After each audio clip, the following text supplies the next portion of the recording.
Let's go on.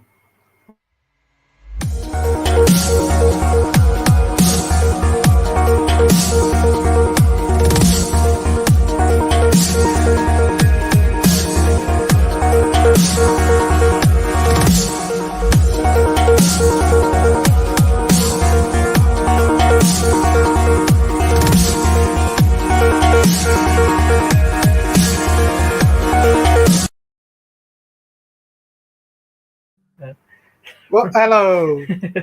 I was entranced by the music. Yeah. But hey, everybody, and welcome back to another Saturday night movie live stream with me, Pete Playtendoguy, and I'm joined as always by the wonderful Amy. Hello. And tonight we have a whole host of amazing guests. We have Sin from Sin Corner. Hello. We have Delboy from Hello. Delboy's Retro Zone. Hello. And we've also got Josh from Through the Lens. Hello, peeps. We'll also be joined later on by Jamie Batman and hopefully by Jason as well. But his internet's going a bit haywire, so he may not be able to make it tonight. But we'll all been looking forward to the stream tonight. And you have to specify which Jason it is. Jason, I can't remember. I can't pronounce his last name. Okay. Strafen. Jason, the old millennial, right? American Jason. That's what. Yeah, just Oh, the old millennial then. The old Yeah. millennial. That's The old it. millennial. Yes.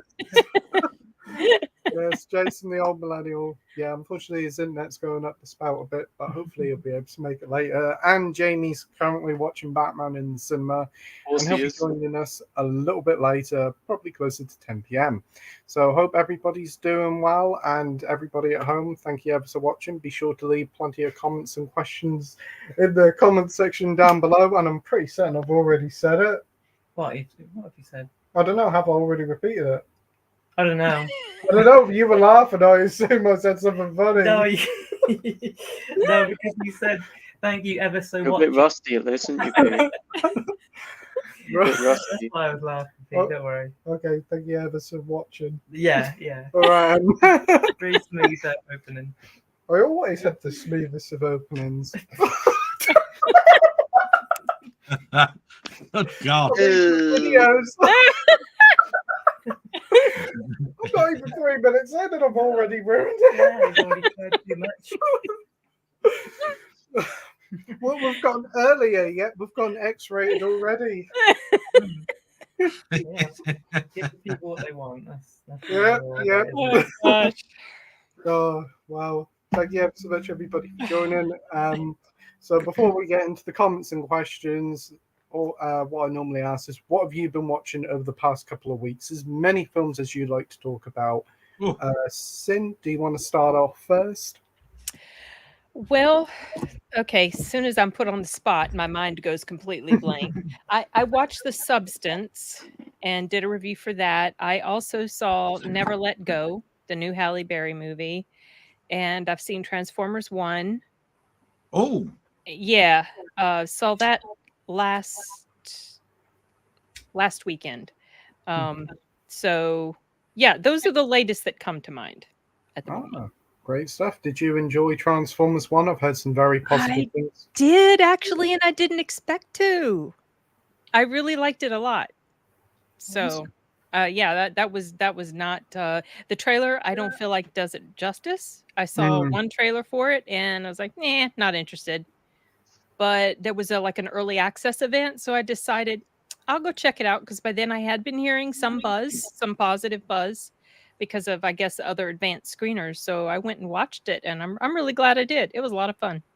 Oh, great stuff. Yeah, I must admit the trailers have done nothing for me, but I've heard it's very similar to like the new Teenage Mutant Ninja Turtle film. It's quite a surprise and really good. I didn't see that one, but I've heard that it was good. Better than expected. And The Substance, did you like that?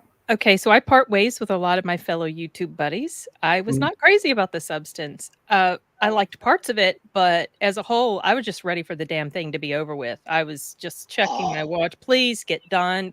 Oh my gosh, we got 45 minutes to go. Yeah, and the final act was just like, I don't care anymore. I just don't care. So I unfortunately am not in love with it, though I understand why some people are. Hmm. So Oh, it's a shame that you didn't enjoy it as much as yeah, everybody I wasn't else. expecting that, to be honest. I thought for sure I was going to really enjoy it much more, and nope. Yeah, I think like especially when you hear so many positive word of mouth, you Yes. go in with an even elevated Exactly. expectation.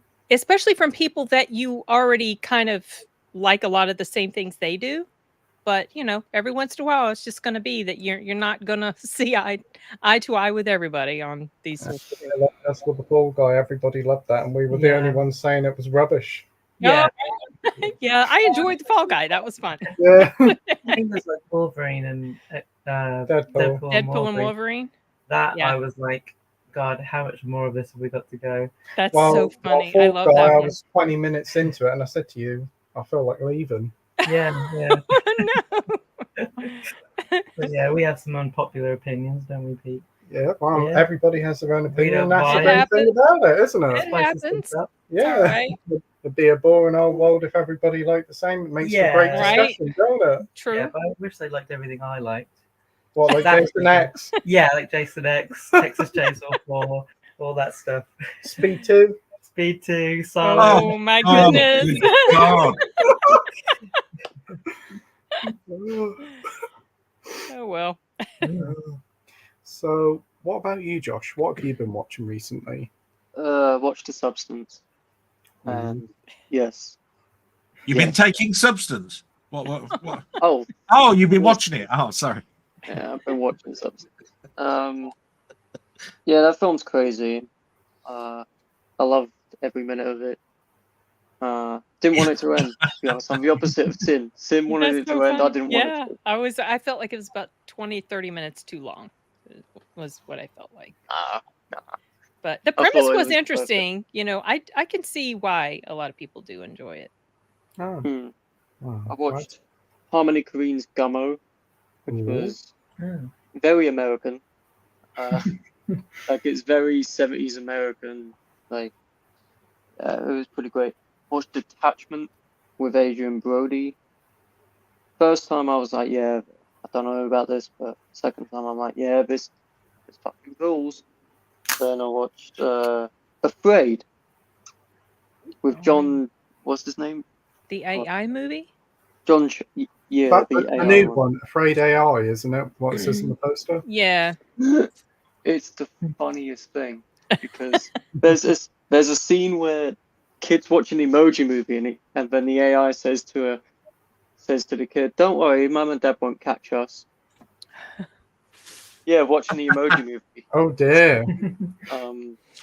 Yeah, that film's funny as fuck. I watched Uncut Gems for like the 10th time. It's based Agatha all along, the new Marvel show. Did you like it? No. It's very. It starts off like making fun of true crime, which is cool, and then it goes into usual Marvel bullshit, which I didn't like. Then I watched Whiplash, it's its 10th-year anniversary. And then this morning I watched Sound of Metal at like 4 a.m. Nice. That's We the watched Riz Ted. Ahmed one, isn't it? Yeah, we watched Ted. Forgot how racist it is. And then I watched Wolf of Wall Street earlier. So Ah, busy couple weeks.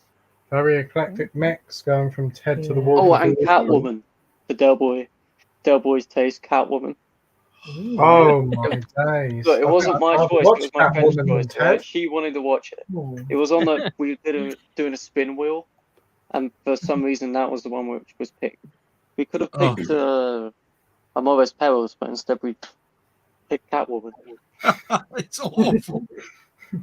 Yeah, it's very. I'll definitely take it over Ted. Would you?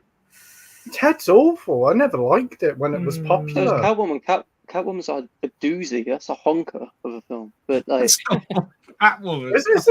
Isn't it directed by somebody? it's so who funny directed though. The porn? basketball scene's a classic. How Yeah, can you not yeah. like the basketball Not even scene? very good porn. And not even good porn. That's the even shocker. Yeah, I don't know about that. But I don't know how you can hate on the Catwoman basketball scene. Literally, the villain died.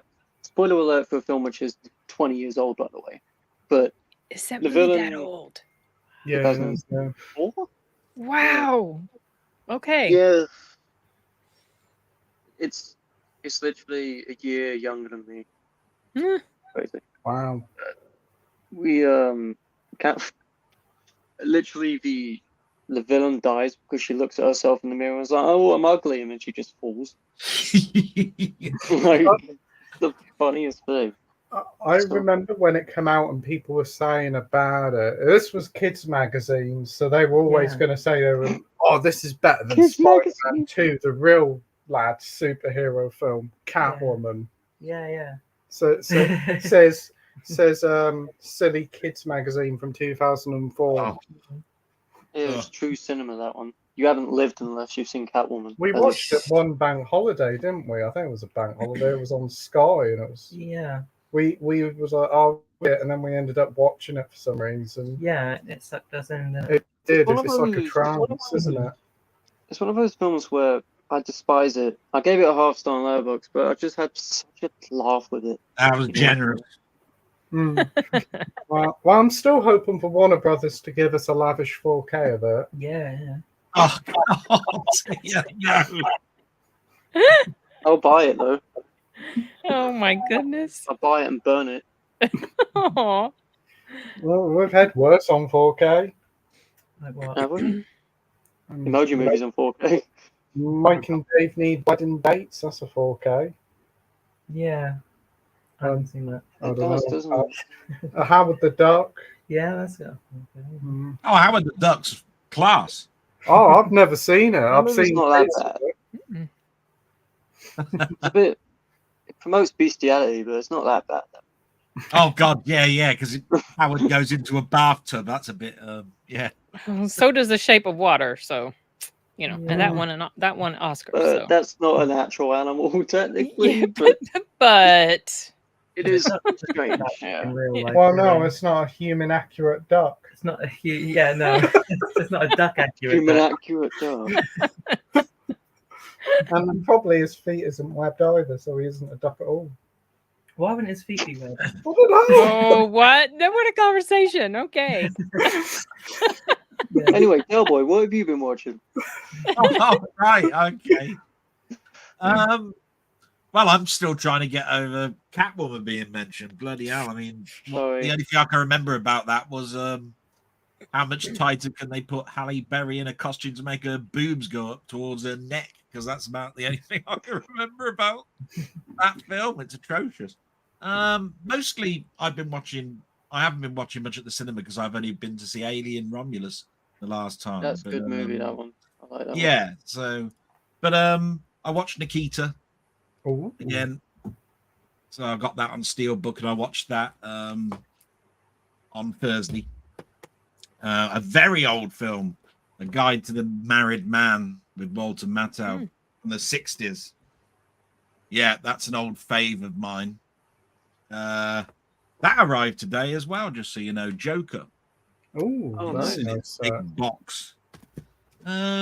Taxi Driver I've watched recently. The better It's the old Joker. stuff. I watched Disney's Black Hole again, and that reminded me actually when I was watching Black Hole that in 1979 Star Trek the Motion Picture got such a bad rep for it being all visuals. And yet if you watch the first 20 minutes of the Black Hole, it's all flybys from this big ship going around and then going on a train that goes across the length of this. And I was going, why did Star Trek get such a bad rep? What? Nothing's happened so far. I've watched 20 minutes of this film. So, just a thing to mention there. Taxi Driver's probably the best thing I've watched out of all of those. Nikita I love, don't get me wrong, and it's the French. I mean, the French original is so much better than the assassin American piece of shit that came out several years later. That's the TV. I totally disagree with Josh. I'm afraid with Agnes, I found that to be quite entertaining. I like the fact it was a parody of a TV show at the beginning and all of the little. I like that to Marvel. begin with, and then it just went into the usual MCU comedy bullshit. Yeah, like, 'cause oh, this is my side hustle. Like, Yeah, because then you've got not all funny. the Marvel Easter eggs. You know, I mean, at the end of the day, not to ruin it all, but when it shows the dead body, when it goes to the morgue, we know who the body is, but they just keep going on and on and on. And then there's dates on the tag, and those dates are things like Stan Lee's birthday and all of this. Lots of Easter eggs like this, and it's just it goes on and on a bit. But I like liked the idea. episode 1. It's just episode 2 I didn't like. I thought it was too. Like what I thought was clever is that I mean, this is not giving anything away. We know that she's trapped in a spell, and I like the way that the spell unravels by taking the clothes off, and it goes back. I thought that was quite clever, and of course, it does have references to the comics which I read in the 70s. I mean, Agnes had a son, and she called the rabbit after him. That was quite good because he died, so of course you assume he's dead in the TV show. But anyway, I think if you look at it from a certain angle, it's great. If you look at it from another one, it's ham crap that you'll go through just to say you've watched it and all of that sort of stuff. But I found it enjoyable. Penguin, on the other hand, wasn't bad, but I still thought Agnes was cleverer. It was more a gangstery thing. But you know, the trouble with DC when they do things like Gotham, they do things like Penguin. At the end of the day, you know, at the end of Gotham, Batman gets his costume. At the end of Penguin, you know, he's going to be the Penguin. So really, you're just watching something to get to the end that you all know what's going to happen. So it really, you enjoy it because you want the journey. Because there's nothing exciting at the end because you know what happens. That's how I look at those, you see. So it depends. Agnes, I know nothing about how that's going to end. Penguin, I know it ends. He's going to be the Penguin. You know what I mean? So, you know, two separate things, and I'm liking them both because it's two different sides, and I like both sides. So that's it. Nothing else to say, really, of what I've watched. Well, that's a good selection of stuff. I mean, I suppose Agatha's trying something different compared to all the other superhero stuff, and that's one positive in its side. But great watches there, Delboy and Josh. What about you, Amy? What have you been watching? I've had a fascinating foray into film, haven't I? Yeah. I watched one film this week with Did you? a certain YouTuber called Playtendoguy. Oh, what, me? Oh, Yeah. We did watch it. What was it? We watched Creep 2. Oh, yeah, we did. We watched Creep 2. Yeah, we watched it last night, didn't we? Yeah. So, I still don't know what to make of it, really. It got 100% on Rotten Tomatoes, didn't it? and very high Audience score. But I think it's still got that like sense of dread through the whole kind of film, but it's a bit like where it goes, I wasn't wholly satisfied with it. Keeps going and going. I think it depends on what you want from a horror film, but I usually want to feel really depressed at the end of a horror film. You want to? Yeah, I hope so. Oh. Wow, look at that! Look at that jar of hooch. I like a very dark ending. You know, not always. But Well, if you want one to make you feel depressed, Exorcist 2 is one. yeah, not in that way. Oh Jesus! Yeah, no. I refuse to watch that again. Jesus. Yeah, I watched it once. That's enough. Yeah, I got the badge. yeah. Got the badge of honor. As a horror film, you know, to make I you feel I uncomfortable. watched it to the end. It's how bad it is. Yeah, that'd be great promotion for that film. You know, can you make it to the end? Not Can meant you to make be it to the terrible, but just say like, oh, you know, Yeah. only certain people can make it. Only 1% of people can make it to the end of this film. I'm the 1%, and Yeah, and me. Yeah, me we're too. all 1%. Well, I watched it twice because you wanted to see it, and I had to sit there watching. Oh, I'm pretty certain you were kind of coming in and out, though, weren't you? Oh yeah, you had the laptop like facing you, didn't you? I refused to watch it, Yeah. but yeah, not bad. Yeah, I like the idea of Creep, and we think Creep is a really good, in general, fan footage horror film, isn't it? Yeah. Yeah. You like the first one more than the second one. Yeah, I would say so. Yeah, and Yeah. Creep's going to get a TV show now on Shudder, so that'd be interesting. Oh, Yeah. I had not heard that. Yeah. We're impressed with Shudder's output so far. Yeah, Yeah. very, very good mix of original horror stuff on that, we Mhm. think. Yeah. Yeah. Got the Late Night with the Devil, which we liked. Oh, Yeah. yeah, that was Mm, That was a great. good one. Can't wait That's for a good that one. second site release. Yeah. Yeah, you getting that? Yeah, Pre-ordered it? definitely. Yeah. At the minute it was announced, I pre-ordered Yeah, I it. remember that, yeah. So what So have what I have you been watching? what have I been watching? Well, I Yeah. watched this little known film called Creep 2. Yeah, I think we mentioned that. It was pretty good. It was a 3 out of 5 film. It Mm. wasn't as good as the first one. I do agree the ending was a bit not the greatest. Mm. I think it tried to be a bit too clever. It has a nice little twist in the middle, doesn't it? It does, yeah. It has a really good opening as well. Yeah, Yeah, I like the opening. I can't remember what happens. Him from Deadpool, taxi driver. Guy. Oh yeah, Dopinder's in it. Yeah. Yeah. Yeah. Okay. But the guy who plays the titular creep, he's really good. Mm. I like him a lot. Yeah. He's very calm, but very oh, see you're going to be up to Yeah. now. It's a good anxiety-inducing sort of found footage film. It's Yeah. one of the better found footage films, I think. It's basically a film about stupid people, Yeah, because as a lot of horror films. Well, yeah, are, she but, is a bit stupid. This one, isn't it? Yeah, that you'd go to this person's house and do this. You know something bad's going to happen. Well, yeah. That's yeah. the great thing about it is that Yeah, that's something bad's going to happen. that's true. But does it? I don't I don't know. I can't remember what happened. So. know. I also watched the new series of Fraser, the first 2 episodes. Oh yeah, I didn't we? watched that with you. Yeah. Yeah, that was all right. It's like comfort food, isn't it? Yeah. The first episode. Does it get better than the first season? Because it got better towards the end, I thought, of the first season, but I was disappointed overall.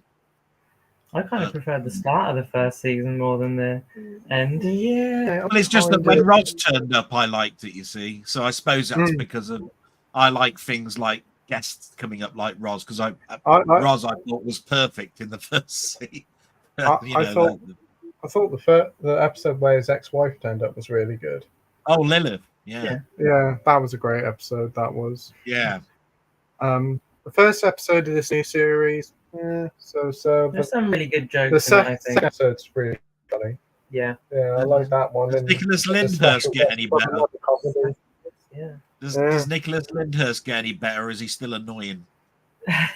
we like We quite like him in it. Yeah. I mean, he's not. But he's no he was- Niles, is he? He's not. No, Niles it all the really way. does miss Niles and Daphne. That's the There's thing. no one like that.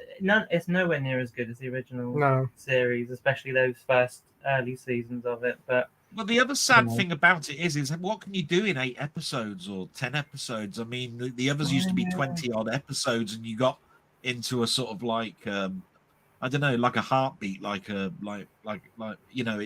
sort of like got better, and I just think, but just as you're starting to get into it, they get to the end, and you're going, well, bloody hell, now I've got to wait a year or whatever. Yeah, that's the problem with a You know? lot of streaming shows now. These shows used to be 20 odd episodes. 20 Now odd they've got episodes, 8. yeah. Have you seen the new series or the new run of Fraser, Sin? No, I was never a fan of the original, so I never really watched it. So had no interest at all in the new one. And what about you, Josh? No, I haven't seen any of them. I'd like the Blu-rays of them, but they're bloody expensive. Yeah, they've done the first series of the new one on DVD, of all things. They have. that's the other thing you say funny. What, DVD? Yeah. You say DVD like DVD with a V on the end. DVD. DVD. DVD. Yeah. All that, yeah, that's just as good. Yeah, like a dweeb, Ben. Yeah. It's just Cheers on Blu-ray cost me like £110, 120 Really? quid. For I love the it. whole the whole show. 11 seasons, yeah. I mean, Sounds about right. Columbo's split into 2, and the first one's £100, and the second one, which is only about 5 or 6 seasons because it's the later ones, 89 to whatever it is. That's 80 odd pounds. It's 180 odd pounds on Blu-ray. You can get, and then you look at the DVDs, and basically, it's about 60 quid now for the whole lot. You're just going, is it worth the upscale? And because there's some certain shows I go, yeah, it's worth it because I watch those a lot. I'll do it. Like I'd certainly get Fraser. It's one of my favorites. Cheers, Fraser. I'd even Taxi. I'd buy on Blu-ray because I used to love Taxi. Yeah, in my in my teens. But it's just you just look at it and you just think it's just overpriced, an awful lot of it. So much. Yeah. We watch Cheers, don't we? Sometimes? We watch Cheers, yeah, and Simpsons. I have to sleep with something on the TV, so it's either Cheers or the Simpsons that I have on TV. Yeah. Simpsons would be worth it, I think. Yeah, Simpsons would be good. Well, actually, where would you stop? Where would you end with that? That's also true, and also Disney have messed about with the aspect ratios and all that on the remaster. Yeah, what the hell? Why is it with Disney and messing with things, man? Do you remember when we watched They do Romeo? such a good job of that, don't they? Yeah. One of those. It turned 16:9, which is the ratio for a modern telly these days, in the sort of like mid 2000s, 2010. So all the other ones were square, and that's why they have to sort of like manipulate it. Otherwise, you get a border on the left and right, and people will go, I want that. I want a border. I want it to fill the screen, and then every circles become ellipses and stupid. It's. They try their best. It isn't visual gags, isn't there? That's the whole thing about The Simpsons. Yeah. Get zoomed in on. Well, you were saying about Romeo and Juliet. Romeo plus Juliet, Baz Luhrmann's Romeo plus Juliet that you hated, and I'm convinced it's because it was in the wrong aspect ratio that you hated it. Oh dear, yeah, we only see about half an hour of it, but again, I think that's the reason I just hate that movie in general. Which version? Just go back to prices for a minute. I was so shocked. I wanted to buy those 2 Three Musketeer films, with Eva Green in, the D'Artagnan and the Milady one, right? Now you can get the 4K and you can get of the first one, and the second one, Milady, is Blu-ray, but you can get them both as 4K in a deluxe box set, but it will cost you €102.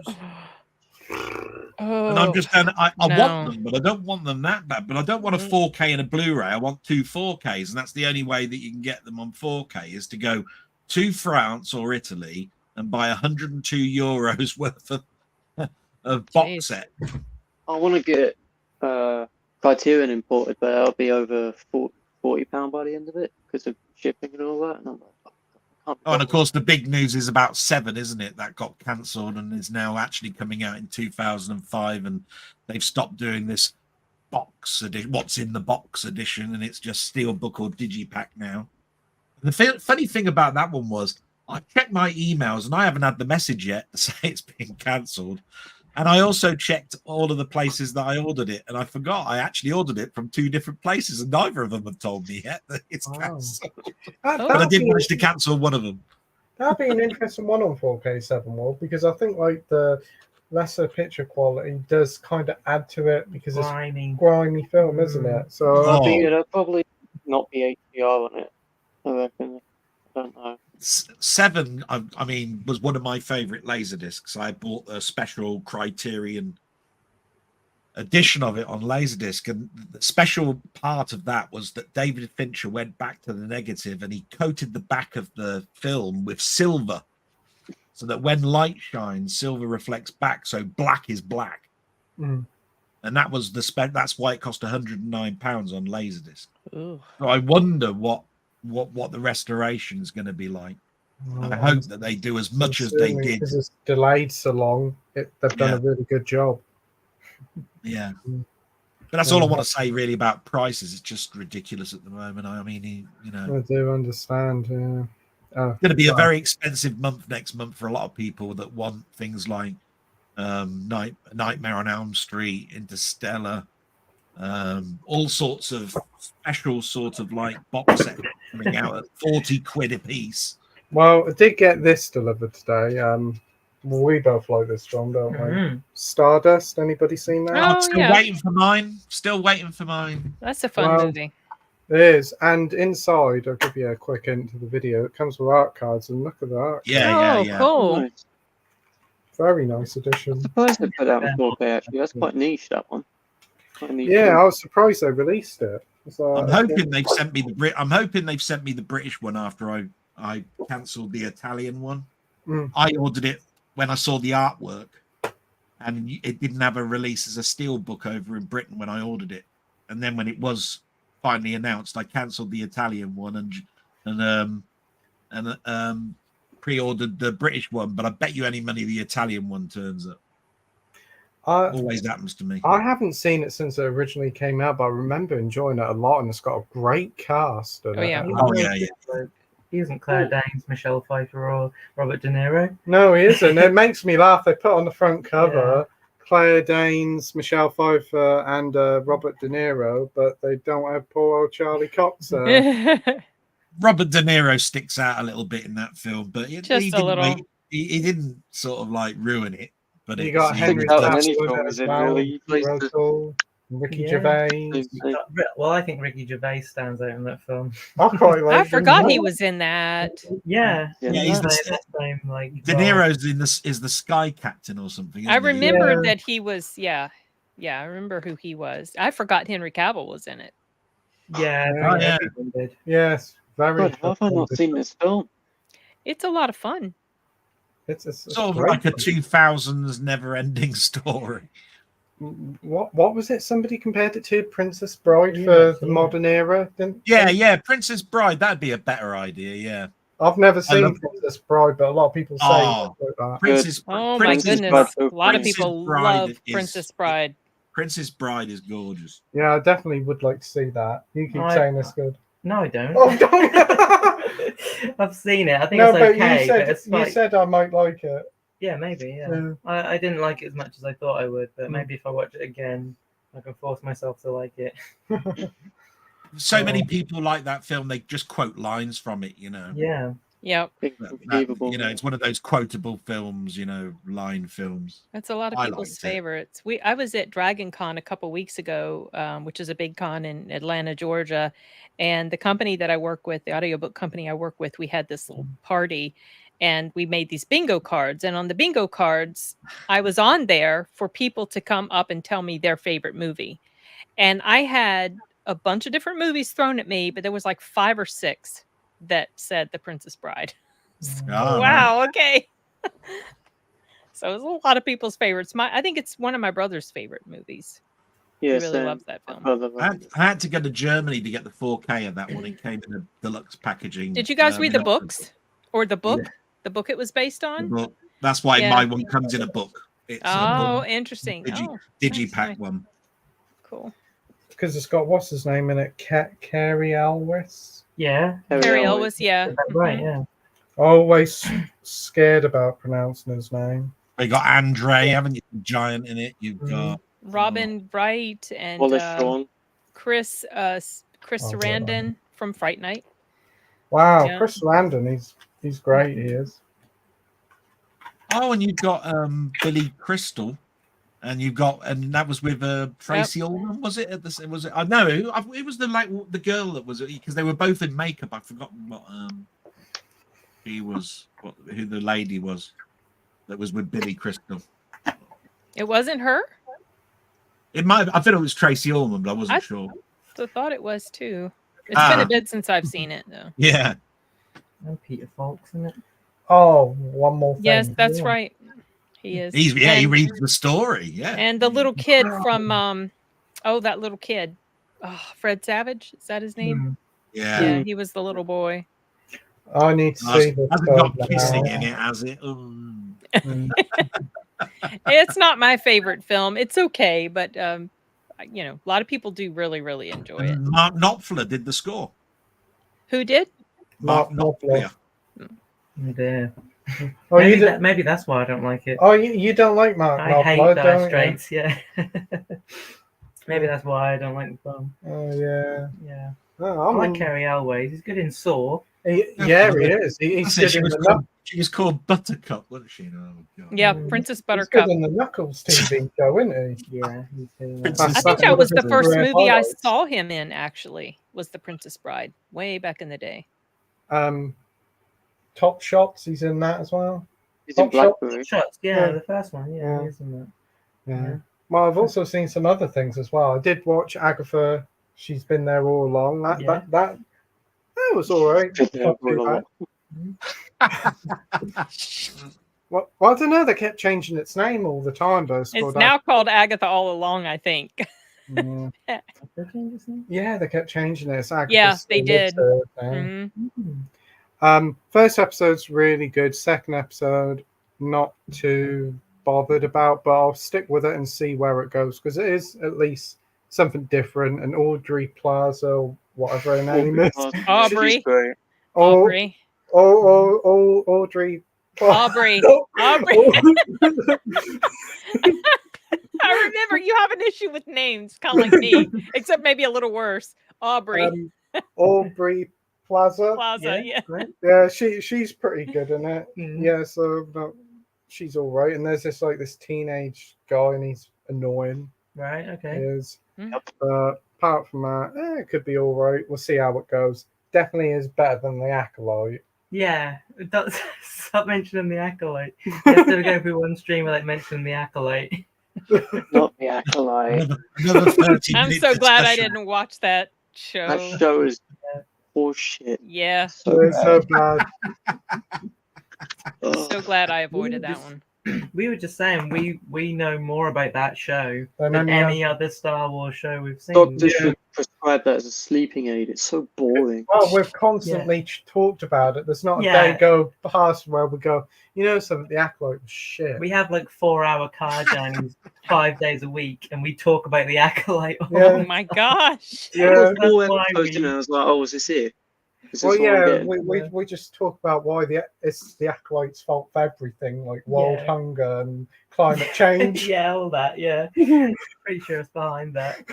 Maybe we should do an Acolyte special one day to get it out of our system. Yeah, that probably would be 24 hours. Mm. And also, I did watch another film, a lot of everybody's favorite.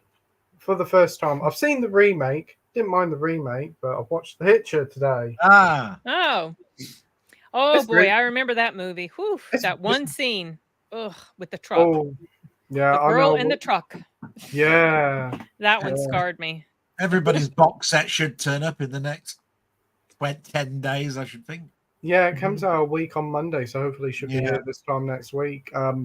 Yeah, great film.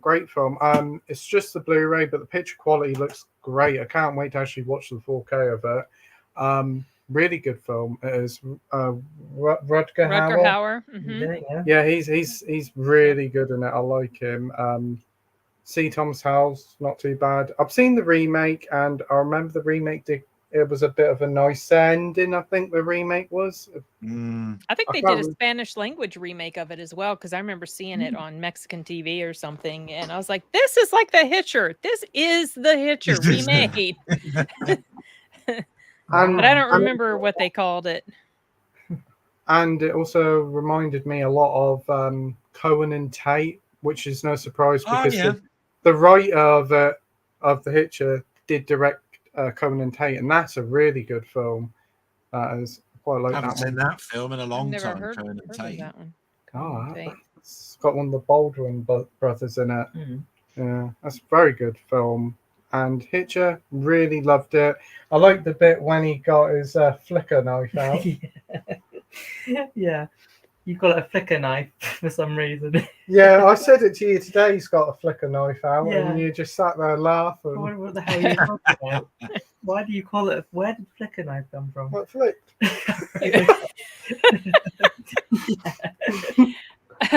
Speaking of remakes and Shudder, I haven't gotten around to watching this original on Shudder yet, or the original is on Shudder, but I did see the English language remake of Speak No Evil.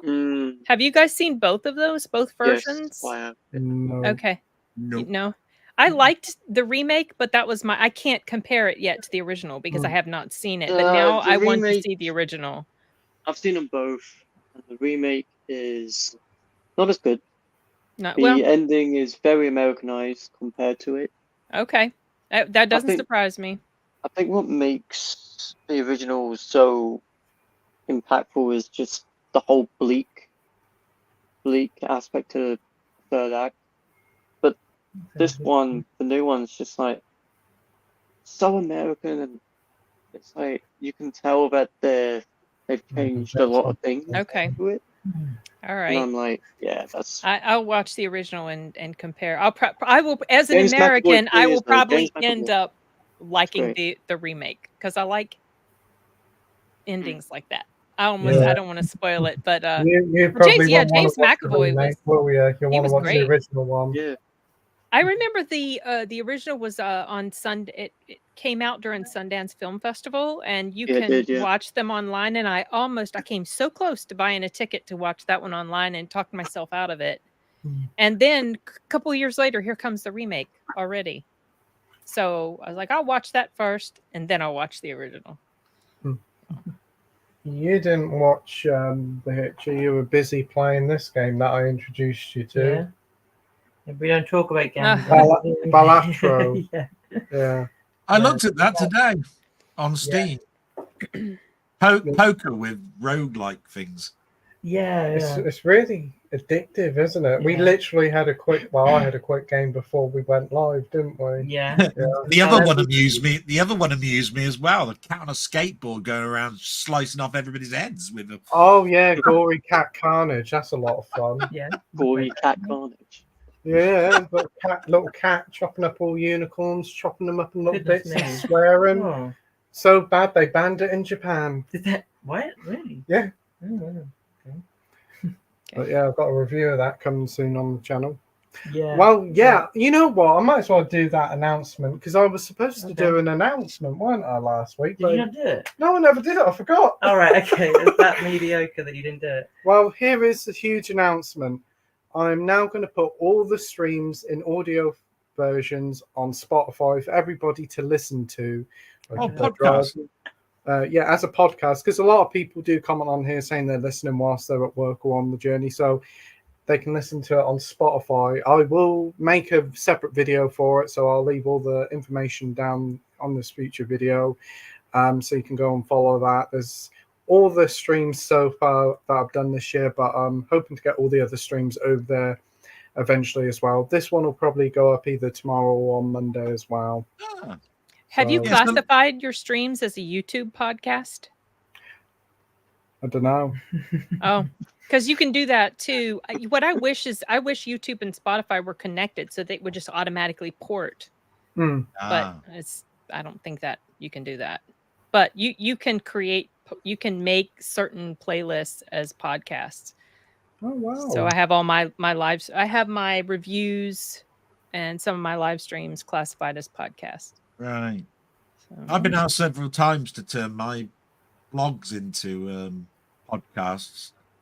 Some of them have said, because I'd like to get to sleep really easier and it'd be really good if it was on a podcast rather than YouTube, because they've started to become about 2.5 hours long now. So, oh wow. So I do need to. I might do I was thinking about doing it, but I haven't yet. If you see what I mean, I've done 135 blogs. So that's a lot of changing to podcasts. Yeah. I think I've done about probably 200 to 300 streams. Ooh. Yeah, So that's that's quite a lot of work, isn't it? I mean, yeah. But Yeah. I've done all the ones for this year, so that's one thing. So you so, just take the audio and you just upload Yeah. it to Spotify. yeah. that's it. I've listened to a couple of them, and you can hear me going, "Oh bugger, I've messed up in the first second." Yeah, of course.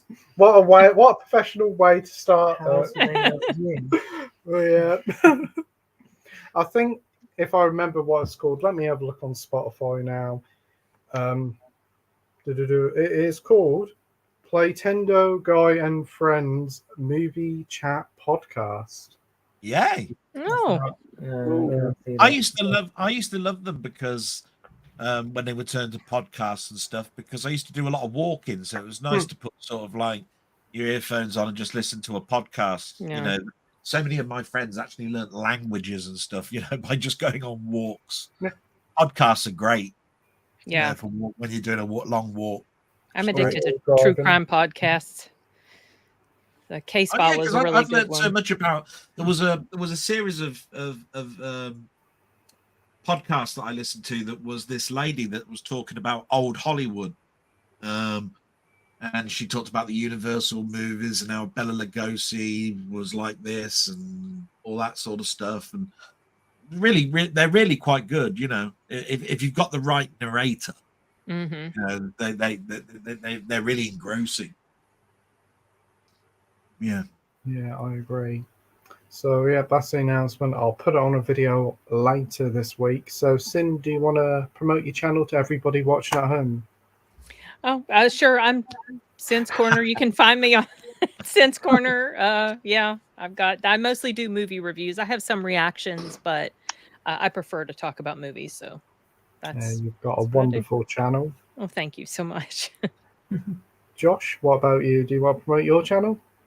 Yeah, Through the Lens on YouTube.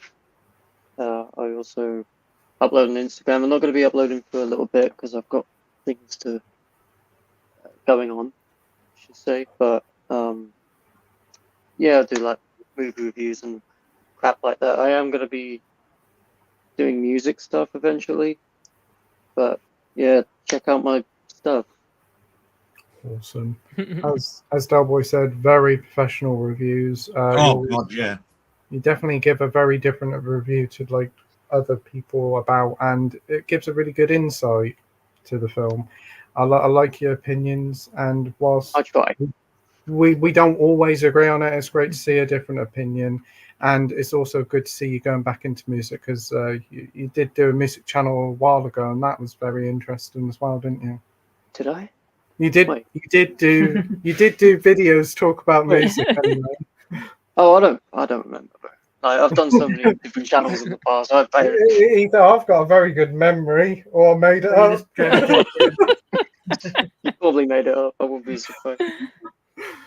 And Delboy, do you want to promote? I'm just so glad that you thought the same about me, about Josh. I thought Through the Lenses reviews are just absolutely fantastic, just really high quality. But been on YouTube now about 2.5 years. Started it off just as doing a blog.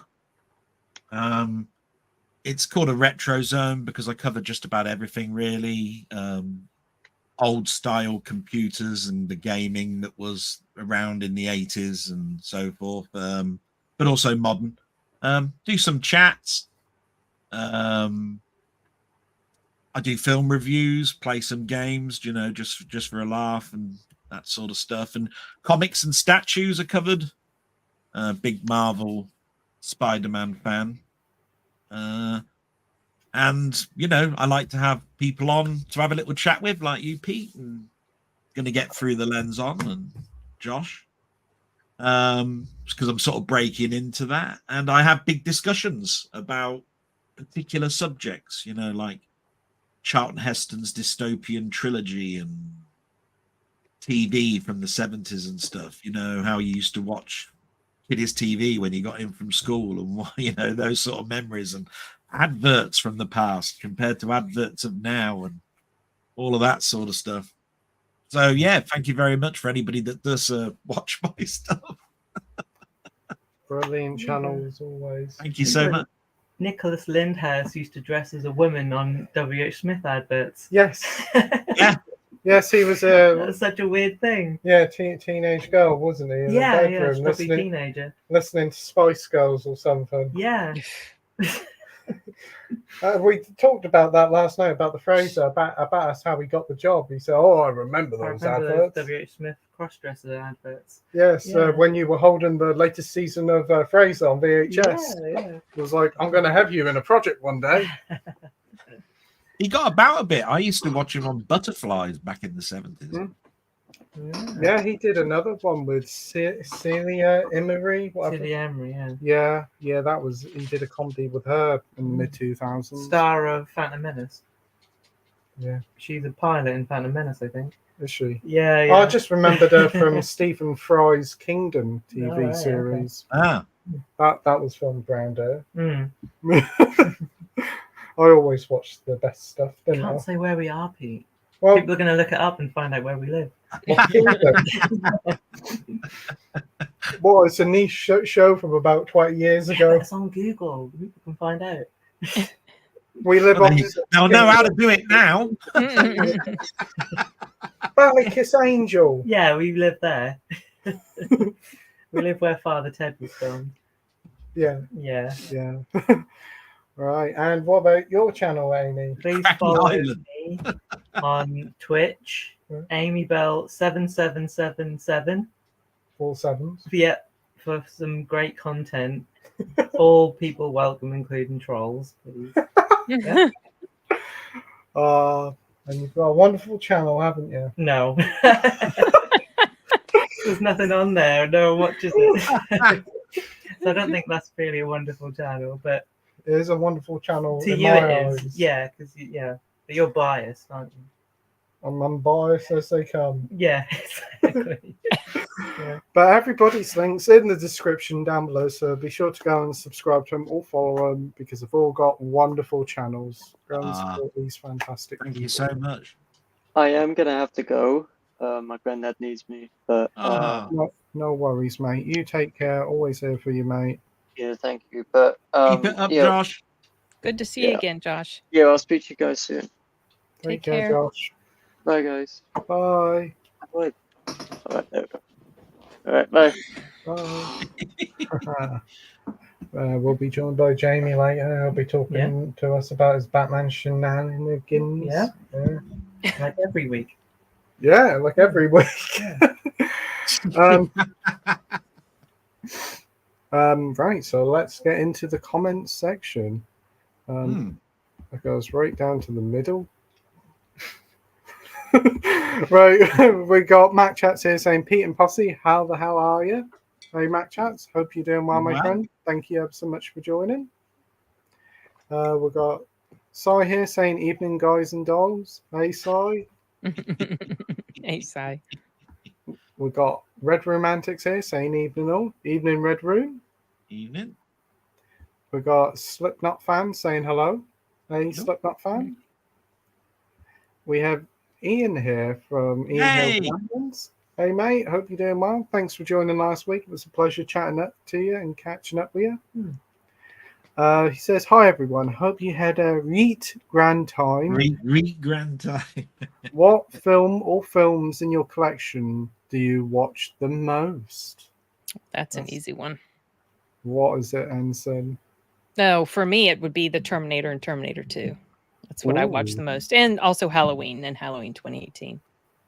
Great, Yeah. great ones there. Because they're doing the 4K of the first Terminator later this year. Can't wait for that. I heard the transfer. Oh, okay. 4K of the first Terminator. I recently got the 4K and Blu-ray of True Lies. I heard it was a terrible transfer.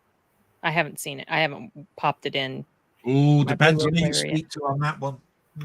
We watched it. We both thought it looked pretty good. It's fine. I don't Really? It was a good, I thought it was a good transfer. Okay. All right. I'll take y'all's word for it. I've just been hearing negative things about it right after I bought it. No. Okay. So, That yeah. is a I think solid that I think that's more down to YouTube hearing that it was all computer AI and everything, and then instantly they have a dislike and they'll just blow the film apart, by saying, how could you do this? It's a piece of shit, blah blah blah blah blah. You watch it and you go, can't see the problem. Okay. So- Well, that would probably be me. I heard that the Terminator, the new release that's coming out, has like some cool stuff that goes. I guess depends on what you buy. It's Yeah. got some sort of, I don't know, prop or something. Yeah. I guess we've never seen True Lies before. That was the first time we've seen the film. Well, I've seen bits. Sorry. I've seen bits. I think I have seen it before. Watched it on TV, Oh, and it looked God. pretty sorry, awful. I've incriminated you, Pete. Yeah, Such a I- good movie. It's James Yeah. Cameron's last great film. I Mm. don't count Titanic and Avatar movies as him. Well, As his Avatar, I'd probably agree. Yeah, they're not the greatest. No, it's not. else That's have what you I done? want him to return to. I want a True Lies sequel with an older Arnold Schwarzenegger. Yeah, Still they were doing. going to do a sequel, weren't they? Yeah, they've been But, talking about it forever. Hasn't Yeah. happened. It's never going to happen, but I wish it No. would. Where would you go with it now? This after so many years. Now? I know it's been so long. Oh, the I will say, like with the 4K, there's a scene with the horse where they go through the hotel. Oh Yeah. yeah. If you pause that, you get to see their Oh, stunt that's the doubles. problem, That's yeah. hilarious. Oh, so they didn't fix. You mean like Arnold's stunt double? Yeah. Yeah. So you know what they did Yeah, in not the the boss. Terminator 2 when they remastered that and brought it back to the big screen in 2017? They Yeah. fixed stuff like that, like the stunt double that jumps off the the wall with the motorcycle. They put Arnold's face on it. I'm surprised they didn't do stuff like that. I guess maybe they thought you wouldn't be able to see it too easily. So Well, yeah, Oh. an AI wouldn't know to take that out. An No. AI wouldn't think, "Oh, Arnold wants to look like Arnold there. This is a new actor coming Mm. through." No, but on a it horse." was supervised by James Cameron, and he'd have known about all the audience people talking about that particular scene and would have actually have brought that up. I think it's Huh. more to do with, is it worth spending that money to do Yeah. that? Because it's mentioned even in the sort of like excerpts of the Laserdisc back in the day when Oh. it came out, because I've still got the Laserdisc of that.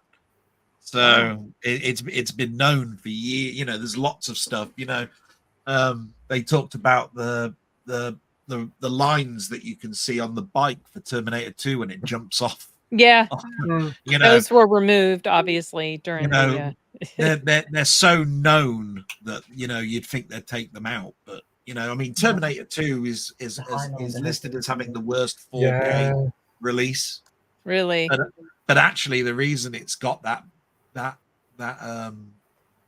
sort of like moniker is because they actually used the transfer of the 3D version that they did. Oh. So they didn't actually go to the original negative. They went to the Oh. one that they manipulated to make it 3D at the cinema, and then used that as a 4K transfer. So everybody wants the Terminator 2 to be redone, and I dare say it will get done. Because it's well known, the worst transfer in 4K. Wow. That's Terminator terrible. 2. Oh, you brought up a good one where you see all the wires. At Highlander on 4K. Yeah, visible on that one. But it's a great film.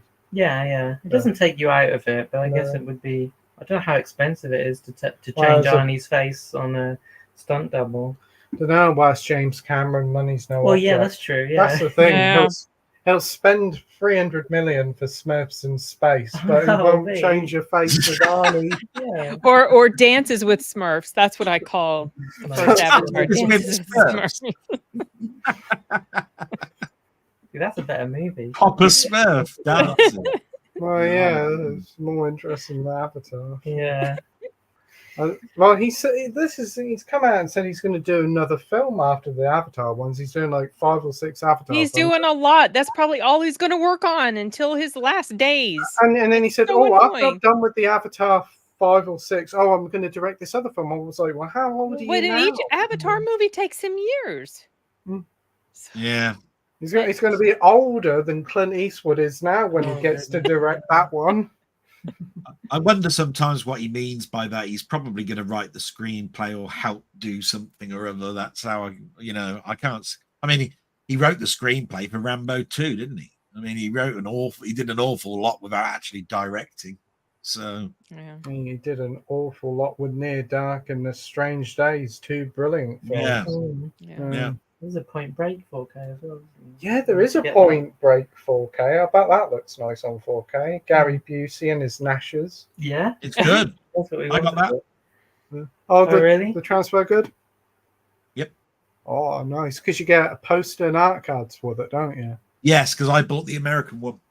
Oh, you do with the UK as well. You do. Yeah. Yeah. Oh, we'll have to check out that 4K Yeah, of I that want one. that one. I think it'll be good on 4K. Not a best film, but still very good. Yes, it is. That's me Well, told. Delboy, what his collection? So, what about you, Delboy? What film or films in your collection do you watch the most? Oh. Well, I probably mentioned it actually on Ian Hill the Ramblings the other day. Star Trek the Motion Picture and Blade Runner would probably be the 2 I watch the most. No. But it's very. I mean, I love going back to the Laurel and Hardy films. I'll watch those over and over again. and Abbott and Costello, because I'm a big sort of like lover of those 30s and 40s, you know, those films. But because of you know the way that I saw those films at the cinema, and the amount of times you know I watched them, I therefore go back to them as sort of like comfort food to watch. You know what I mean? I could just have it on in the background while I'm doing something else, just listening to it. I know the script virtually off. You know what I mean? Without actually knowing, you know, what's going on behind me, you know, while I'm doing something like writing up something on my computer, I'll have it on in the background. So yeah, something like that. Blade Runner, Star Trek, the motion picture, Laurel and Hardy films, that sort of stuff. Great picks. Well, on the topic of Star Trek, I did pick up these. Yes, I saw it last week. I picked up the Next Generation one as well. What cut of the first film should I watch? Yeah, the director's one that Bob Wise supervised. There's two of them though. There's two. Yes, and that's because when they did the last one, and that's the one that I'd say that you ought to watch. They've upscaled the special effects to 4K. Ah, right. The other director's one is the one that was supervised by Bob Wise, and again, they tried to get that out, and it was only a DVD release. So some of the special effects are not there. So with the last one, they put some scenes in that were only in the TV shot one that came out on CBS a couple of years after the film came out. But the effect, you know, you didn't have to manipulate other than upscale it. So they put those in plus all the new special effects, and it's a fantastic picture quality. My God, I've heard the picture quality of all those Star Treks look great. And even in that last director's cut, they used to start when you saw that film at the pictures before the curtains opened. They played the music score before the film started with the credits. That whole suite is there at the beginning of that film. You will see just the Starfield for 4 minutes of music. Nice. You'll go, what's that all about? It's to get everybody into the seats. You were going into the cinema. I'm looking forward to watching the fourth one the most. I've heard that's a lot of fun. Oh, The Voyage Home. Yeah. I mean, I mean, it's a good film, but it's just it's funny, but it's just I've seen it so many times. Yeah. I count the second and the sixth one the ones to watch after the first one. Second one's really good. That's Wrath my favorite, Khan, I think. Obviously, and six, The Undiscovered Country, but they were both directed by Nicholas Meyer. Yeah. And he turned the fortunes of Star Trek around. So, you know, it's a nice one, the sixth one, because it's sort of like it's pretty much a signing off.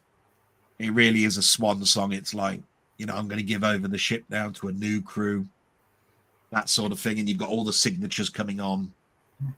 It's all very nice. And the fifth one is done by Shatner himself, isn't it? It's not as bad as you think, but it is bad. It's the worst of the lot. It's the worst of the lot, but it's worse of the lot because each time Star Trek came out, they halved the budget. And they basically didn't give him any time to get the special effects done. I mean, Industrial Light and Magic pulled out, and then they came back in. So Industrial Light and Magic, therefore, did half of the effects, and then another post effect crew did the others, and it looks so disjointed. I've heard the same thing happen with the final two Next Generation films, Insurrection and they're both Paramount are awful because when they know they've got a franchise that people will just know that bums will come on to will be there on seats because it's Star Trek. They just pull budgets and do all sorts of stuff and cost cutting exercises that ruin it all. You know, I don't think J.J. Abrams had a problem when he was going to do his. It's like, oh, I'm this director, so give me the money and I'll do it. And he secured that and then got what he wanted. Any reason you don't like that film is because that's the choices that he made. I don't like all that Vaseline lighting effects that were in that first film. I thought it looked bloody awful. But a good film, but just those shots of the Enterprise bridge, it's just all flipping glossy lights and light effects, and spot stuff. Oh, it's atrocious. Distracts me a lot. So, But I think you'll get some fun out of the motion picture. Yeah. Oh, I'm looking forward to watching them all. So I'm so bad that I've got all of the incarnations of that film, and I've even ordered the steelbook that's only out in America in December. That was announced. I know last it's month. Paramount bugger for re-releasing Star Trek, didn't they? Oh God, yeah. I'll have it just because it goes in my collection. Oh, a steelbook. That's it. Got it. So, Amy, what films or films in your collection? What do you mean? What films or films?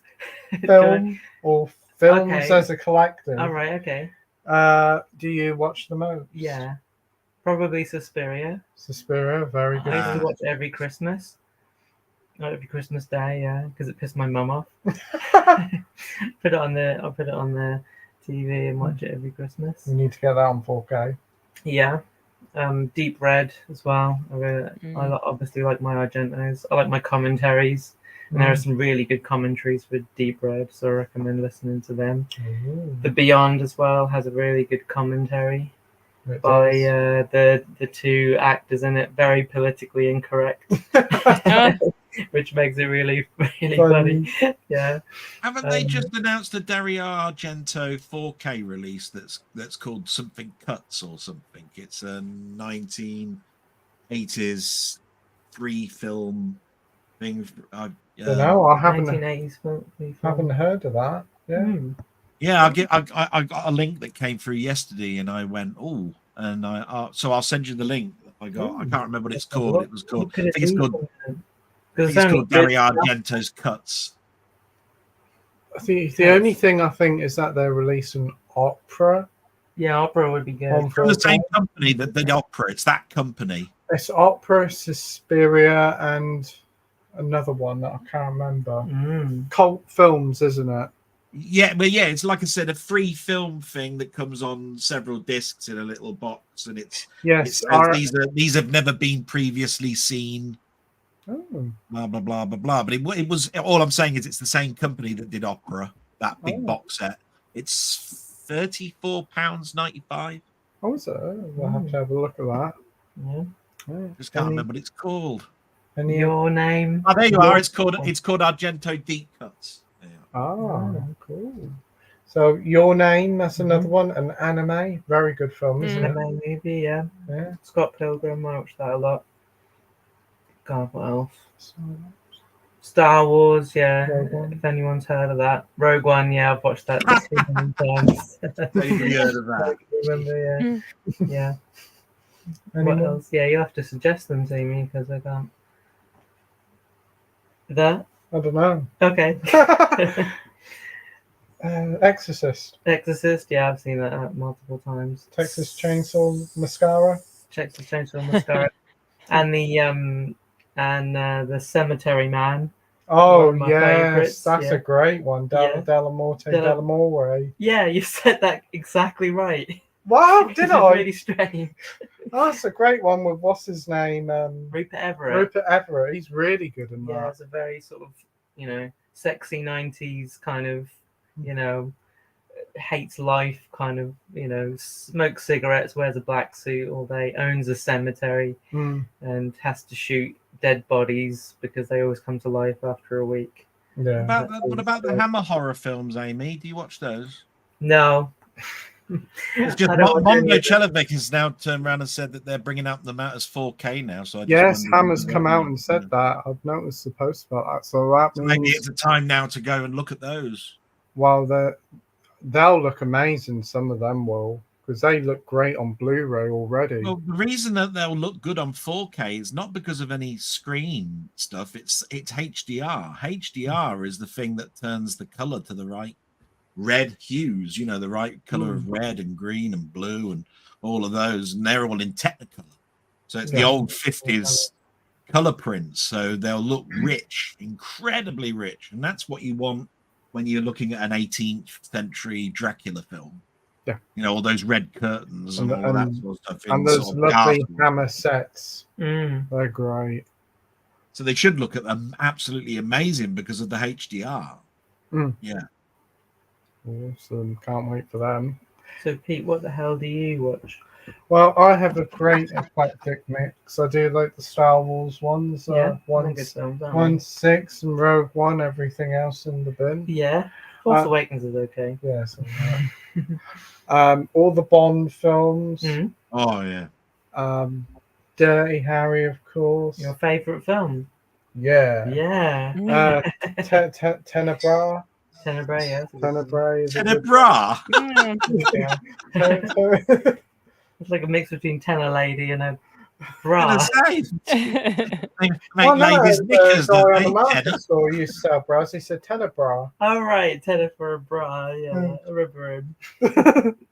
Character. Mad Max. They're very good, aren't they? Yeah. Well, Yeah. bar the third one, you're not a big fan of No, of course not. Beyond Blunderdrome. Yeah. I don't know.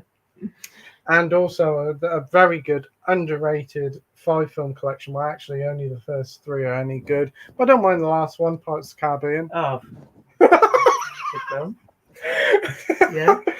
You really like those, don't you? Speed 2.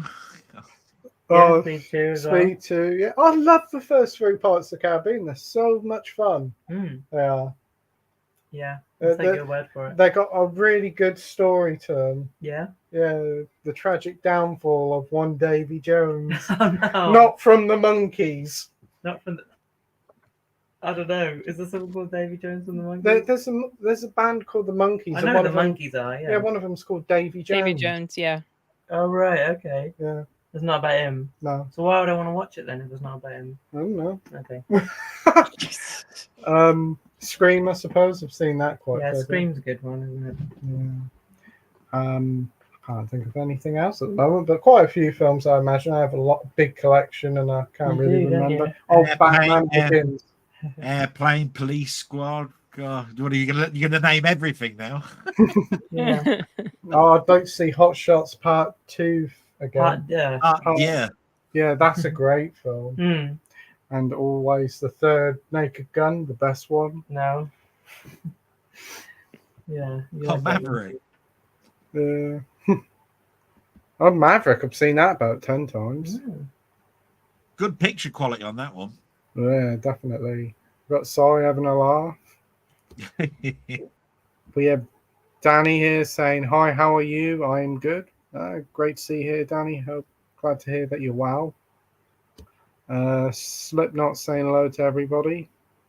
Everybody's saying hello to everybody. We got Slipknot fans saying Deadpool and Wolverine was brilliant. I loved it. You That really was- did? Yeah. Until I saw that, there was another movie that was going to probably be my top for the year, which was The Bike Riders. But then I saw Deadpool and Wolverine, and that changed just because I've been to see that doggone movie like 5 times on the big screen. So that told me that's probably my number 1 for this year. We'll see. The They year's just not done released- yet. they Just released the artwork for that, haven't they? They've done a Deadpool 1 and a Wolverine 1, and you got to choose which one you want. Oh yeah, I don't know. I haven't seen that. Typical Marvel. It's just Typical fun, Marvel like- toy, that. That movie was able to be ridiculous and not necessarily the strongest story wise, but I didn't care because I was there for Ryan Reynolds and Hugh Jackman and the magic that they brought together. And there were so many fun moments in that movie that it just made up for any weakness in the story Yeah. for me. So I'd be lot of interested to see what it's like on a rewatch, I think. Well, yeah, I like the film. Now I'm not watching it. I like the film more and more. Maybe if I watch it again, I'll really like it. But the Well- whole we always said, you know, the Hugh Jackman, Ryan Reynolds, they love that film so much, and all the promotion. It's kind of a Oh, sort of yeah. celebration of like Yeah. fandom. it's been a long isn't it? time coming, and there's a lot of stuff that they do just to make the fans happy. Yeah. And instead of degrade the fans or put them down or preach at them, they just give you this fun time. And it's just I like a lot of the callbacks and a lot of the dialogue that's thrown in there that you might not pick up on initially. There's so much stuff in there that breaks the fourth wall. Hilarious. Yeah, just Yeah. tons of fun. It's a fun film. Definitely fun. I love the snipes that they make about Marvel and Disney. Yeah. Yeah. Right to their face in their own movie. Yeah, can't mention drugs, so they go and do it anyway. Can't mention cocaine. Feige said no to cocaine. They find all these different ways to talk about it. It's just so funny. Yeah, And I think the reason it works as well is it's not tied down into another movie. Yes. You know, that's you see, Marvel are a victim of their own success by putting in sequences that link into something else, or it's got to be a follow-on from the film that just came previous to it. And I think it benefited from the fact that Marvel were out of cinemas for a while, like an 18-month period, and so people were sort of like happy to see it there. But the opening sequence alone paid for just that. Oh my gosh, it's worth going to see it just for that. And I was at the theater the other day and walked past the door, and I could hear that opening sequence play, and I'm like, I want to go in and rewatch this part. It was so much fun. So to me, it was a that song was a cameo. That song itself was a cameo because they played it in X-Men too. And so when I heard it, I was like, oh my gosh, even a song is a cameo. Okay. It's a feel-good, fun film that you just sat back and watched and go, oh, what? I come away going happy. Just fun, just so much big fun. Smile on my face when I left the cinema. Yeah. It's a film that I'm glad is doing well. Like I want more stuff like that. That's the thing. You know, even though I think I was in a bad mood that day. I can't remember why, but something was wrong with me that day that I somehow was a Grinch and couldn't enjoy it. But you had a bit of an altercation with a Costa barista, didn't you? Yeah, I did. Me and a Costa barista had a bit of a tete-a-tete about it. You did, didn't you? Because I was wearing a Deadpool t-shirt. Deadpool and Wolverine t-shirt. The same one. The same one here. Very reasonably priced. It has been washed, I should.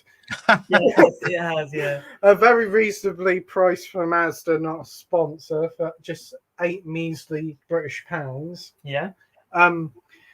Don't sniff at it, you know. Yeah, don't sniff at it. No, so not fruit of the loom then.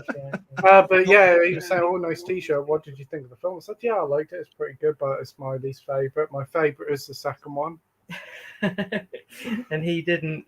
He had the same look as Sid. I think. Yeah. He was like, "Wow, we've got a right one, eh?" The second one. No, like what? Yeah, mine is 312. I think that's the order of my favorites. Yeah, mine's the same actually. 1, 2, 3. No, 2, 1, 3. But I'm looking forward to the physical release of it. I've seen the still books. The still books look lovely. They do. Might go for the Wolverine one if we get them over here. In the UK. Wonder if they're going to have an audio commentary on it. You know, they don't have that as much as they used to, and I love that. I love those. Yeah, hopefully they will. I bet if they did an audio commentary, they would have one version of Ryan Reynolds and Logan and one with Hugh Jackman doing that would be fun. I hope they do. They'll probably have the dog in there as well. And the dog will be there, yeah. Oh my gosh, that poor dog. So you can't pre-order it at the moment. They're just showing the artwork, but I do like both of the artwork. But I can just see the money coming in with which one do I choose? Some people will get both. You know they'll get both. I'll get both because they're steel books. Yeah, a lot of people in the community is going to double dip. It's like people buying those popcorn things. That they buy them just because they're It's good. It's amazing how Disney has been from last year. Pretty much every film was a flop to this year. 2 biggest films of the year. Yeah. And it's good to see Deadpool achieving a good success. We think they're changing their attitude. We've got a feeling. Disney, definitely Marvel is for sure. Marvel is. Yeah. And I don't know about LucasArts with the Star Wars stuff. That might take a bit, but they are starting to kind of. They're starting to kind of make some changes and weed out some of their activist writers and stuff, and just get back to maybe telling good stories because they need to do that. Exactly, because that's what's going to bring the money in. Completely agree. Well, we should talk.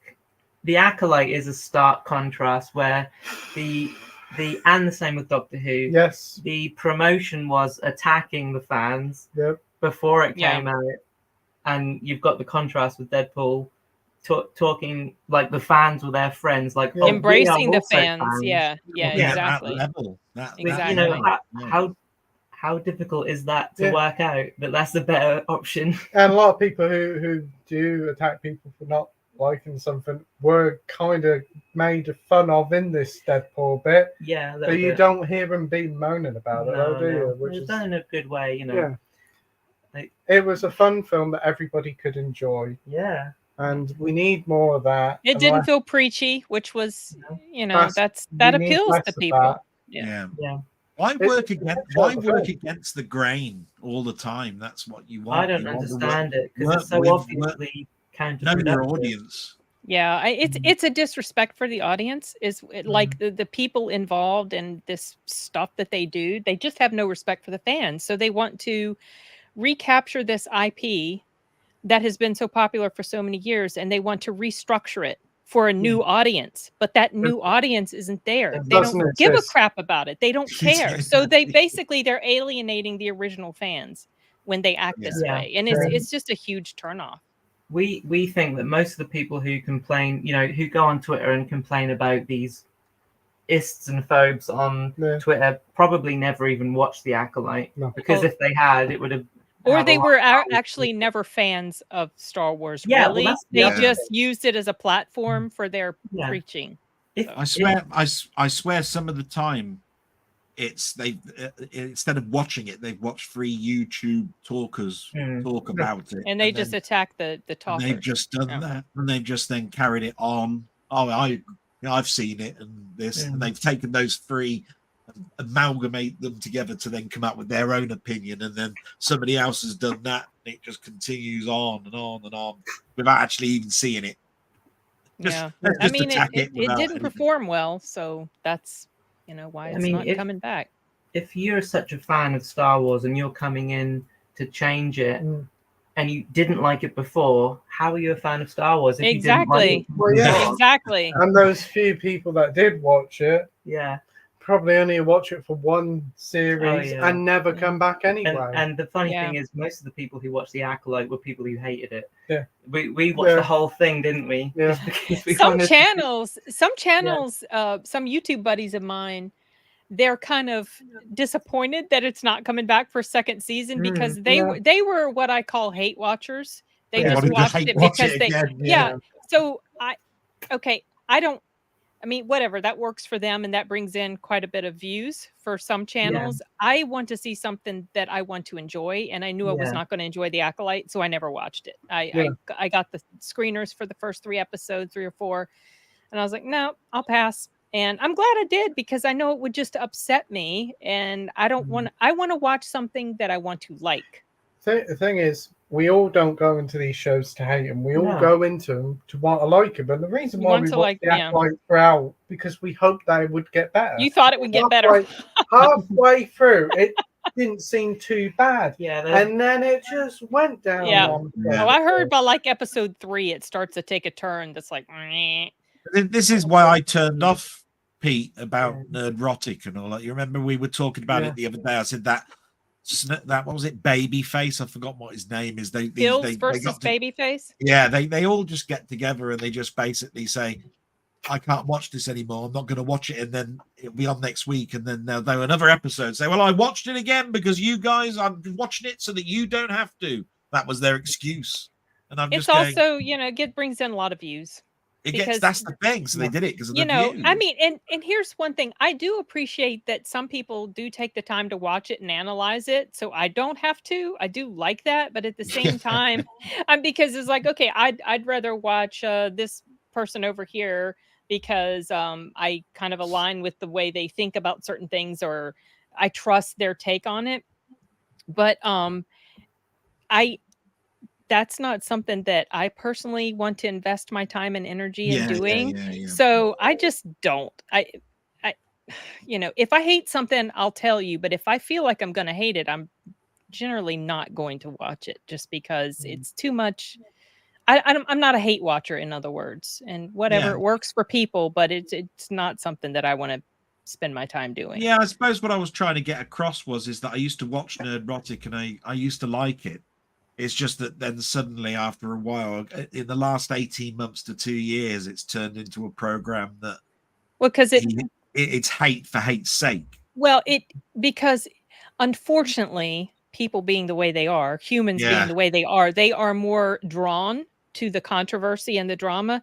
And so certain creators, they thrive off of that. That's what their channel, because a lot of people will just go there and whatever, it works for them. I don't have the emotional energy to keep up with that type of constant.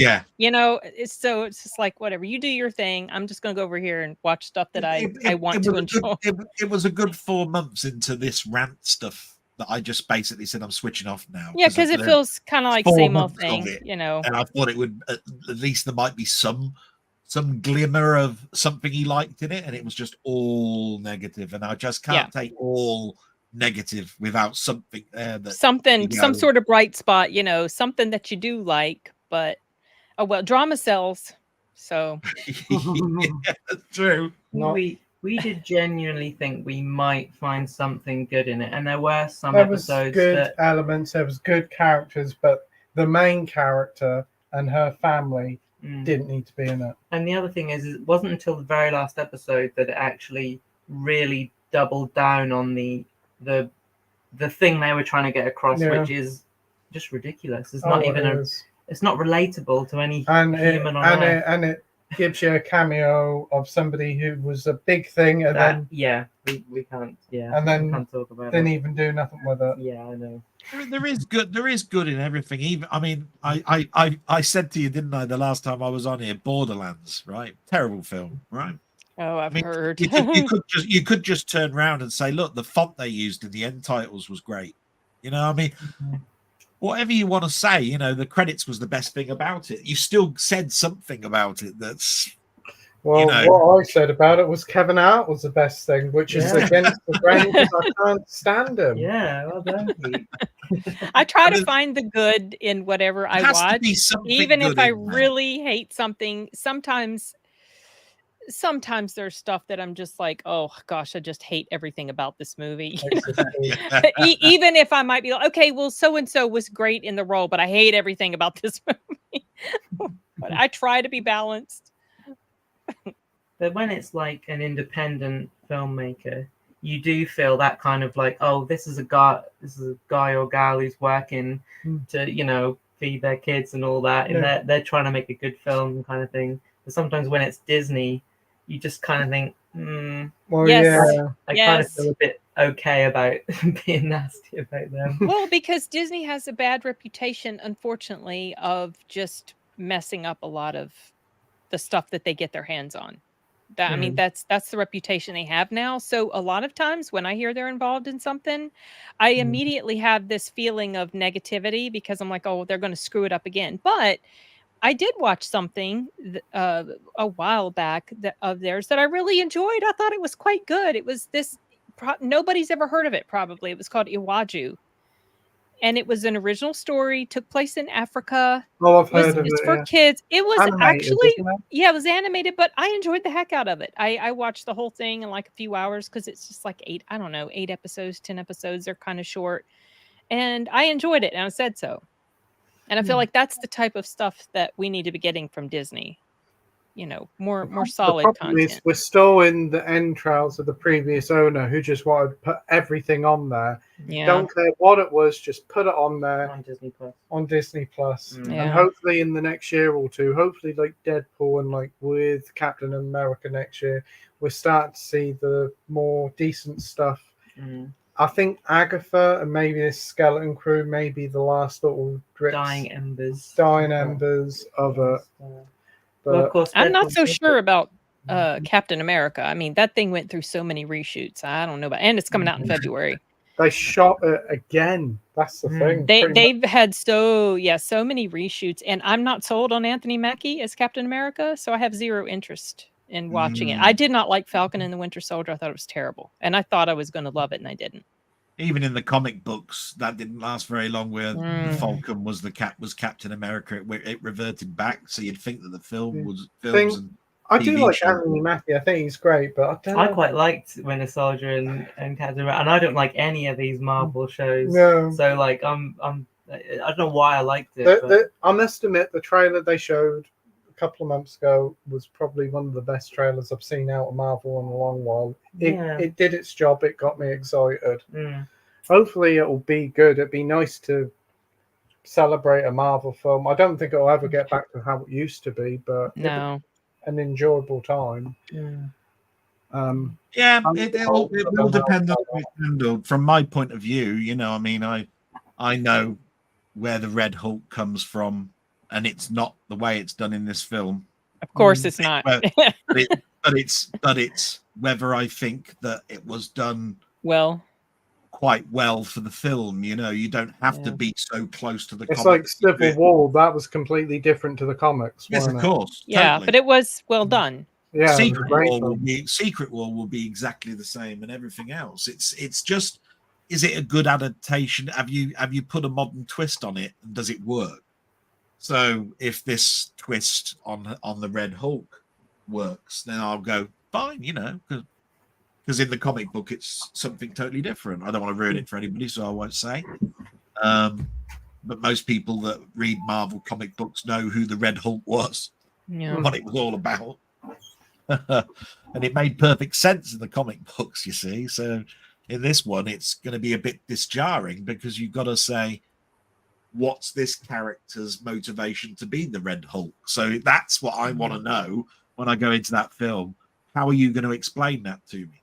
And does it work? I think the one positive thing about once the last Avengers film, because there's 2 coming out, once that finishes, this multiverse stuff's all going to end. Yeah, and I think they have to go in a different direction. This being tied down to join and interlock every film. Yeah. And then into Disney Plus as well, because that's where we want people to go after the films, and you're waiting and you get the next film coming out. It worked for several years and now needs a new hook. And that's an old hook that is now run its course. It's 10 years of that. We don't want any more of that. Let's do something different. And it's just a natural evolution, is that people just have been used to these old characters, and replacing them with newer, younger ones is going to take a long while, and maybe not even then people get on board with them. Yeah, maybe it'd be good for them to have a couple of years of just solo, non standalone stories. Yeah, like Spider-Man's being over in Sony has generally been that way until they got the ability to be able to use Spider-Man in the Marvel Cinematic Universe, but it worked perfectly well. Spider-Man, with Tobey Maguire and Andy Garfield, those weren't part of the Marvel Cinematic Universe, and I was quite happy.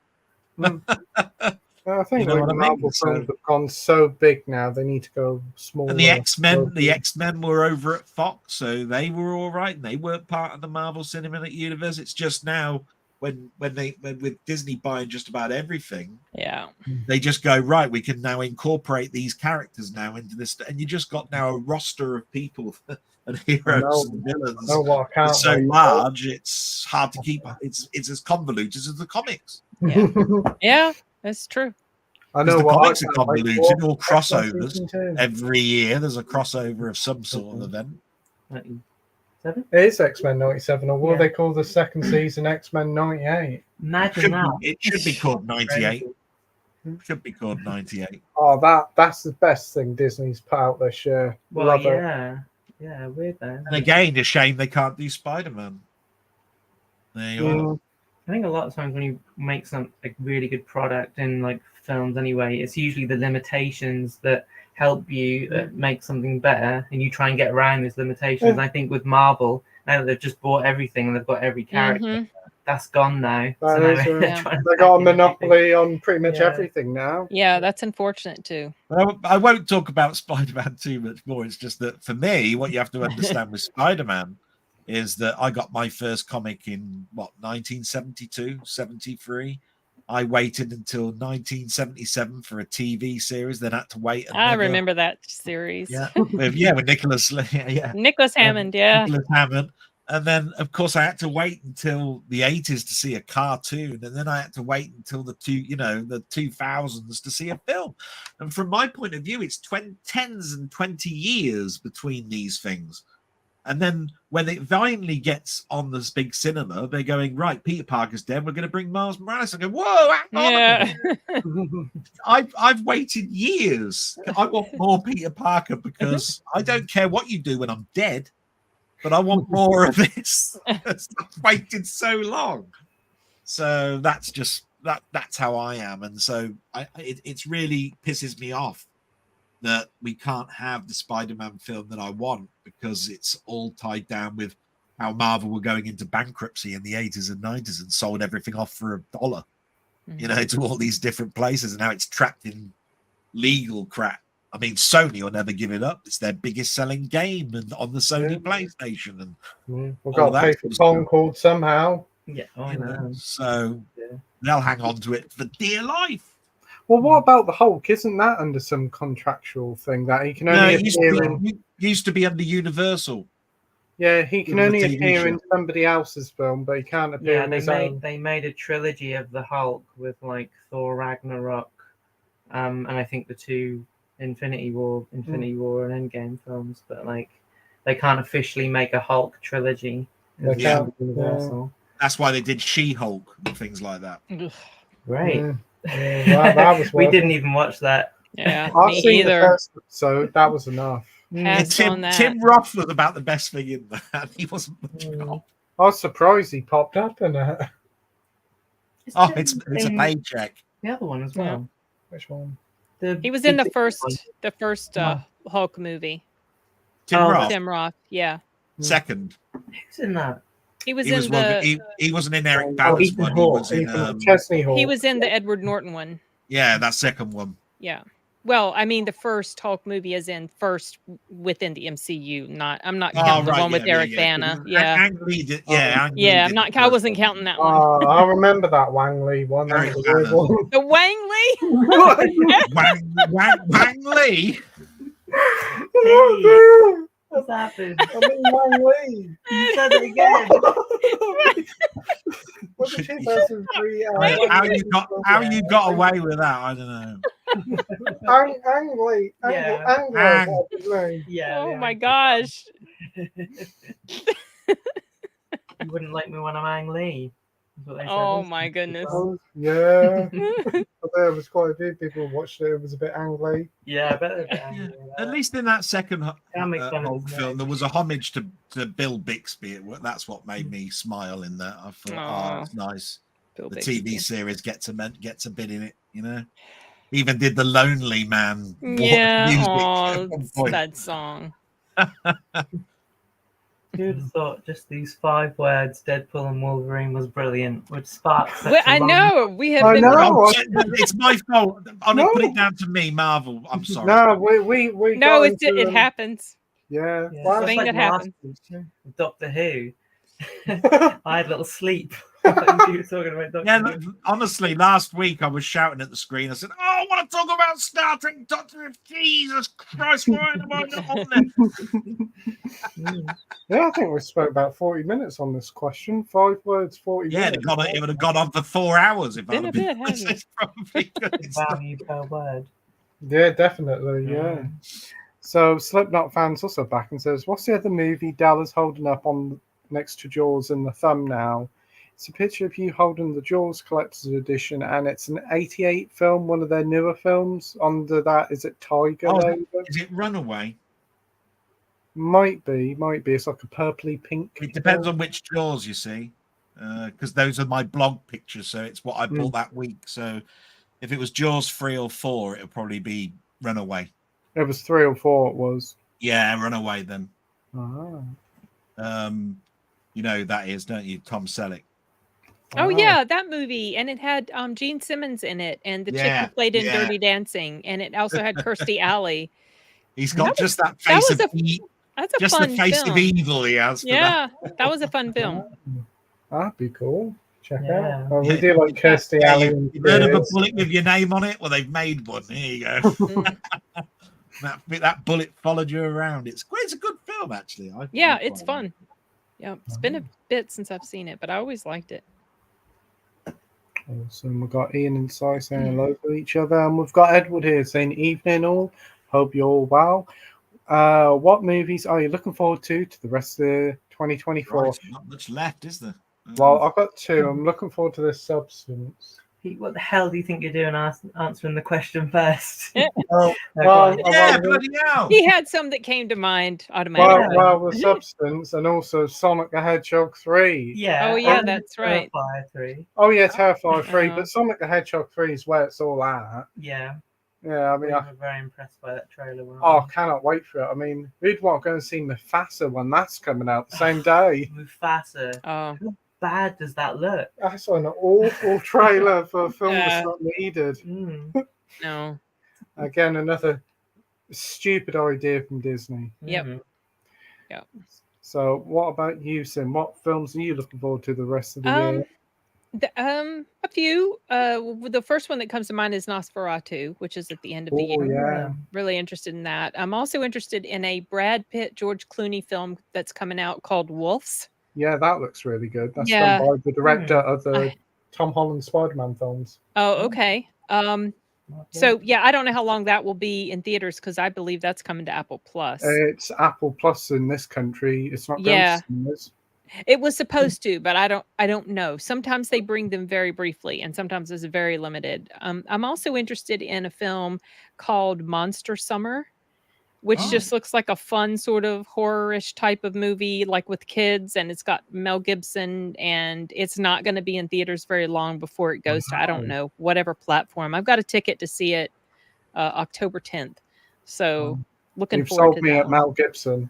I mean, it just looks like, it reminds me of just the poster reminds me of the 80s types of movies with kids involved in, precarious situations and, like think Monster Squad or something like that. And I have not seen a trailer. I have no freaking idea. It might not be anything like that at all, but just the poster sold me.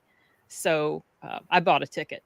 So hopefully When's- it'll be fun. And there's also another one in America that's apparently got released here, but nowhere around here, called Strange Darling, I think it's Oh, called. I saw that. Yeah. Yeah, a lot of people Yeah, I say saw that's that. really good. It's different. Yes. Yeah, I enjoyed it. I thought it was decent. Really quick paced.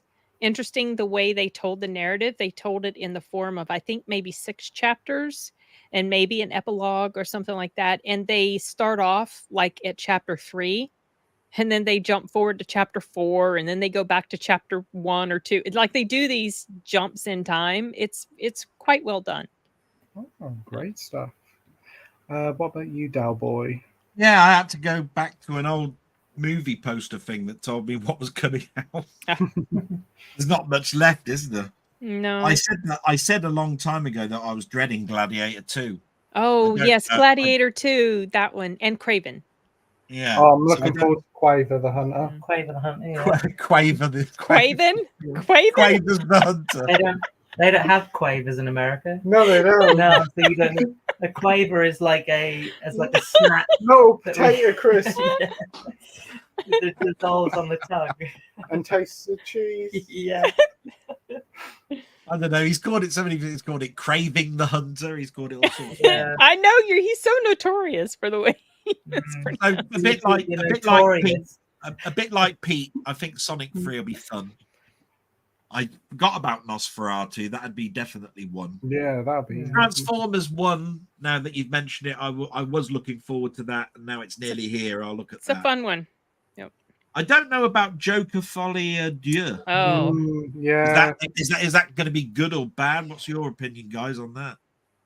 Well, I'm not a fan of Lady Gaga. And Right. she's to me, she's not a good actor at all. I call her something that's not very nice typically. But Oh, what do you I call want that? to hear it. We want to hear it. Lady Gag me.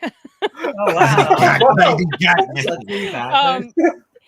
But I mean, I don't dislike her as That's what her intensely husband as I says. did in her earlier days when she was busy trying to just get noticed and be really stupid the way she acted. But she's not a good actor to me. I saw her in American Horror Story and she won a Oh, An she was Emmy terrible in She that. was awful, and she won an Emmy for that or something, some award she got, and I was like, "What the heck?" Yeah, And that was more a stylized It- camera routine for me. it was, You know, yeah, I was not a checkered fan. floors with cameras looking down and all of this sort of stuff. It was, So yeah. I don't have high hopes for. I'm I'm gonna Definitely- watch it, but I don't. This is one of those films I'm going into. I'm not expecting to enjoy not it. expecting. Yeah, Maybe I will be pleasantly surprised. If I'm pleasantly surprised by something that I think I'm not gonna like, I'm so happy to say, I'll I was probably wrong. I really stream enjoyed it, Star but I don't know. We'll see. see, that's the same sort of thing with me for Venom 3. I'm going to Wars. watch Oh, it, I'm but kind of looking forward to that. you know, but I'm really not looking forward. I to hope that. it's better than 2. Ugh, Oh, Yeah. 2 was awful. did not the like 2. Karate Kid. I'm not looking forward to that. Oh, that's Oh, I been forgot delayed about till that. next year. Has That it? has. Oh, okay.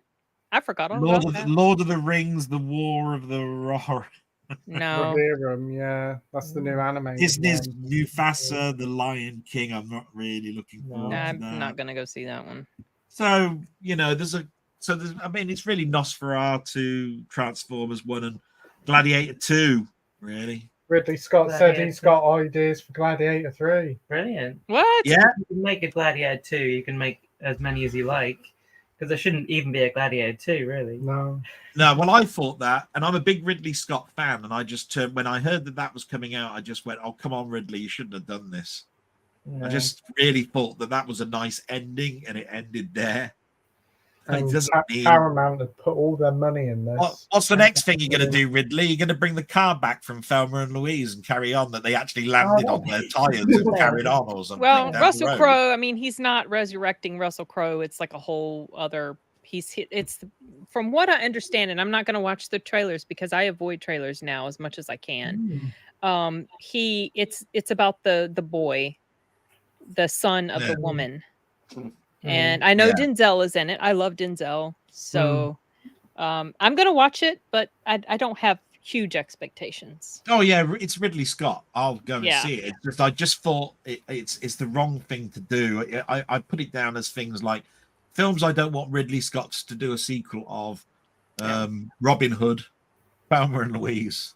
Mm. You know, and I wrote down a lot of them, and I just went, "These are ones don't touch and do a sequel of Yeah. them." And then all of a sudden, at the beginning of this year, it said Gladiator 2, and I went, "Oh, you're joking me." Yeah. You I know? put that one on my list of most anticipated for this year, Mm. but we'll see. So what about you, Amy? Mhm. What about you? Well, I'm looking forward to Nosferatu because it's the Yeah. guy who Eggers. did Robert Eggers. Eggers, Yeah. The Witch, and Yeah. a lot of films. I Still really haven't seen The Lighthouse. Yeah. Northman's great. You'd Yeah, love it's that. Yeah, the Probably. Lighthouse is great. Yeah, Lighthouse is a really strange and brilliant film. I think you'd really enjoy it. Even my mum liked it. Wow. I don't know why, but she did like it. Yeah. Defoe, isn't it? Yeah. sorry? Defoe and Pattinson. Yeah. Nice. I never Yeah. watched it. What I heard about it was I don't think I'm actually a big Eggers fan because I didn't like The Witch.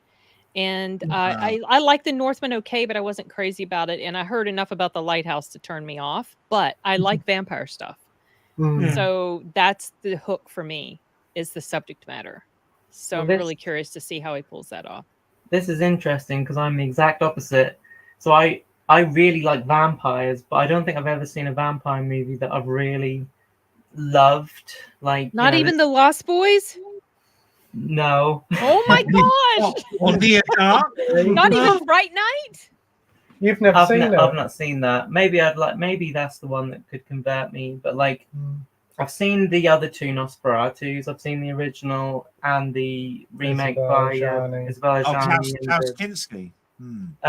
I think Klaus Kinski is Yeah. Nosferatu. Count Orlok in Mm. that, and the director is I'm forgetting his name. The guy in The Mandalorian. Oh, Weathers? No, he's in the first episode. Oh God, I can't. He got shot. Timothy So how- Oliphant? that narrows it No. down. Oh, Fritz the Cat. How many people get shot in Star Wars? He directed Fitzgeraldo. What am I thinking here? Anyway, he's very famous. Werner Herzog. All right. Didn't Oh, he yeah, make him. Yeah, the yeah, yeah, yeah. remake of the- So they're okay. They're good, but there's nothing that's really embarrassingly, I think the one I like the most is probably Interview with a Vampire. What Just about because it's what about Bram Stoker's Dracula? that's okay. Yeah, I'll Stroker? leave that one. Yeah, I Brad know. Stoker. I know it's terrible, isn't it? Stroker. I think there's a Christ. slight sexual as Wang, Lee, Bram Stoker. There's all this I'm just after the cheap laugh. I don't know why they call it. I don't know why they even called it Bram Stoker's Dracula, because in the original book, which our company did the audiobook of a few years ago, and I finally, listened to the book while I was working. They don't have all that romance in there. No. They add like it's not even a thing at all. And No. so I don't know it's why it's so in the public domain now. Dracula, if you actually do read it, it's incredibly dry. Yeah. I mean, it was enjoyable to work on because our narrators, our voice actors are fantastic and they did such a good job. But I don't think I ever would want to sit down and read it. I don't like old literature. That's old literature. I read that at school, that book. Yeah. Yeah. I mean, I must admit, I turned around and went, "This isn't Bram Stoker's Dracula." Isn't the book of Bram Stoker's Dracula mostly a lot of dirt in a coffin and him transporting back and forth across rivers and stuff? And it's written in letter format, diary format. Diary, because it is supposed to be Harker's diary most of it. And also Mina. Mina. Yeah. Mina's there's a lot of entries of hers that are written. So Bram Stoker's Dracula, you've got Keanu Reeves in British accent. I know where the bastard sleeps. Oh gosh, poor Keanu. Poor Keanu. I mean, I could watch Keanu. I mean, I do genuinely think Keanu Reeves is a good actor. I don't think that he's a bad actor. He's just an entertaining actor. Yeah, I mean, I've seen really bad actors, but you don't. When he's in Speed, you believe he's a cop, and you believe that. And in John Wick, you can believe. You've never played Harker like Bill and Ted's. In Bill and Ted, you can believe he's We've gone too far. That's what makes a good actor. If you can believe what. And he's really good in Cyberpunk as Johnny Silverhand. Is he? Yes. Oh, right. Oh, that's right. It was in Cyberpunk. Yeah. Johnny Mnemonic. Yeah, Johnny Mnemonic. Johnny Mnemonic as well. Yeah, his prequel to The Matrix. He's probably played the most amount of Johns there is. He's John. I truly believe they have carved out part of his brain for that film. Stuck a hard drive there. But yeah, so Nosferatu, I think I'm looking forward to it. I think he'd be a really good choice to direct it. Yeah. So I'm looking forward to that. But my main ones are Terrifier 3, Sonic 3. I'm looking forward to just to see your face. I'll be watching you throughout the movie rather than. I'll be like a kid at Christmas. Yeah. And what was the other one that you said? Anyway, that's it. Terrifier 3. I'm looking forward to. Terrifier 3. Yeah. Nosferatu, I'd like it to be a little bit more like the silent film. I mean, I've watched that a number of times. I did love that film for a long time. There's great. Wicked coming out. A lot of people are really hyped for that. Yeah, maybe that'd be good. I don't know. Ariana Grande, she's a good comedy actor. I'm intrigued for Joker. I'm not hugely hyped for it. It's an interesting prospect to do with the sequel. It's going out there, and I quite like Lady Gaga, especially. You love Lady. You don't. I liked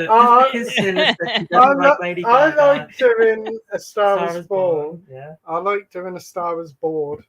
A Star Is Born, yeah. A Star Is Bored. I did watch House of Gucky, and I wasn't huge on her there. House of Gucky. Just say how that's how it looks, isn't it? House of Gucky. Yeah, I'll just say House of Gucky. It's their fault. That's funny.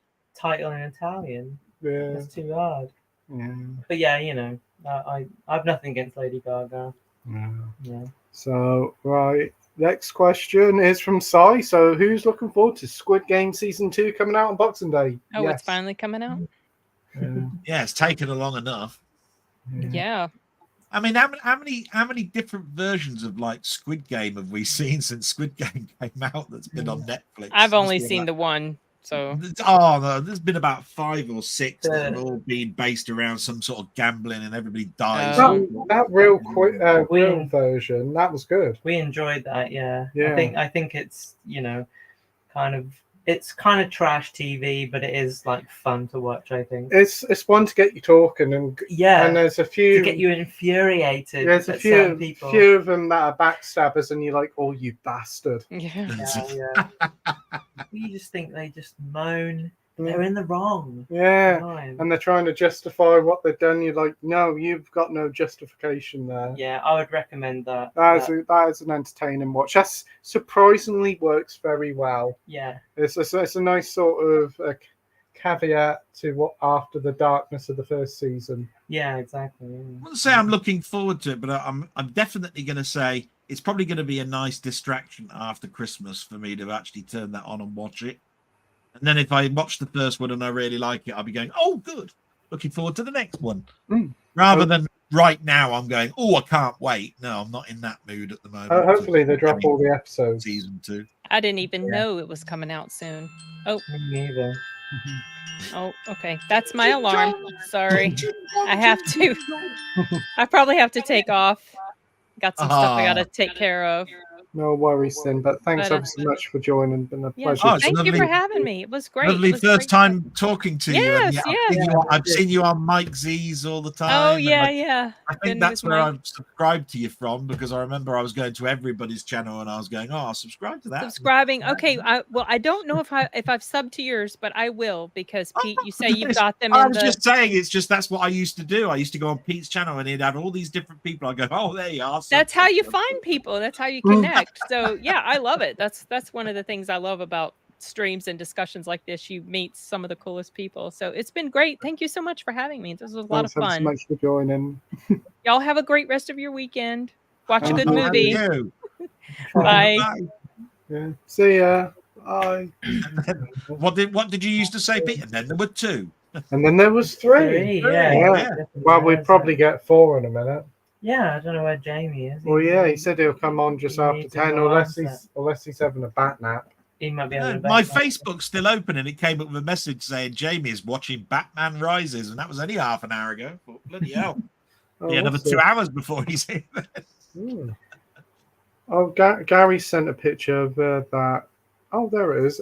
Argento Deep Cuts by Severin. He cuts, there you are. Right, okay. I don't know, it's just one picture like that. And it's supposed to be about 3, it's like 3 films. Featuring Lamberto Barber and Luigi Cozzi. I don't know who that is, but Lamberto Barber I obviously know. Oh, cool. Thanks for sending that over, Gary. We'll have a look online about that later Yeah. on.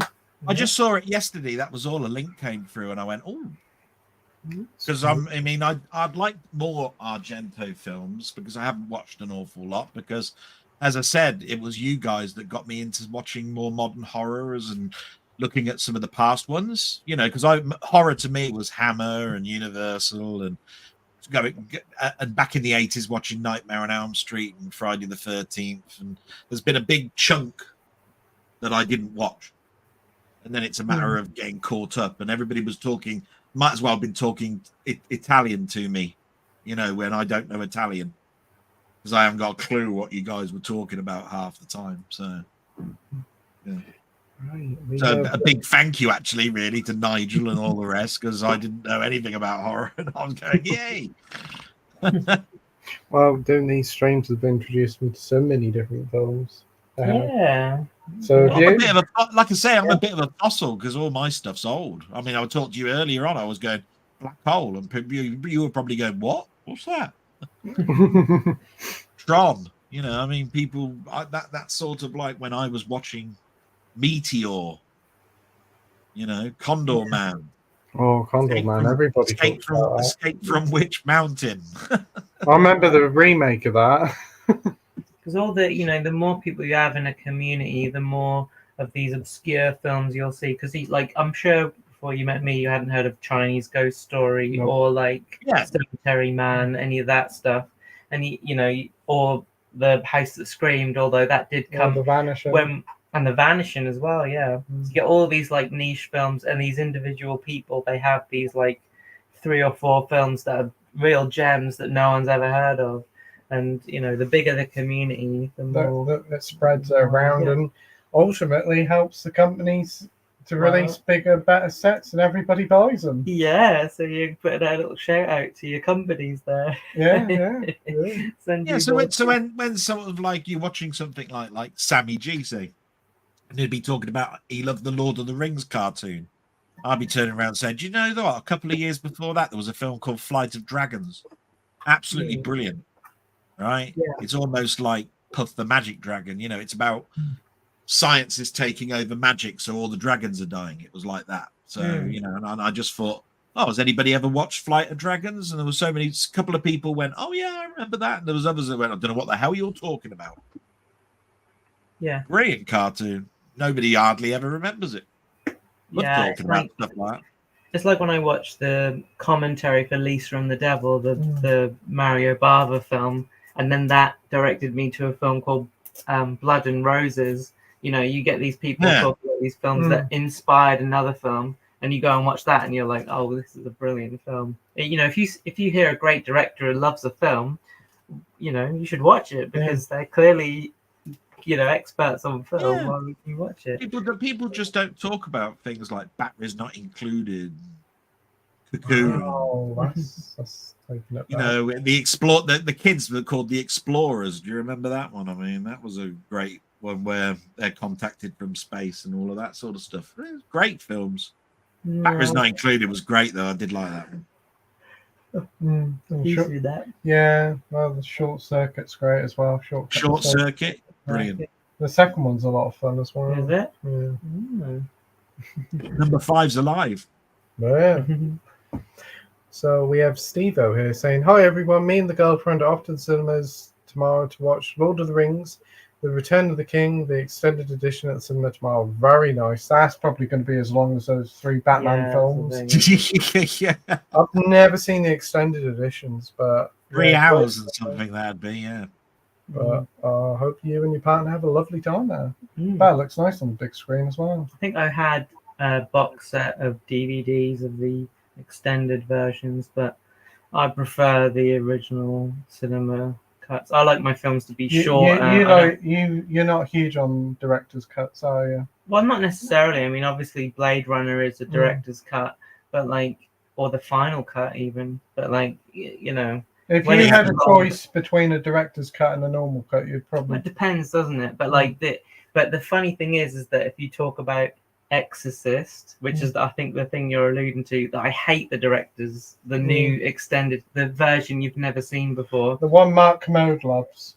Does he love it? I don't know. Well, anyway, that whole thing with the thing I hate about that Exorcist extended cut mainly is the part where they're sitting on the stairs, the 2 priests, and in the original they're silent, and in the extended cut there's this voiceover about how important it is to save this girl, blah blah blah, we're fighting against evil. And you think, well, I'm not stupid, I know that.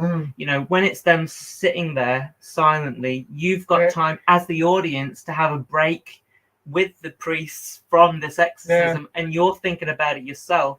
You have your own conclusions. And it says a lot with no dialogue as well. Yeah, exactly, with no dialogue. But the other thing is, it's not a director's cut because William Friedkin put that in because William Peter Blatty really wanted that in when it first came out, and William Friedkin was like, I don't want this in, this is too much.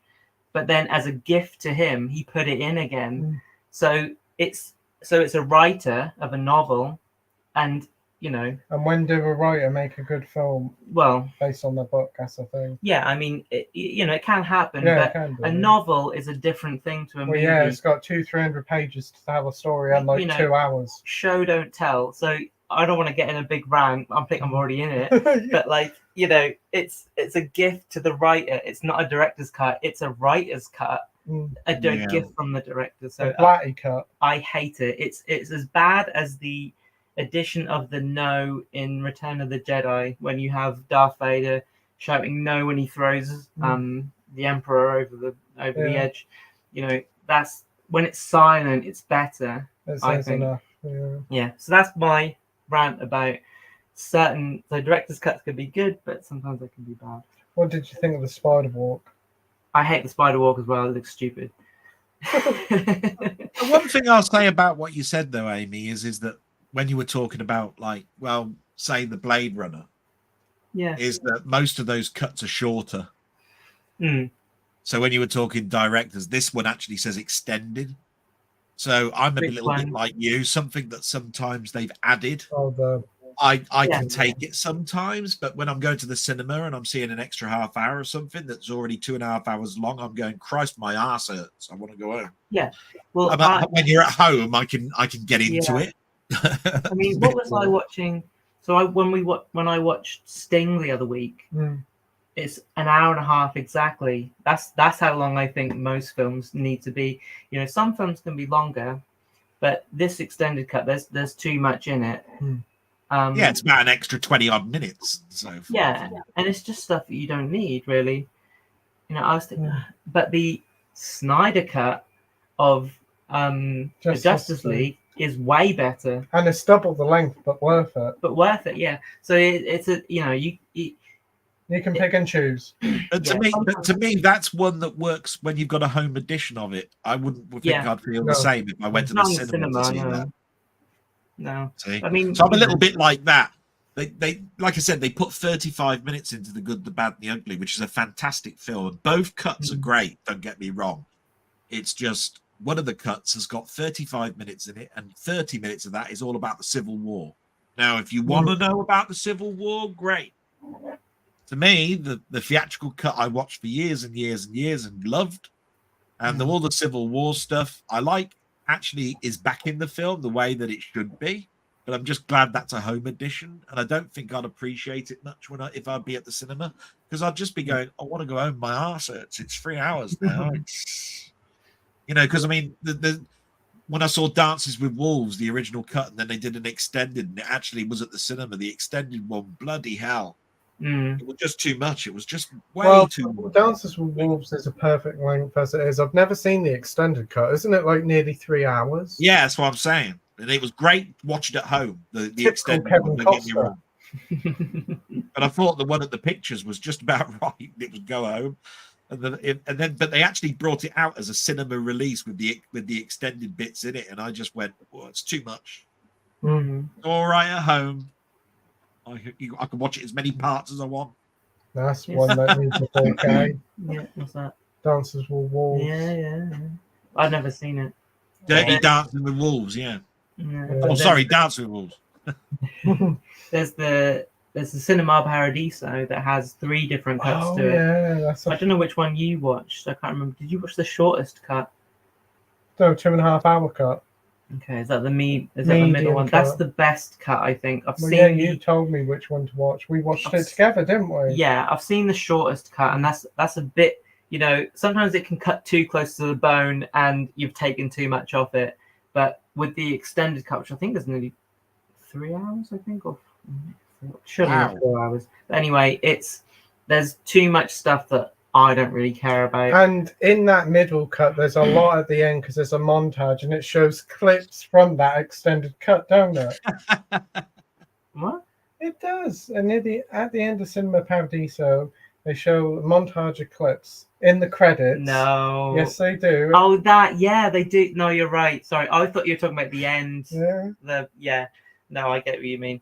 Yeah, in the ending credits, they have a lot of stuff that's in the extended cut that but wasn't even released in the cinema. No, it wasn't. That's weird. Why they include that? I mean, because I know a lot of people who wanted to see that stuff. My mum included. She was like, "Oh, I want to see." Well, more I stuff did say that. about it, didn't I? When we watched it, I was like, "Well, that's strange." I remember thinking I couldn't give a shit about that.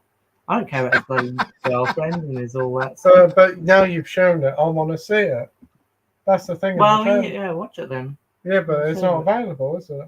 What, the 4 hour? It is available. Is it? Oh. Yeah, the longest cut, yeah, which has all that in it, yeah. But that's a wonderful film, Cinema Paradiso. I think it's one of the, it's a love letter to cinema, and it's the ending that makes me cry so much. I think it's just such an emotional ending, and it's been a long time since I've seen that film, but I did like it when I saw it.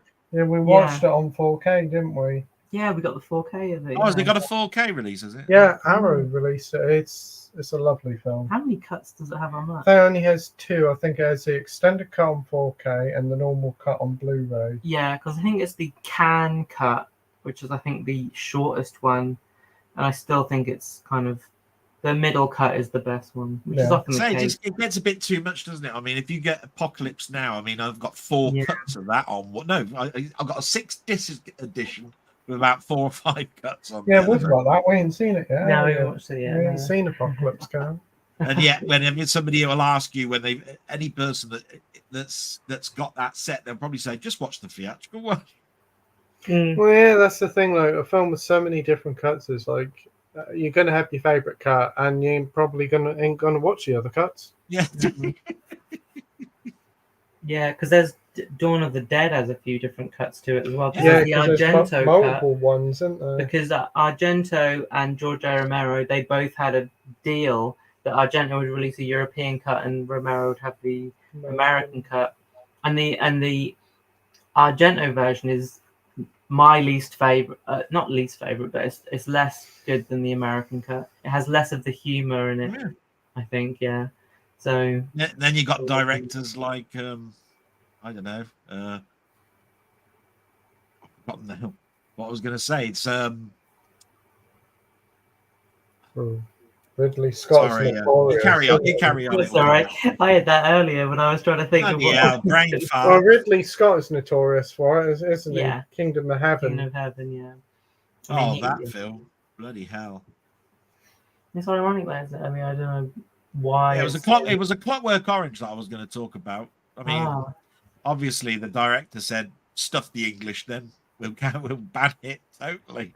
And then on his, I think seriously, he did not want that to be ever released here, and yet the estate turned around and said, "Yeah, you can have it." But just think, we could still be in the situation now where we'd never have that film. Yeah. Well, that was banned in this country till he died, wasn't it? That's what I mean. He said, "Stuff the English, then you're going to be like that. You'll never see it." And he kept that opinion till his death. And it's probably his best film, I'd say. It's really good. Oh yeah. Have you read the book of that? No, it's quite a short book though, isn't it? Yeah, it's got a whole dictionary at the end of what the language is. Wow. Oh, Wow. Because nobody understood a word of what the language was in that film. Because 2001 is a short book, isn't it? Yeah. Short story. Yeah. But that's a very long film, isn't it? Yeah. Another great 2000 film. 2001. Yeah. Series of books, yeah, Arthur C. Clarke. Oh, is it a series of books, is it? Oh, there you go then. We seem to like his book adaptations, don't we? Yeah, I haven't No, seen Clockwork Orange. So But I take it you haven't seen 2010 then, the follow-up, no. the year we made contact. That's actually some believe that to be a better film. Wow. It's got Roy Schneider in it. Wow. 2010. Yeah, I think I knew he was in it. Oh, but We'll have yeah, to watch that. you've never seen Clockwork Orange. I've never seen Clockwork Orange. That's no. one I need to introduce you to soon. Yeah. Yeah. Oh, so good. It is a good film. Then again, I like all the Beethoven in with Simps. You know, Wendy, got the name now. He did the music to The Shining as well, and Tron. Oh, the music in it is really haunting. It's Yeah. great sound. I mean, I've got all of this. I've got all of her music because she was the person that worked with the grandfather of Simps. I mean, she actually had to use the old style Simps with the walls of dials to get all the voices. So, yeah. We have Horsetooth here, Jackson. Horsetooth Cinema. What's up, everyone? Hey, Jackson. Hope you're doing well, mate. And he's off to see The Substance as well now. He's very excited. Nice. I need to know more about this film because, like I said, I've seen the advert for Josh's review, and that's all I know. Yeah, we've seen the trailer a few times in the cinema. It's like, wow, this looks different. Demi Moore in it. Dennis Quaid, is it? He's supposed Definitely to be. need to know more about these films and get to see them.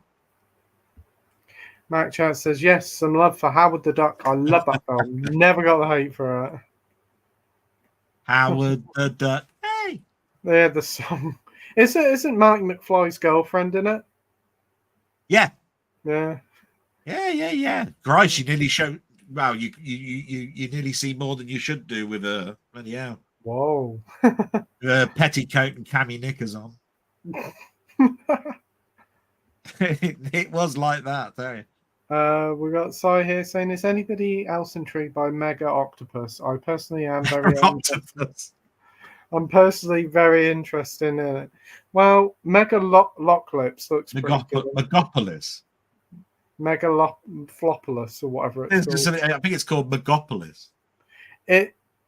It's Francis Ford Coppola's final film. He's put all that money into it. It's an interesting idea, I suppose, and a huge cast. I am intrigued. I don't think the film will be very good, but I definitely would like to see what it's like as an experience to say that I've seen it. Actually, Sai's got it perfectly spelled, I think. Yeah, I don't know too much about it, to be quite honest, but I do know all about what went on in the last of his films. So that's the one that we're talking about. So yeah, I don't know too much. I'm intrigued. Apparently, he tried to sell it to all these movie companies. They said, we can't sell it. We don't know what the movie's about. It hasn't even got a story to say. He's actually had to pay Lionsgate to push it out. So Lionsgate are just getting paid to push it out. And they're saying when it comes out in America, it'll barely make $1 million. And it cost 100 plus. Oh, Christ. Dear me. Yeah, so he's having trouble with a distributor then. That's what we're saying, is it? Yeah, IMAX are going to put it out in cinemas, but they're going to put it out on a special low price of $5 as well to get people to watch. Wow. Oh, dear. It's definitely a sign of desperation with Mega Loctopus. No, I'm okay with my drinks. We've got Minhaju here saying, hey, Pete, Sin, Delboy, and Josh, how's it going, guys? This is from 2 hours and 2 minutes ago. Yeah. Hey, Minhaju, hope you're doing plenty well, of time. Yay. You're probably asleep by now. Minhaju says, Pete, I may sound silly, but how did you get the second sight release of the Hitcher so early? I can't wait for my collector's edition to be here on the 30th of September. Well, it was kindly sent to me by my good friends at Second Sight, AIM Publicity. And they You're really good friends, aren't you? Really I am. see you hanging out outside the off license together with your skateboards. Yeah, we have plenty of water cooler moments. Yeah, that's right. Yeah. He pissed me off twice. I can tell you now, he pissed me off twice. He showed off the bounty, and I went, you bastard. That was the first one that I went, you bastard. He got this bounty. It was a beautiful box set. And I went, oh, it's a brilliant do you know how much that'll cost me to get from bloody Australia to here? I went, I really want that one. What was the second one? What was that sound? I don't know. I was trying to do the Batman. I can't remember how it goes. Here he is. Hey, Hey, how are you doing? knackered. I bet you. You've been in the cinema all day. I bet they were charging you rent. No. Yeah, no. I've just literally walked in. You just let the floor in. What? No. I've just literally walked in. All right, cool. Thanks for joining, Jamie. Great to see you. Oh, you're welcome. Oh. He sent me a message out the blue this week. I went, oh, that's really nice of you, man. Yeah. Oh, you're welcome. That really made my day because I'd just got out of hospital when that came through. Oh, you're welcome. I was feeling quite depressed. Oh, sorry about that. No, so I was glad. What I've just said is that you turned the frown upside down. I was glad about it. Oh, thank you. It always brightens up everybody's day. Oh, yeah. So, what did Apart you... from What? criminals. Oh, yeah, apart from the Joker. Joker don't like them. Penguins. Not Penguins, yeah. They put up penguins up north. Yeah. Orange penguins are lovely. It's a joke. Inside joke, yeah. Yeah. You told me that. Well, you told me Ryan had put the penguin up, and I thought it was some kind of northeast tradition. That's right. Before earlier, the second time he pissed me off, he showed me the protectors, the persuaders. Persuaders. Yeah. No bugger can get that. And he's got this bloody big book version of it. Oh, it's an absolutely it's incredible release. It is. I'll tell you, if I found out where he lived, those two would be off the shelf. Oh dear. We got Jim Jam Movies would love that off of you as well, I'll tell you. Oh, yeah. I think they've re-released it now with a different company, though. I don't know. I don't think Old Gold Media have actually done that, especially without the book and all the. I know Biovision have released it. They have, but that's Ah. Australia. But it's just Australia costs so much money. Yeah, that's true. I mean, I bought something from Australia. I think it was the Martian Chronicles. It cost me 75 quid. Wow. And then a year later, it came over to Britain. It was 35 quid. I mean, Jesus, you have to sometimes just go, nah. So we've got Jackson here. He caught a trip with the taxi driver on a 35mm print earlier this year, and it looked gorgeous. Yeah, I think that's what the 4K is from. That's one of my favourite films. Oh, the Steel. Have you seen the Steelbook? No, I haven't seen the Steelbook. I don't think I've seen it. You haven't seen The Taxi Driver? No, we'll have to watch it. Yeah. See if I could turn the background off. What have I missed? So that's Taxi Driver, the Steelbook. That's So nice. it's Yeah, nice. it's kind of perfect little picture, poster It's art. really nice. Believe it or not, I've not watched Taxi Driver. I can't believe it. Oh, here's one for Jamie. Look, the Joker. Joker. Oh, is that the? Oh, wow. And that came in a special Warner box. Look at that. Wow, that's cool. But yeah, Taxi Driver, you'd love that, Amy. Gorgeous. I've got it. I bought it on Blu-ray for like 20. I think it was 2019. It was like £2 in Poundland. Yeah, I picked up in Poundland. It comes with a slip cover, nice black slip Yeah, that's cover the one I with got. two discs as well, full of special Yeah. features. And I that was like, one, I've never heard was, of it. I'll that take one was it. perfectly good enough for a long period of time. Like I said, I've watched this print and it really is gorgeous. I mean, my God. I mean, so much of it is like sort of traffic lighting, like traffic lights, and it's just gorgeous. And there's such a weird kind of visual metaphor for it. So I think I can't explain what it It's means. got Josie Gibson in it as well. Josie Gibson, Bernard Herrmann's last score.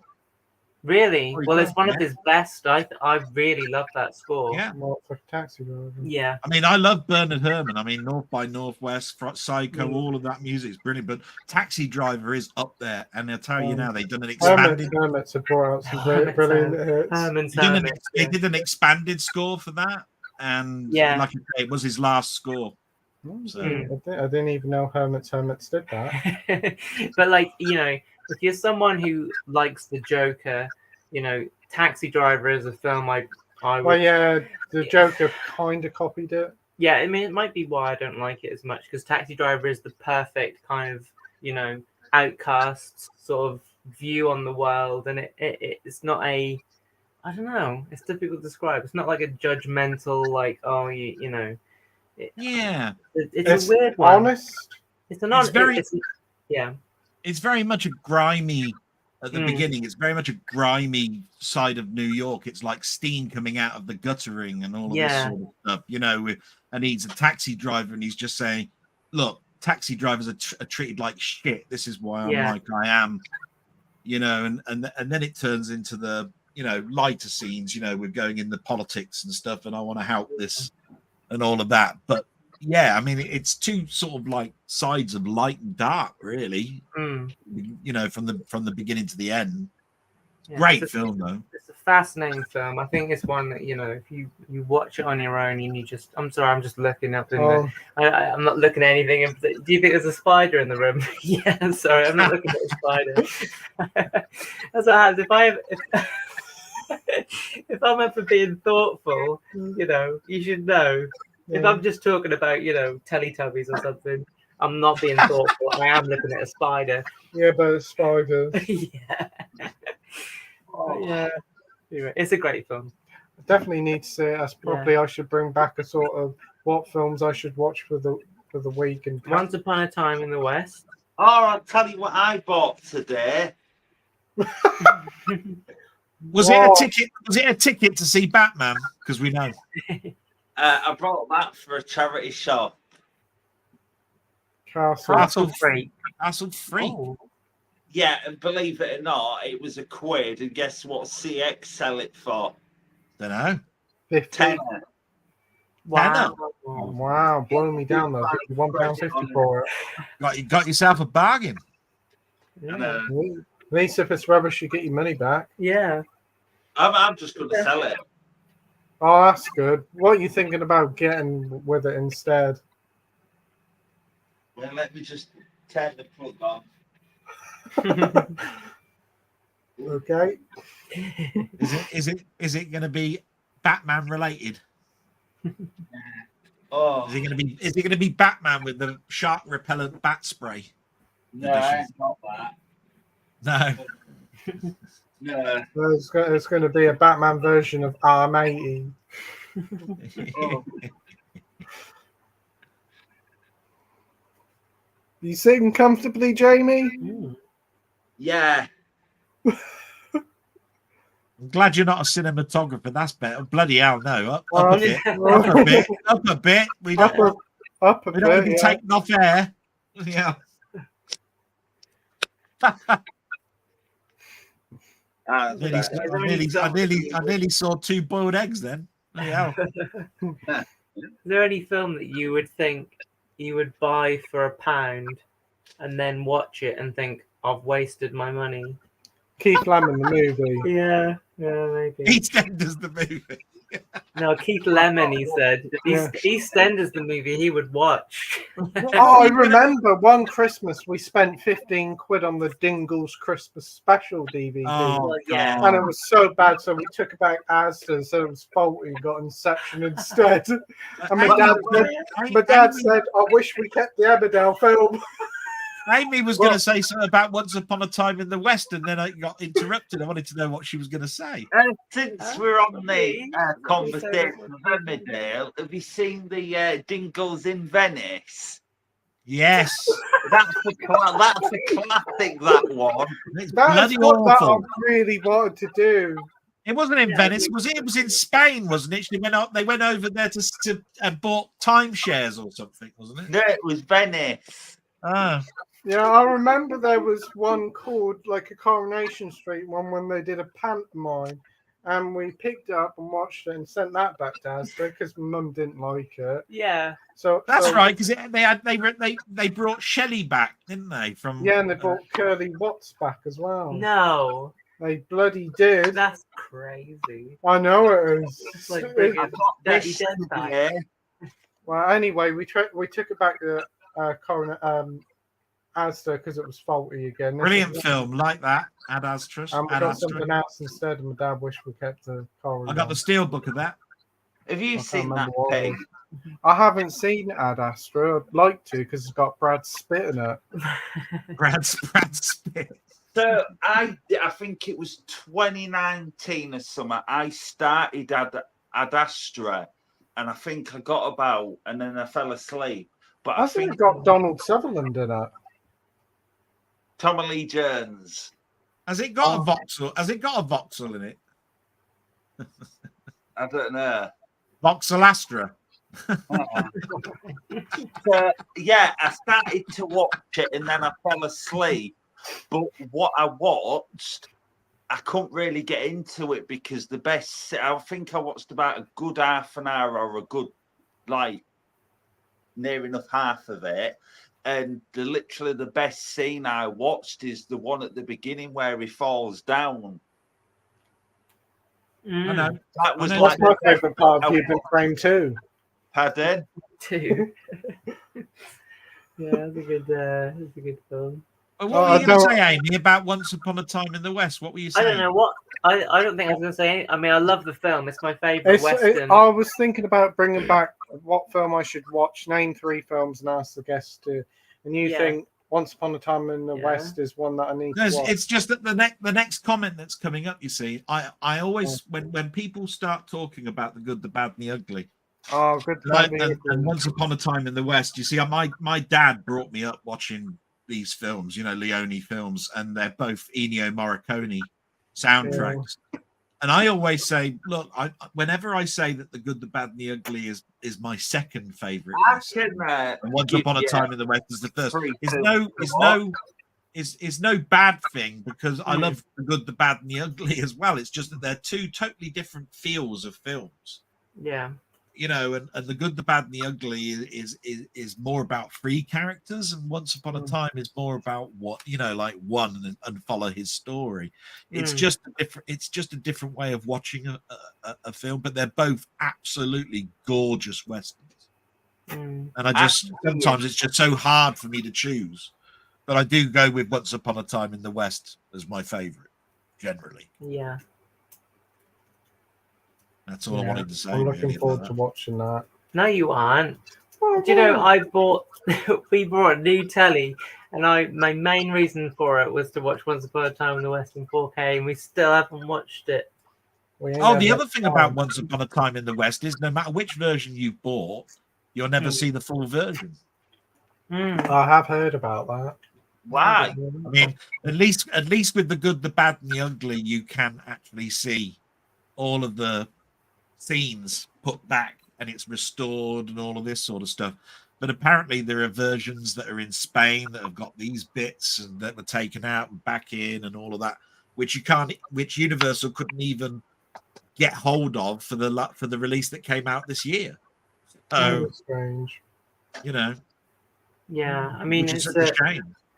Yeah, it's a bit like, I guess, it's like for people who've never read comic books. When they say I want to get into comic books, it seems so overwhelming. Yeah. And I think with like movies, it's like if you say to someone, "Oh, by the way, you need to watch one of 4 cuts of this movie. Don't watch the other cuts, or maybe watch the other cut." It seems overwhelming, but really, I've seen Once Upon a Time in the West. If there's a version that's lost, I haven't seen it anyway, and I liked whatever version I saw. So I'll go for that.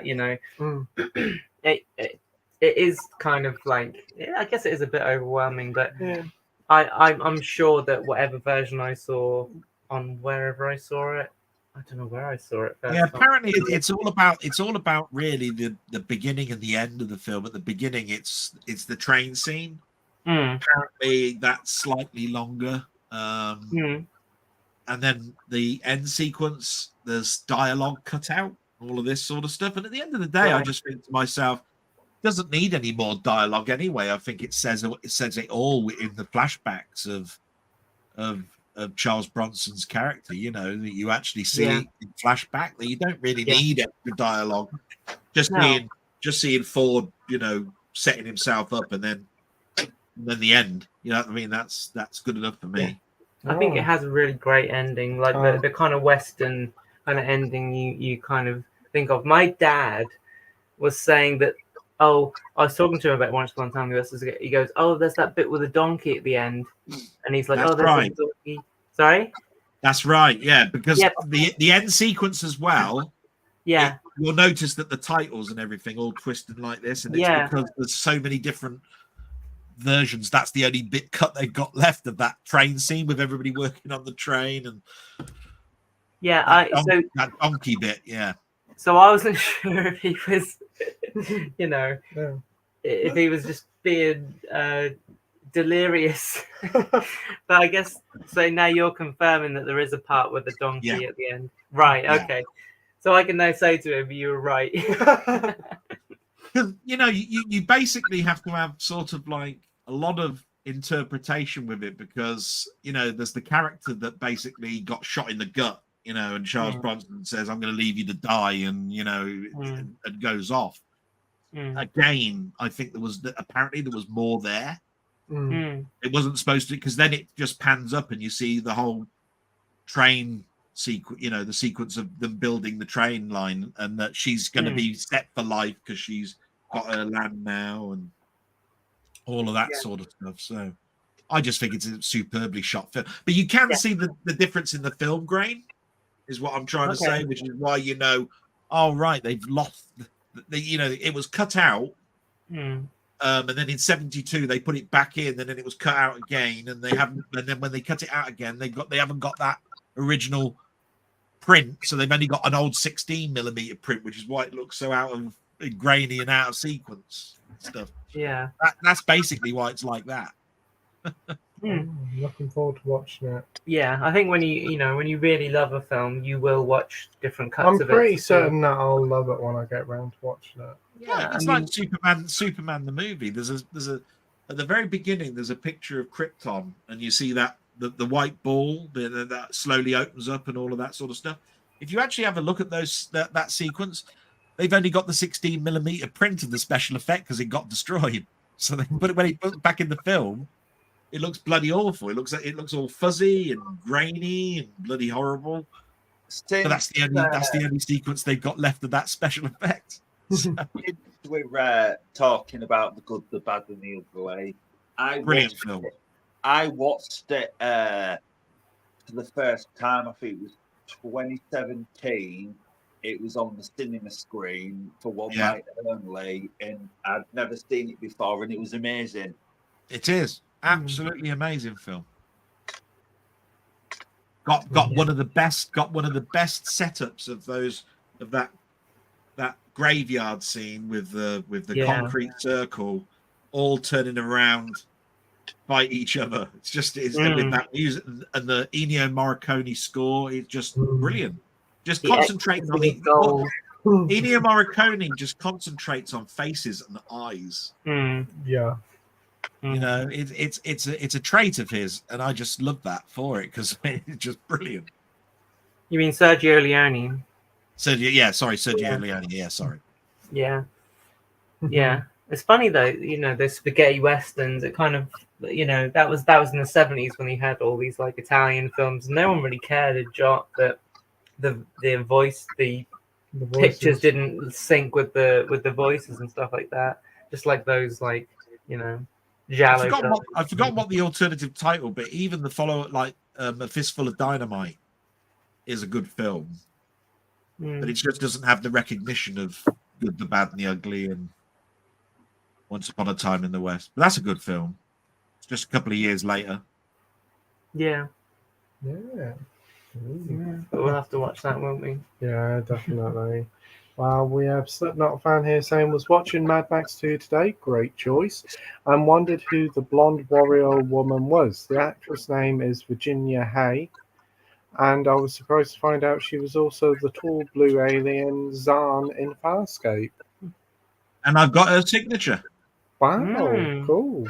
From Farscape, she actually goes to conventions now and makes soap. She'll give you a signature if you buy her soap from her stand. Wow. Really lovely lady. She always talks about how much time she had to be in makeup for that blue makeup all over. Oh, very interesting. We got Steve Mack here from Let's Talk Criterion. He says, "Hi guys, how's it going? Just edited my video on Todd Solondz's Happiness getting released here on Monday, 3rd of September." Never heard of it. Never heard of it. I've heard of it, but I haven't seen it. Janie, have you heard of Happiness? And no, it's not the Ken Dodd song. No, but you got plenty of it. No, I don't think I have. No. Ian says, "Is there a film that you like that became a TV series?" Mine is The Dead Zone '84. Yeah, the Dead Zone TV series was really good. I quite like that with Anthony Michael Hall. Never watching it on the horror show. Oh, brilliant! Highlander. What a great film! What a great TV series. Works very well. I've got one. You taking the piss? I don't know if you are. Did you like the Highlander TV series? Yeah, Okay. Yeah. I'm just asking. That's all. it's a great Shoot. series. I quite liked it. It's better than those films that came before it, like Highlander 2: The Quickening. They took it. What kind of worked in an episodic approach. I thought Adrian Paul was a good replacement. There was some fun extension of the mythology there. I'm in a Speed 2 boat here. Yeah, you're in an actual boat that's gonna just go too fast or whatever the hell happened. in Well, that they did film. a spin-off. They did a spin-off series that only lasted one series with one of the Yeah. female characters. That was shit. I've But got one. well, Ash versus the Evil Dead. I've only seen one episode. Yeah, but that was a good one. Yeah. 3 seasons. It's good. That. Yeah. Yeah. It's fun, you know. I like stuff that expands on the mythology but doesn't take itself too seriously. And I think that show does. I was going to mention that one because I haven't got too many. Because you can't say things like War of the Worlds. Because I mean, have you ever seen the TV series of War of the Worlds? My God. I know. What's it called? Oh, and it had It was another science fiction one. Oh, where they came down and the aliens were like got pissed on milk and things. Oh, it'll come back to me. Hannibal, but probably not because it's not really in following on from the films. But that's the only other thing I can think of. That is a really good TV show. Jamie, can you think of any films that became a TV series that you enjoyed? Cat Racing, actually. We could be sitting here this time next year saying Creep. Creep, yeah. Could do because that's coming a TV series. I had to cheat, but it was Alien Nation I was thinking of. Oh yeah, I quite enjoyed that. That wasn't too bad, the series, and I quite liked the film as well. You know, there's a TV series. What's it called? So based on the What We Do in the Shadows movie of the police officers in that. Oh yeah. It had 2 really good episodes, directed by I think one of the 2 from Flight of the Conchords. And it was really funny. You know, it's that typical New Zealand humor where it's like it's basically like British humor where they're these 2 coppers who are like, you know, these normal police officers who are like, you know, hello, what's going on here then? But they're like, you know, supernatural things, but they kind of still got their sort of procedures about it, so they still treat it like it's a normal thing. That was quite a good series actually. And obviously, the What We Do in the Shadows TV show was pretty good as well. The police officer series went on for quite a while, I think. Yeah, but it really went downhill for me quite quickly. There is Go on then, Jamie. I've not seen the series, but all the films I've seen the remake and the first film. But Karate Kid and Cobra Kai. Yeah, Cobra Kai. Of course, perfect. Yeah. Yeah, because you can't say Police Squad because it was the other way. TV. Yeah. I would say Police Squad if it was the other way around. Yeah, that was great. Dead Zone is one of Ian's favourite films of all time. I like Dead Zone. I thought it was a good film. We've got Gary here saying good evening, everyone. Good evening, Gary. We've got Mike here saying hey all. Wow, hey Mike. We've got Andy here saying happy Saturday, everyone. What's everyone's favourite decade for music and film music? Has to be 80s cheating and 90s for me. Films 80s. That's a good one. Yeah, music has to be 80s and 90s and films 80s. Depends on what you talk about. Music. Are you talking about scores or are you talking about pop music that was coming out? Sounds like you're talking about music and film just separately, I think. Yeah, I mean, music would be probably 80s. Film music. I don't know. I think there was some very good scores in the 70s. Maybe. That's what I was going to say. You see, because 60s and 70s film scores were gorgeous. And maybe films It is quite easy to say 80s, but I'd say 70s. I'd say 70s for both. Mm. Like, I'm more into modern music, so I might even say 20, the teens for music. But, yes, I like 70s music. Unless the modern's Lady Gaga, I don't agree. Oh, no, V, you like Ariana Grande, don't you? Yeah, she's a wonderful singer. Yeah, it's true. You like Sabrina Carpenter? That one with Jenna Omega was pretty good, wasn't it? Jenna Ortega with her, what was it? What, you said it, inspired by Death Becomes Her, yeah. yeah, and Sabrina Carpenter did say Nintendo in a song, so I approve. No, was that her? The Switch expression- Switch like Nintendo, yeah, okay. Okay. What about you, Delboy? Well, I think I answered it. I just turned around and said, if we're talking about film scores, you know me, I like Jerry Goldsmith, Ennio Morricone, so I'm going to be talking about older films, aren't I? Mm-hmm. But when it comes to films, I've always said I think the 80s was where I went the most to the cinema. I was going every week on a Friday to see virtually, to see a new film. But, pretty much. I'm not saying every Friday. But I mean, I was watching crap like Turner and Hooch and all sorts of stuff, just going in but I was having a great time, and I was watching so much that and of course, the 80s is also the time where I bought a video recorder, and we were renting from from these independent video stockists before Blockbusters opened, and it was just a huge expanse of me watching films, everything. It was almost like every night I was either, renting a film or going to the cinema to see a film. So it was, just a big expanse of visual to me. Music-wise, though, I don't really rank the scores much in the 90s and the 2000s compared to the Bernard Herrmanns and the Jerry Goldsmiths and the, I mean, Raiders of the Lost Ark, that's 80s, you see, and there are exceptions, but it's just, I can listen to some of the music that's now in the films and I just go, there isn't a theme here that makes me want to go out and buy this. Where in the 80s, I'd listen to the main theme of the film, like Raiders, and I'd be going, oh, I want the score. Yeah. You know what I mean? I can't hum along to a score at a modern one at the moment that makes me go, yeah, I want to buy that. What about like the film score to Drive or something like that? That's a really good sound. Yeah, like I said, there's sort of like exceptions to the rule, like. I think the exceptions are like really make their mark. So. I think like Neon Demon as well. I don't know why I'm thinking of these films. Like I feel like my kind of 80s for Delboy would be like the late 2000s to the late teens. For me was when I used to go to the cinema the most.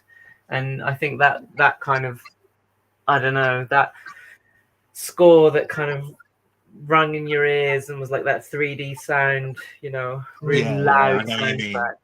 They're the kind of things I used to, Yeah, because in the 80s, a lot of themes turned into earworms for me. I'd be humming it on the way home and all of this sort of stuff. This is where I was going, wow, because it was a perfect marriage of visual and sound. And I can see if you're a certain age or a certain perspective that happens even now in the 2000s. It's just not for me because I'm a bit of an old fossil. I listen to it and I just go, this is disjointed to me. It's not the same. And I suppose at some point that'll happen to other people as well. You'll get older and you'll be going, yeah, it went like what I used to listen to. I sound like my dad. And I never thought I'd say it, but my dad loved westerns and he just listened to western music and all of this. Ennio Morricone was his or the Shadows. He used to love the Shadows. Yeah, I like the Shadows, yeah. He'd love Apache and all of that sort of stuff. Oh yeah. My dad was a mod. That a lot. My dad was a teddy boy or a mod. I can't remember which one. He did tell me. He had the big sort of jacket on. What was that? Is that Teddy Boys? I never heard of a Teddy boy before. You never heard of a Teddy boy? There was always a Teddy boy. It was mods and Shoddy are like Teddy Boys, aren't they? Okay. I mentioned it before on Heartbeat.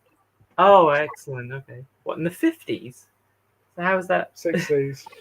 Okay, the 60s then. So, like I said, my dad would be going out with my mum in the 60s, so it'd be 50s, 60s. You see, it'd be that type of thing. You see, so my dad was big into listening to film music and you know, the Shadows and stuff. Yeah, Cliff Cliff Richard. Richard. Well, the Shadows minus Cliff Richard. Right. Yeah. Okay. Mm. Yeah, I think Yeah. the same. Way. Hank Marvin, isn't it? That's it. Yeah. That I'm starving, Hank Marvin. Yeah, they did an advert for that where a kid playing the guitar dressed up as Hank Marvin. Did they? Yeah. For Fridge Raiders. What? Refrigerators, yeah. So what about you, Jamie? Oh, sorry. Oh, sorry. I did. What about you, Jamie? Are you Hank Marvin? Who? Hank Marvin. I don't think I've heard of him. Okay. What about Ring you? a bell. He was in the cinema with you watching Batman. But anyway, carry on. So what about your favourite music decade for films and music and films? That's a tough one. I just it put me on the spot now. We have been talking about it. That question's only been there 10 minutes, Jamie. It's all right. Yeah. I can't think. Are you brushing your hair? Yeah, I'm just combing it. Ah. Oh, You got a very comb? good. Have you got a comb for your beard? Yeah, just use this one. Do Yeah. you really? I thought you might have a special one. No. Yeah. That's ingenious. Well, why would he not use a special one for his hair? They're both special, so he'll use the same one for both. I think That's true. what it Do is. you have to use special conditioners for your beard?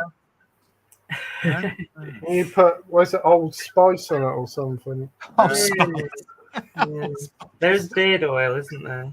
Is That's it? aftershave. Oh, I don't know. I just put anything Yeah, on. that's the opposite of what you want. I just put any old thing on and see if it works. Yeah, you try can not to have a you beard. can get beard oils and stuff. Yeah, that's what I said. Yeah, that's what I was saying. No, I don't use them. I've got some, but I just haven't used it.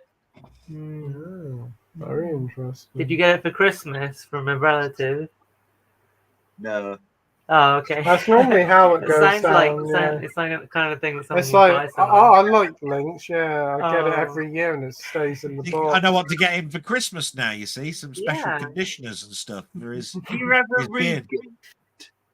You remember what? Do you ever re-gift? He's saying. Have you ever gotten a gift and then given it to someone else? Something at Christmas and you don't like it. Oh, So basically, you just give it to someone else.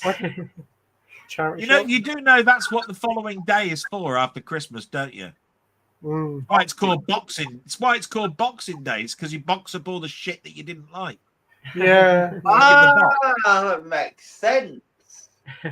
That's why No. they have it in America. That's why No, where it comes from. Boxing Day was when all the Regency gave food from Christmas to all the peasants. That's what Boxing Day is. But I always used to think it was one of two things. There's either there was some fighting going to be on Yeah. TV, or it was the giving the peasants food. That's all. Sorry, it was boxing the stuff up that you didn't Yeah. like and sticking it in the attic. Yeah, that's what I thought. Yeah. I was always expecting a boxing match. I on always Boxing thought Day. it was when a Rocky film come out. Yeah, good one. Yeah. It's Boxing Day. Rocky's got to be on. We got Steve Mack saying Mandy Patinkin Thinking. rocks in Patinkin. TPB. The Phantom Bastard. Yeah, that's it. Yeah. Mandy Patinkin. I don't know. TPD. I don't know what that is. TPM. TPB. Let's Google it. I've heard of Mandy Patinkin, but I can't think what TPB is. Princess Bride. Princess Oh, Bride. the Princess Bride. Yeah. Oh wow, that's going back a few hours. Yeah, funny that. Isn't it? I think it's because it is a few hours ago. That was only 2.5 hours ago. 2 hours. I've slept since. Jamie slept since then. Look at Wow, even Nigel likes the Dead Zone. So Slipknot fan. Wow. that. Yeah, I think he does like those horror films from that Did we era. mention we watched Countdown? Oh yeah, we did watch Yeah. Countdown last night with Yeah. Laura being on there. She Yeah. did well. Very I put a little message out for that because I thought she definitely deserves a comment because it's nice when you hear that people's dreams come true, and I thought it was really nice that she mentioned on her Facebook that she wanted that from childhood, and I hadn't heard too many good news stories that week, and I thought to myself, look, you've got Keith who's lost a dog, and you've had me going into hospital twice. I was just going, well, do you know what? I'm going to put some nice story up and say, hey, look, if you go on Channel 4 right now, you can go and watch something, that's really a dream come true. Yeah, got to meet Richard Osman as well. He was there. Yeah, That's pretty cool. One. Yeah, she did very well. I was really impressed. Like, I can't even imagine how someone can do that. It's like And so quick. it's such a skill that people have that they can, I remember some highlights with Corneal. I remember she came up with the word Corneal, and like I would always worry that I would get nothing if I went on something like that. But lots of points. I'm just going to go silent for a moment because I've just got to check on my mum, and then she's going to bed. Okay. I'll be back in about 2-3 minutes. But definitely check out 4OD. I think Yeah. it was Thursday's episode. Check it out because Laura was on there and she did brilliantly. Have you seen that, Jamie? Countdown yet? Yeah. Oh, the film. No. No, Countdown, the TV show. Nigel's wife was on it. Yeah, I didn't watch it. No, I knew she was on, but I didn't watch it. I should have done that. Well, it's on the iPlayer, so you can catch up on it and see. 4OD, not Four- iPlayer. Same difference. Oh, thank you. I'll watch it. Gary North says, were you eating chips watching the Hitcher? No, a packet of Pom Bears and a Nutri-Grain bar. Is it the remake? No, the original, but I have seen the remake, and the I've remake's not good. watched the original. I watched the remake. The remake's good with, with you. Sean Beanstalk. Oh no, Pete. We've got Marvel fan here saying, hey, how are you? Hey, Yeah, Marvel good, fan. thank you. Hope you're feeling better, mate. You haven't been feeling very well. Oh, sorry to hear that. A lot of people saying hello to each other. Wow. 3 Right, hours isn't in, innit?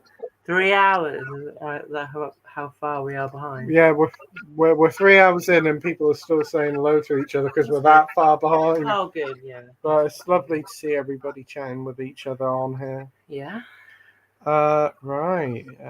Matt Chat says, what's your thought on Charlton Heston's dystopian trilogy? Ooh, that would be a good chat. I I don't even know what you're talking about. Soylent Green, maybe. Right. Okay. I haven't seen it, but seen the Simpsons inspired episodes. Yeah, that's good.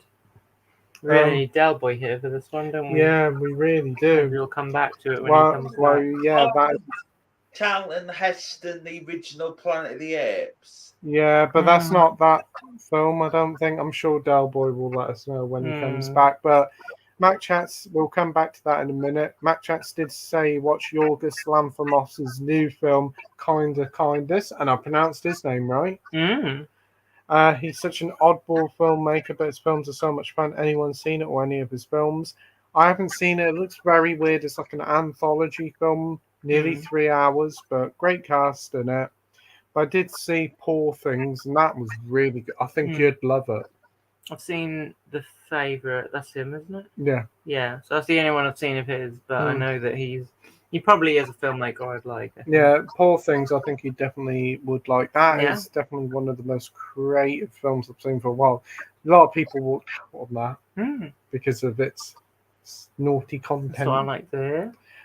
Did you watch it, Jamie? Emma Stern. Emma Stern and a beaver. Oops. No, I've not watched it. I know it's got nudity in and you see bits and bobs. Yeah. Hmm? You see quite a lot of Emma Stone in that. Okay. Fair play to her. Yeah. Well done. Marvel fans seen Kinds of Kindness and he thought it was pretty good. Edward says James Corden is 70 years old. Is he? I Wow. wish he was. James Cameron shot. Oh, Pete, come on. You blood. So James Cameron is 70 years old. Oh, I thought he was a bit older, but still, he's still directing Avatar films for the next 30 years. Yeah.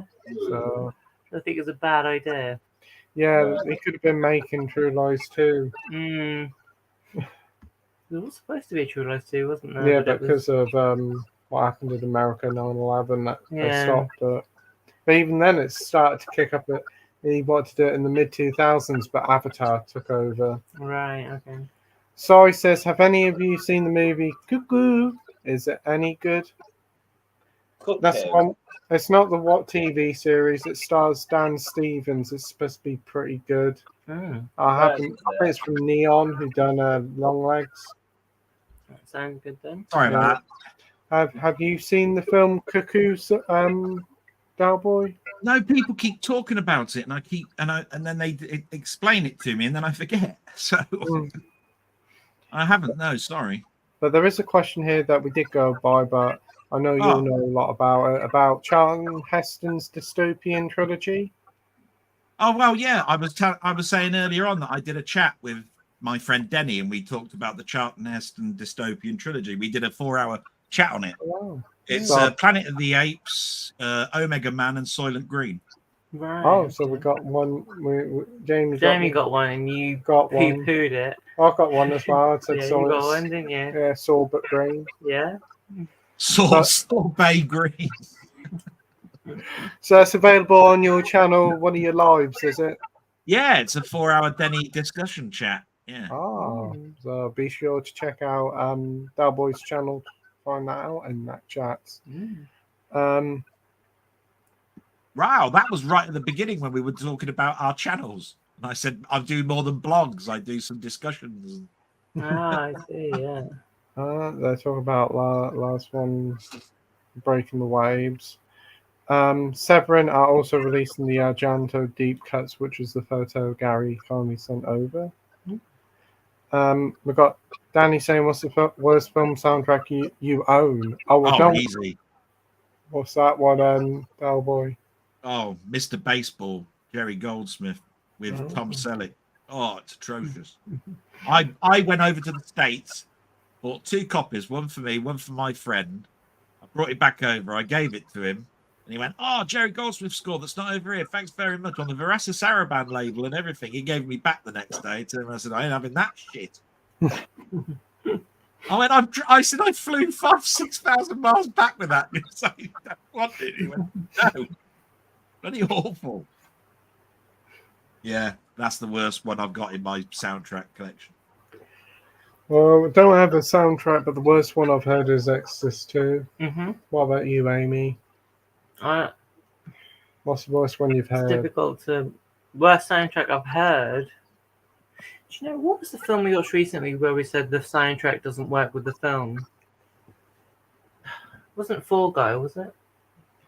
Don't think so. There was some film... Well, it'll come to us, won't it?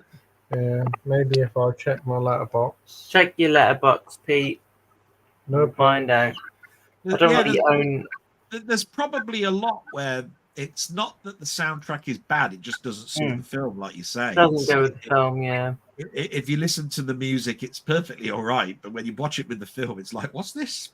Why are they playing a happy tune when everybody's sad and shit like that? Yeah. Maxine, was it? Or Twisters? Or... No. Was it not Fall Guy? Might have been the Fall Guy. Yeah. Anyway. I got the Steelbook of Fall Guy. No, Civil War. Civil War, that's it, yeah. I've got the Steelbook. I want to watch that film. I was going to watch it this weekend.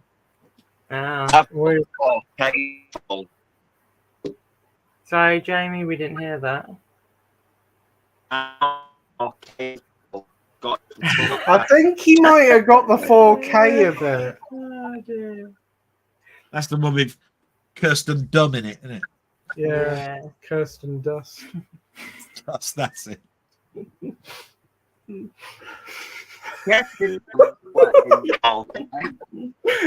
You okay? Mm.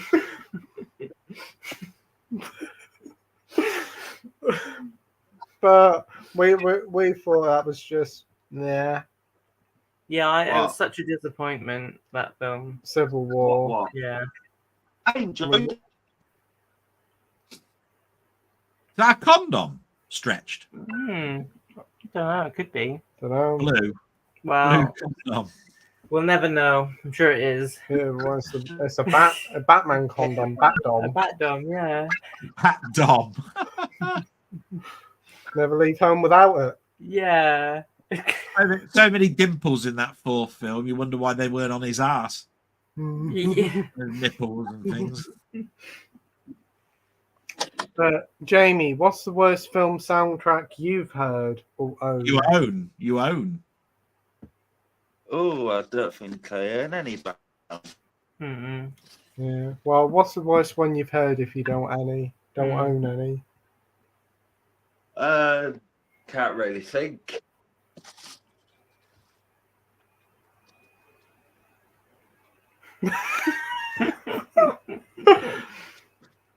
Oh dear. My Well- mum wants me again. Sorry. No worries, Delboy. Well, we've got Anthony A. Perez here saying, "Hey everyone, hope all is well." Hi Yeah, all right, Anthony, don't worry. thanks for joining us. Appreciate it. He did Antichrist and Nymphomaniac. Lars von Trier did. The Beyond commentary is great. David Warbeck sounds like a fun bloke. There you go. See, Yeah. it's very funny. And you've got Catriona McCall kind of being like, oh, stop saying this stuff to me." behave. Yeah, oh, behave, basically. Yeah, very funny. Yeah, it was fun. And we watched a bit. We listened to a bit of it, didn't we? Ian says, "Are musicals virtually dead? Possibly the least popular film genre today. Did cats kill them?" Well, you got Thingy coming out next month, didn't you? Wicked. Yeah. Wicked. That's probably going to shoot up a lot. And Folie à Deux. Yeah, that's Yeah. true. Folie à Deux. And he did have the West Side Story a couple of years ago. That was quite good as well. I didn't like that. That was all. I'm not huge into musicals, but I weren't too. I think I love the original West Side Story. So I've never seen it. Hey, you bloody little son, you had said the West Side Story remake. Yeah. Yeah, but I think musicals are still about in the zeitgeist. Yeah. Well, most Disney films, like animation films, are musicals, aren't They they? are, yeah. Yeah, But they yeah. don't make them anymore. We got Encanto, that's a musical. You got Yeah. Wish, that had songs in it. Frozen 1 and 2 and whatever. Mhm. So they're still about, but they're probably not as prominent. Maybe Wicked will burst some life back into them. I think musicals have always been like a sort of dead genre that occasionally kind of rears its Yeah, head. I wouldn't be too surprised Wicked does very well. I can see that Yeah. doing well over 500 I mean, million. when's the the 60s? The is King when and the- I, Well, all those musicals isn't Roger Sound- and Hammerstein. Yeah, and like the Robert Wise musicals, like West Side Story is the 60s, isn't it? Yeah, Sound of Music is the 60s, all that. Mary Poppins, all that. But when can you think of a time when musicals have been like? Chitty Chitty Bang Bang. That's a good I musical. never fancied that one. Written by Ian, who did the Bond stuff. Obviously, the greatest musicals of all time. What, Ian Fleming? Yeah, Ah, there he you go. wrote Chitty Chitty Bang Bang. Best musical of all time is South Park. Bigger, Longer uncut, Yeah, and The Wicker Man. yeah. It's not really. I don't think it's really a musical, but I it's, liked, South Park's got a great soundtrack, innit? I Yeah. What liked, would Brian Montana do? what would Brian Boitano do? I liked Chitty Chitty Bang Bang, and I liked Willy Wonka, and I Yeah, liked Willy Little Shop of Horrors. Wonka was a musical last year. That was a delight. Yeah. Little Shop of Horrors I liked from the 80s. I think the last musical that I really didn't like was La La Land. Oh Oh wow. wow, that's a Oh, I wonderful. love La La Land. Yeah, I like Lagerland. Yeah, I like Lagerland. Land. But I didn't like Sweeney Todd. I remember I hated that. I wouldn't say that they were Honestly. dead, but he says virtually dead, and I'd say they're dying out a little bit. But Well, I will I tell just you think what. that- Oh, sorry, I'll tell Jamie. you what. I'll tell you one musical that I think's a masterpiece. Did Batman do a musical? Doctor Who's done a musical. Oh, yeah. Mm. Yeah. In the end. Is that what it is? Greatest Showman. Oh, Yeah, that was huge. I've never seen it, but very That's popular, a but yeah. masterpiece. wow, everybody in talked about Buggy Malone. Buggy Malone, yeah. Oh, that's when things were classic, really. Yeah. But there's never really been a time. It's not like westerns where there's a classic time when westerns were about. They've just had a couple of Musicals- good. They've had a couple of good films each decade, Yeah, they just come and go. They never really die. and we do also they? haven't mentioned the best musical, which also doubles up as the best Christmas film, and that's The Muppets Christmas Carol. There you go. Oh yeah. Nothing like Michael Caine doing a jig and a song with the Muppets. Yeah, but I think there's a lot of in the 90s it was all Disney animation like Aladdin. Aladdin's one of my favorite musicals as well. I think the Yeah. music is great in that film. Yeah, Yeah. oh yeah, Lion Lion King, King. Tarzan. They were all musicals, weren't they? Those. Yeah, Yeah, pretty I much think there's always been musicals all around. Disney films have had that because you got those songs like We Not Talk About Bruno and all that. There's always Moana. People Yeah. always talk about the Was music. that There's always the last rainforest or whatever it was, or I don't know. wherever the wind one goes. that it the one falls that to. What's that? That's from the one. Robin Williams was in that, wasn't he? Rainforest thing. I don't know. I can't remember that. I think each decade has had its own version of a musical. I think the 2000s was quite a lean decade for musicals. But Yeah, it was all have cartoons with music in it, wasn't it? Really? Yeah.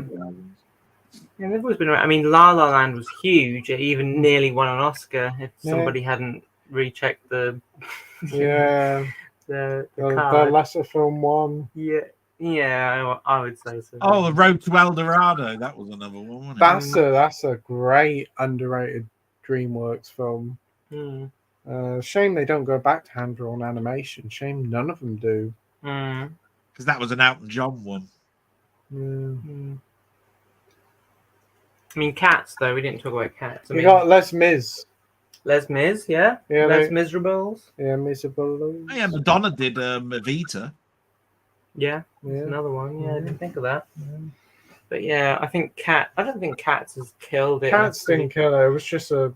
I don't think people think of it, even though obviously as a musical, people just think of it as a terrible movie. They don't really think of like. It's what's his name that killed that one? It James, whatever his name. James Corden. Well, he pretty much kills anything he touched. Cats. You like Cats, did you, Jamie? Yeah, I enjoyed it. What colour? Black, white, what? Tabby? What do you like? One of them genital cats. Well, I was going to say, what's his favourite cat in Cats? Yeah, difficult one, isn't it? Yeah, you like the blue rinse ones? I watched it at the cinema with my family on Christmas Eve. And yeah, I really enjoyed it. I haven't bought it though. Well, if you enjoyed it, why haven't you bought it? It's got a 4K. Yeah, it's got a 4K as well. It has, yeah. And it got a patch to improve the third, didn't it? Well, they had their hands. They didn't have the fur over their hands, so they just had their real hands on the thing. My mum saw the real hands cut of Cats, and then they redid it for cinemas and took the hands cut out. Spielberg did West Side Story, didn't he, about 2 years ago? Yeah, I bought that. We mentioned that. I didn't like it very much, but I think it's because I'm too wedded to the original. That's one with Maria, isn't it? Maria. Maria. Just met a girl called Maria. I like to be in America and all that stuff. What's the other one? Really good song in that one. Suddenly I see she's not the bitch I thought she'd be. Yeah, and I feel pretty, so pretty, witty and witty and witty and because Robert Wise originally directed that, and then he did the original. then he did Sound of Music straight up. Actually, Jeff Goldblum sung that song. Jeff Goldblum sung I Feel So Pretty. He's got a very good version of it. I'm sure he's in a jazz band. Yeah, he is. Yeah, a trio, isn't it, or something? Like yeah, he's a really good jazz musician. Robert Wise of The Haunting fame. I love the remake. Do you know? So The Haunting had those swelling doors in it. Yeah. The Haunting remake had Catherine Zeta-Jones in it. Great. Okay. Well, Edward's back with some class, and he's got here saying, "What's your favourite Wang Lee film?" Ang Lee film. So long ago. This is still when Sin was here. So he did Face Off, didn't he? No, that was John. That's Woo, isn't it? That's Woo. That's Woo. Ang Lee did Life of Pie Chart. Pie Chart. Yeah, he did the Hulk. He did the Hulk, didn't he? In that. Crouching Tiger, Hidden Dragon. Yeah, and he did the Mountain one. Broke his back. He broke his back. Yeah. I'll go with Crouching Tiger, Hidden Dragon because I can only think of the Hulk, and that's about the only two I can think of. I've only seen Life of Pi. I've seen Brokeback Mountain. Yeah, that's pretty. Oh, good. I've seen Life of Pi. That's that one with the raft on a river or something. Yeah, Robert Parker is the tiger. I've never seen it. Haven't you? I didn't love it. It's a 3D movie. I think. Yeah, I got it for 3D as well. Yeah. Jamie, what's your favourite Ang Lee film? I'd probably just say Life of Pi. That's good. Well, we've all known now we know everybody's favourite Angela Lee film. Angelina Jolie. That's his middle name. Jelena Joe. Ian says, "What's your favourite performances from Oliver Reed?" That's a good one. Oh, Oliver Reed, Gladiator. He was in a film called The Devils, wasn't he? Oh yeah. Yeah. Curse of the Werewolf. The Musketeer films from the 70s. He's really good. The Three Musketeers. Yeah. In those. Castaway. Castaway. Awful film that is, though. I said The Devils. Yeah, anymore? What do you want? What about you, Jamie? What's your favourite Oliver Reed performance? I don't know who he is. He's an actor. I've heard of him. But... He's in Gladiator. He plays the one Proximo. Yes. Isn't it? I think it's Proximo. Yes. That was his last film. Most famously died, and they CGI'd him. They made him slightly purple.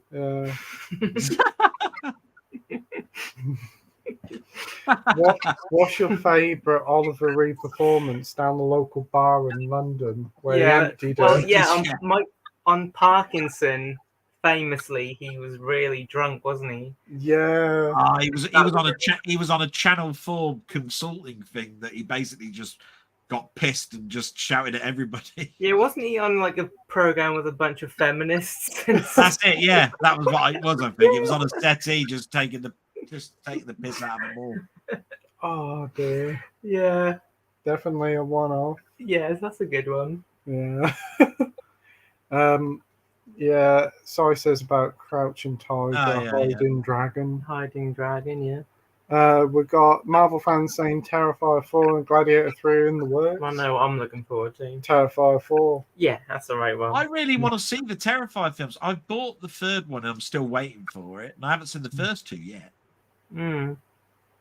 You've bought the third one that hasn't come out of the cinema yet. Yeah. It was one of those ones that you pre-ordered steel books from around about. Oh. So you can pre-order a steel book before it's even been seen by a single person in the world. Wow. Wow.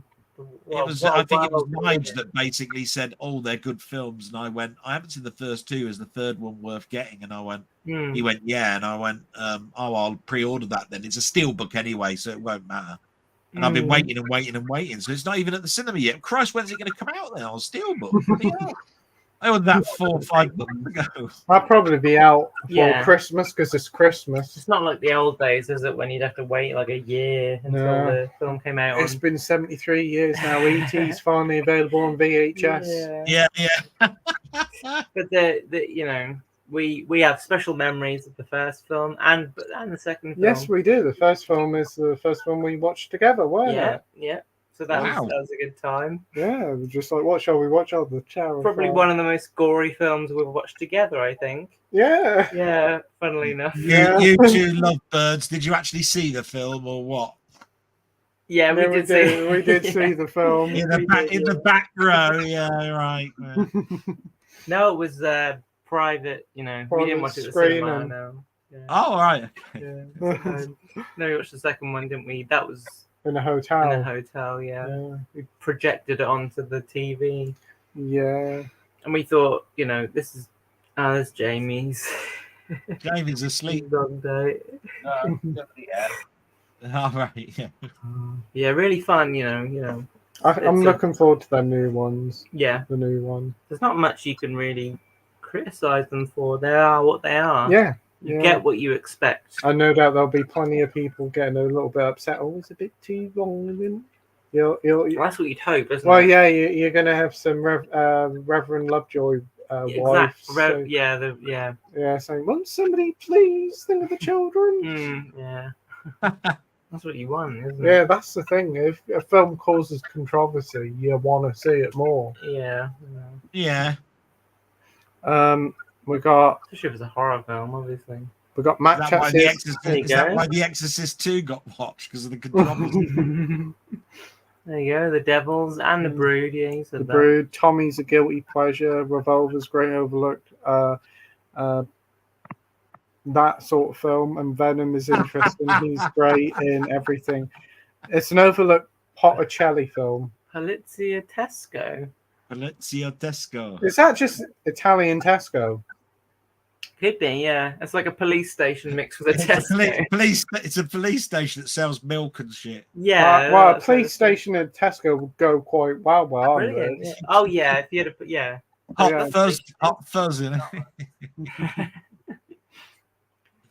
it.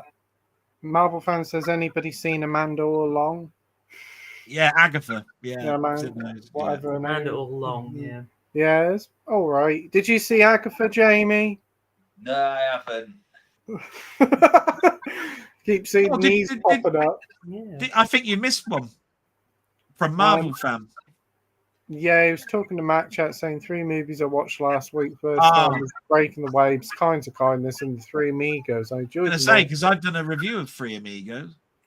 Oh, with Martin Short and Steve Martin and Chevy Chase.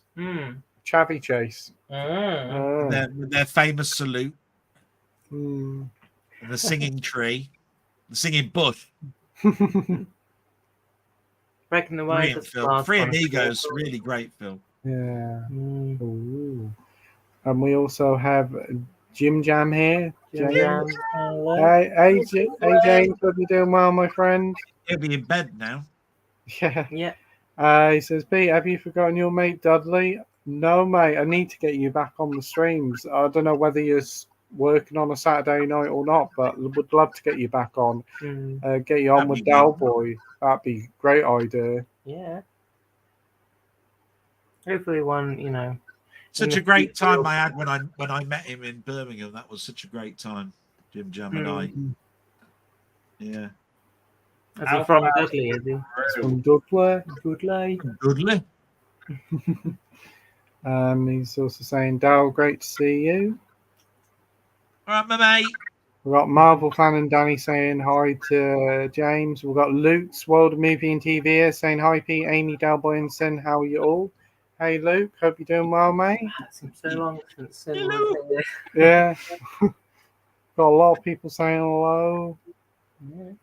We have got Matt Chat saying Ang Lee's Hulk is the closest the films have got to getting Hulk banner right. The film's a bit uneven, though that's a shame. It's art house meet popcorn blockbuster. It's better than people remember. I remember it was very out there. I remember there was like CGI dogs in it, and it really put me off Brilliant. as a kid. Do you remember the CGI dog in the remake of the Call of invasion of the Body Snatchers? The dog with the man's face on it. I just said, whenever I think of CGI dogs, that's all that comes into my mind. And the Call of the Wild with Harrison Ford and the CGI dog was bad enough. Okay. Yeah. I've seen that. It's I always thought that the Hulk looked a bit waxy, sort of like got a shiny sheen to his skin. So it didn't look really very like the Hulk that you'd see in the second film. Do you know what I mean? Where it looks a little bit more skin tone. When he talks about it's the closest they've got to Hulk banner being right, yeah, possibly that's true, because you got to remember it. The second one is more like the Bill Bixby's Hulk, and if you read the comics, it's not. I mean, Banner, when he got hit by the gamma radiation, tried to be a scientist, but he was sort of bipolar. Like Hulk, turning into the Hulk every night was driving him mental. He got more and more sort of on edge. That's pretty much, I think, what Eric Banner. Is that his name? Is it Eric Banner? Is that his name? Bruce Banner. Eric Banner. No, the actor who played Bruce Banner. Banner. Eric Banner, yeah. It is Eric Banner, isn't it? He did a good job, I thought, really. It's just it wasn't the right origin story. It was supposed to be a gamma bomb, out in the middle of the desert. What was this flipping machine inside a lab? No, I didn't get on with that.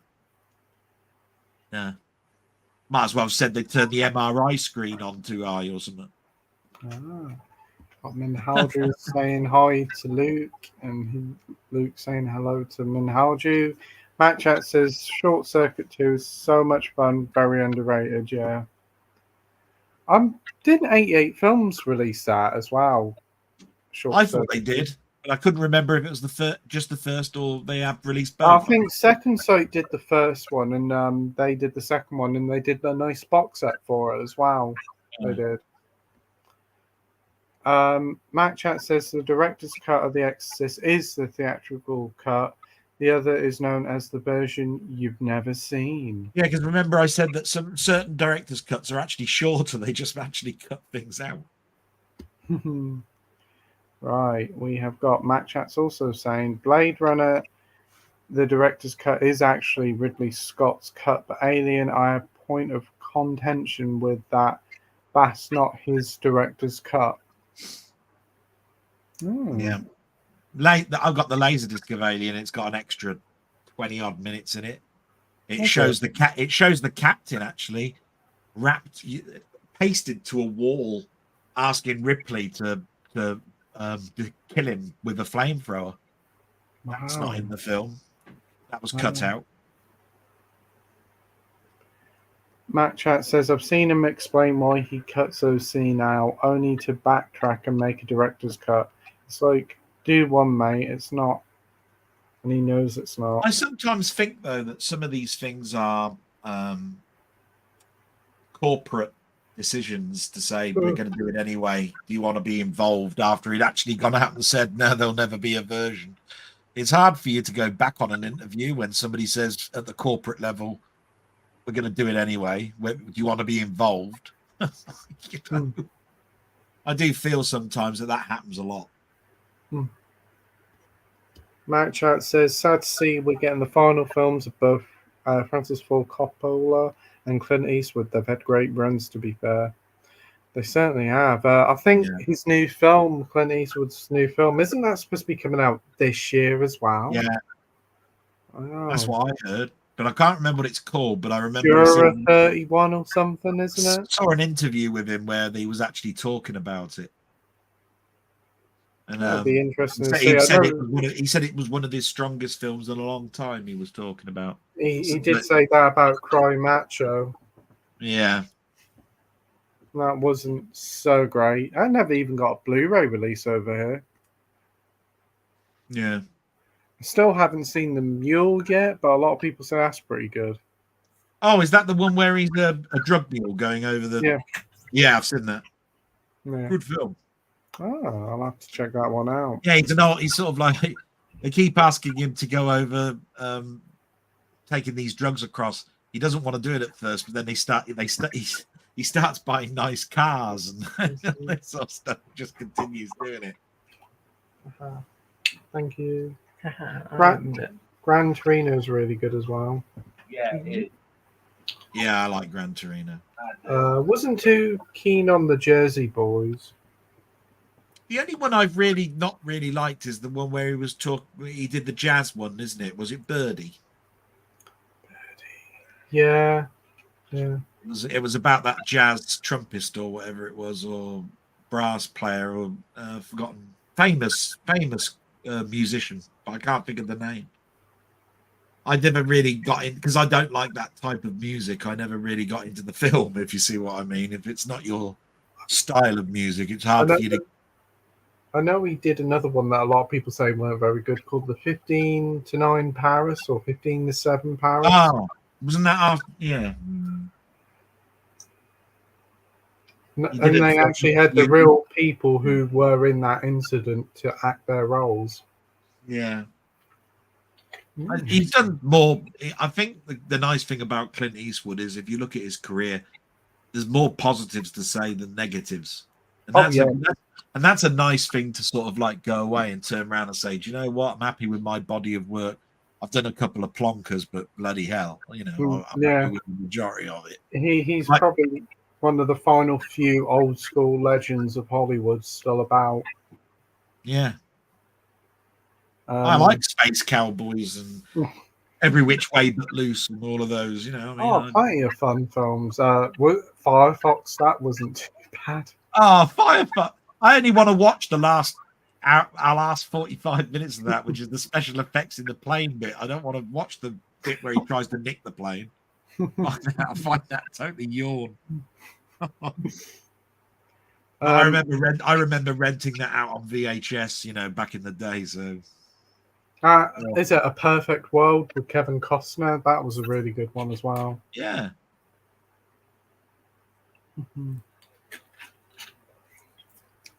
Right, we've got Sorry here saying a question for Jamie. If he was to recast a new version of Batman, who would be his dream cast of current actors for Batman, Commissioner Gordon, Alfred, and Robin?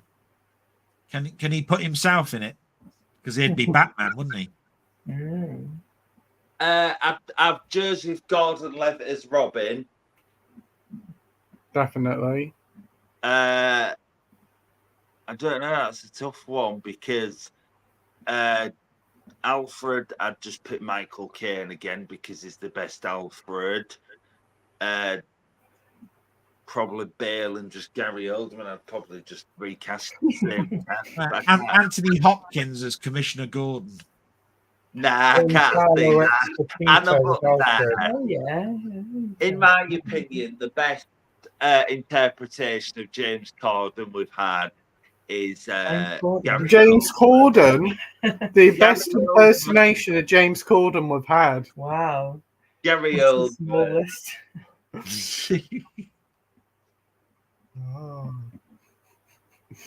We still don't know who's going to be the Batman. Who's Batman in James Gunn's universe? It's not been officially confirmed. I think there's a few people eyeing it up, but it's not been confirmed. Yeah, the guy who plays Reach in the TV series said he could be Batman. There's rumors he could be Batman. The thing is, I can probably see that actually. I reckon that would work. It'd be a good Batman, but I don't know about Bruce Wayne. Yeah. No actor really plays Batman, do they? The actors play Bruce Wayne. Batman's an unknown person with a mask, isn't it? You can't have anybody knowing who Batman is, can you? You got to, it's got to be Bruce Wayne, isn't it? Really? Yeah. Well, I still think the best Batman would be Jamie. Oh, Hmm. Yeah, since he's been to the gym, I think he's doing really well. I mean, I can see him as Batman. Oh, I thank don't know whether I don't know whether I see him in tights or whether I see him in leathers. I haven't decided. I haven't decided. I've Your actually own got my time. cinema ticket from today. I've actually got my cinema tickets. Wow, what time did you start at the cinema today? So the first showing of Batman Begins was 11:50. 3 o'clock was Dark Knight, and then 6:30 was Dark Knight Rises. Jeez. So I had about just under an hour between each film. Did you have a quick bite between the films? Or No, did, but you, not did, you really. keep, did you keep your seat on the same? Did you keep your ass on the same seat? Wait until it Yeah, I had started? the same seat. But the thing is, there, when I watched Batman Begins, there was me and this other woman. Dark Knight, there was a few more people, but not many. And then Dark Knight Rises was just me and a bloke, and I was the only one who watched all three. You and a bloke watching. Did you I was chat with the- any of them about your love of Batman? No, Oh. I had a little chat with the bloke for a little bit, but other than that was it. But yeah, I was the only one who watched all three. Was the bloke nice? Yeah, he's all right. We just talked about Dancing with Wolves, about old classics and stuff. Huh? Oh wow, that's good. Yeah, Yeah. awesome. Do you chat with the people who work in the cinema about films? I did actually, because there was because my battery was a bit low, so I was kind of charging it in the cinema because there was a plug, and I was just kind of just talking to him for a little bit. I just imagine when the screening's finished for Batman Begins and The Dark Knight, he still sits there with his popcorn whilst they come around cleaning all the. No, but like that, I kind of left when they finished. I just keep seeing a picture of Jamie handing over his money out of his utility belt when he's buying his popcorn. Yeah. So hang on, I've just got to get my utility belt out. Look, here's a tenner. That credit card. Yeah. Are you going to watch The Penguin? I will do, but why didn't? The thing is, because obviously it's how we became the mob boss, but why didn't they do why didn't they do the Penguin series first and then do the Batman? I know, but you got to wait. You got to wait for the second episode. It's like quite a way away. It's Yeah, it's like nearly 2 weeks away, isn't it? Yeah. Why? So Yeah, you might want to wait. it's a week tomorrow. The next episode comes out. It's weird. Why? That's a big wait. Why? I don't know. They didn't They explain want why to when I premiere watched it. it. Is it any good?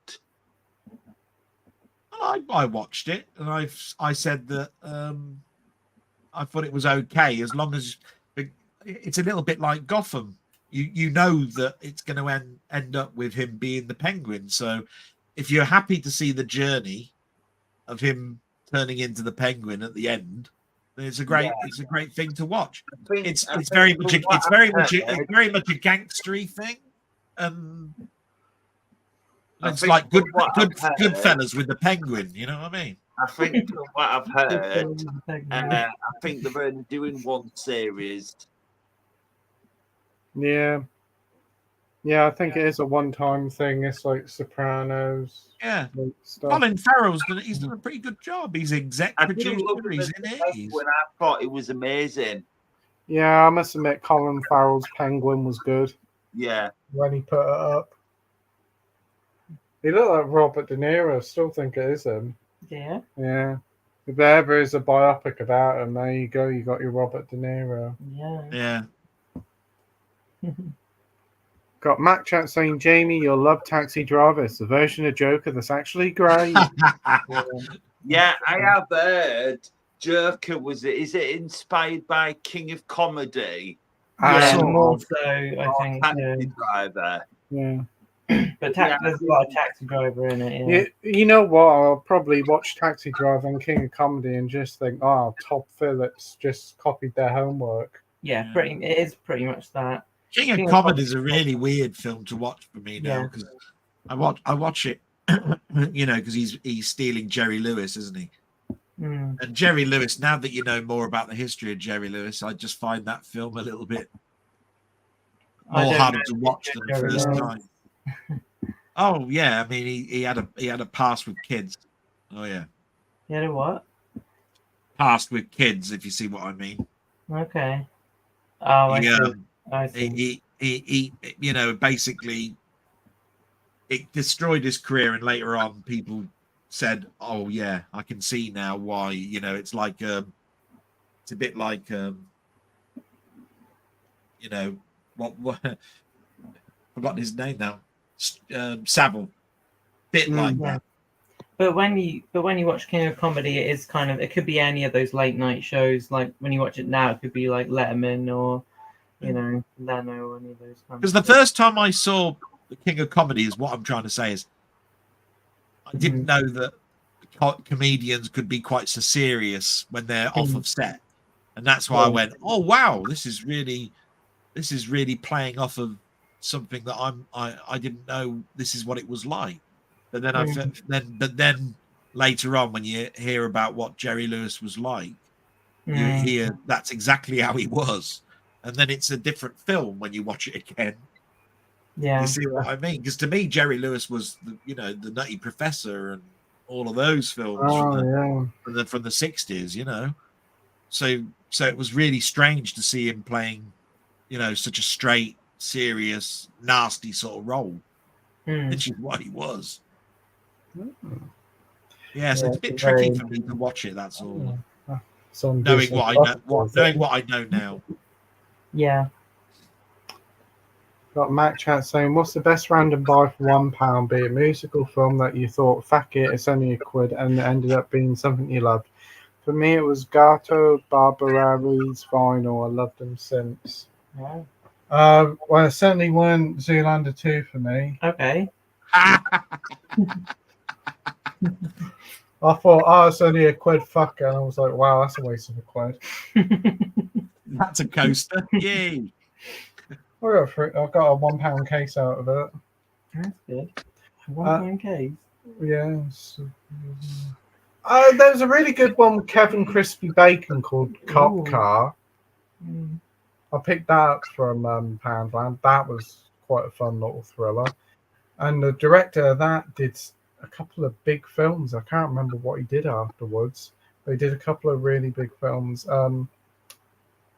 Death Sentence. Picked that up for £1. That was a great film. Again with Kevin Crispy Bacon. Wow. That is one of James Wan's best films. It is. What about you, Delboy?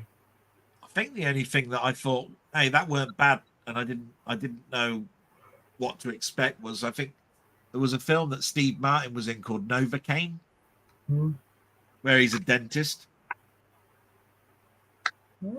Which wasn't bad. Otherwise, I've bought no end from charity stores that I thought, oh, fuck it, it's a £1, I'll have that.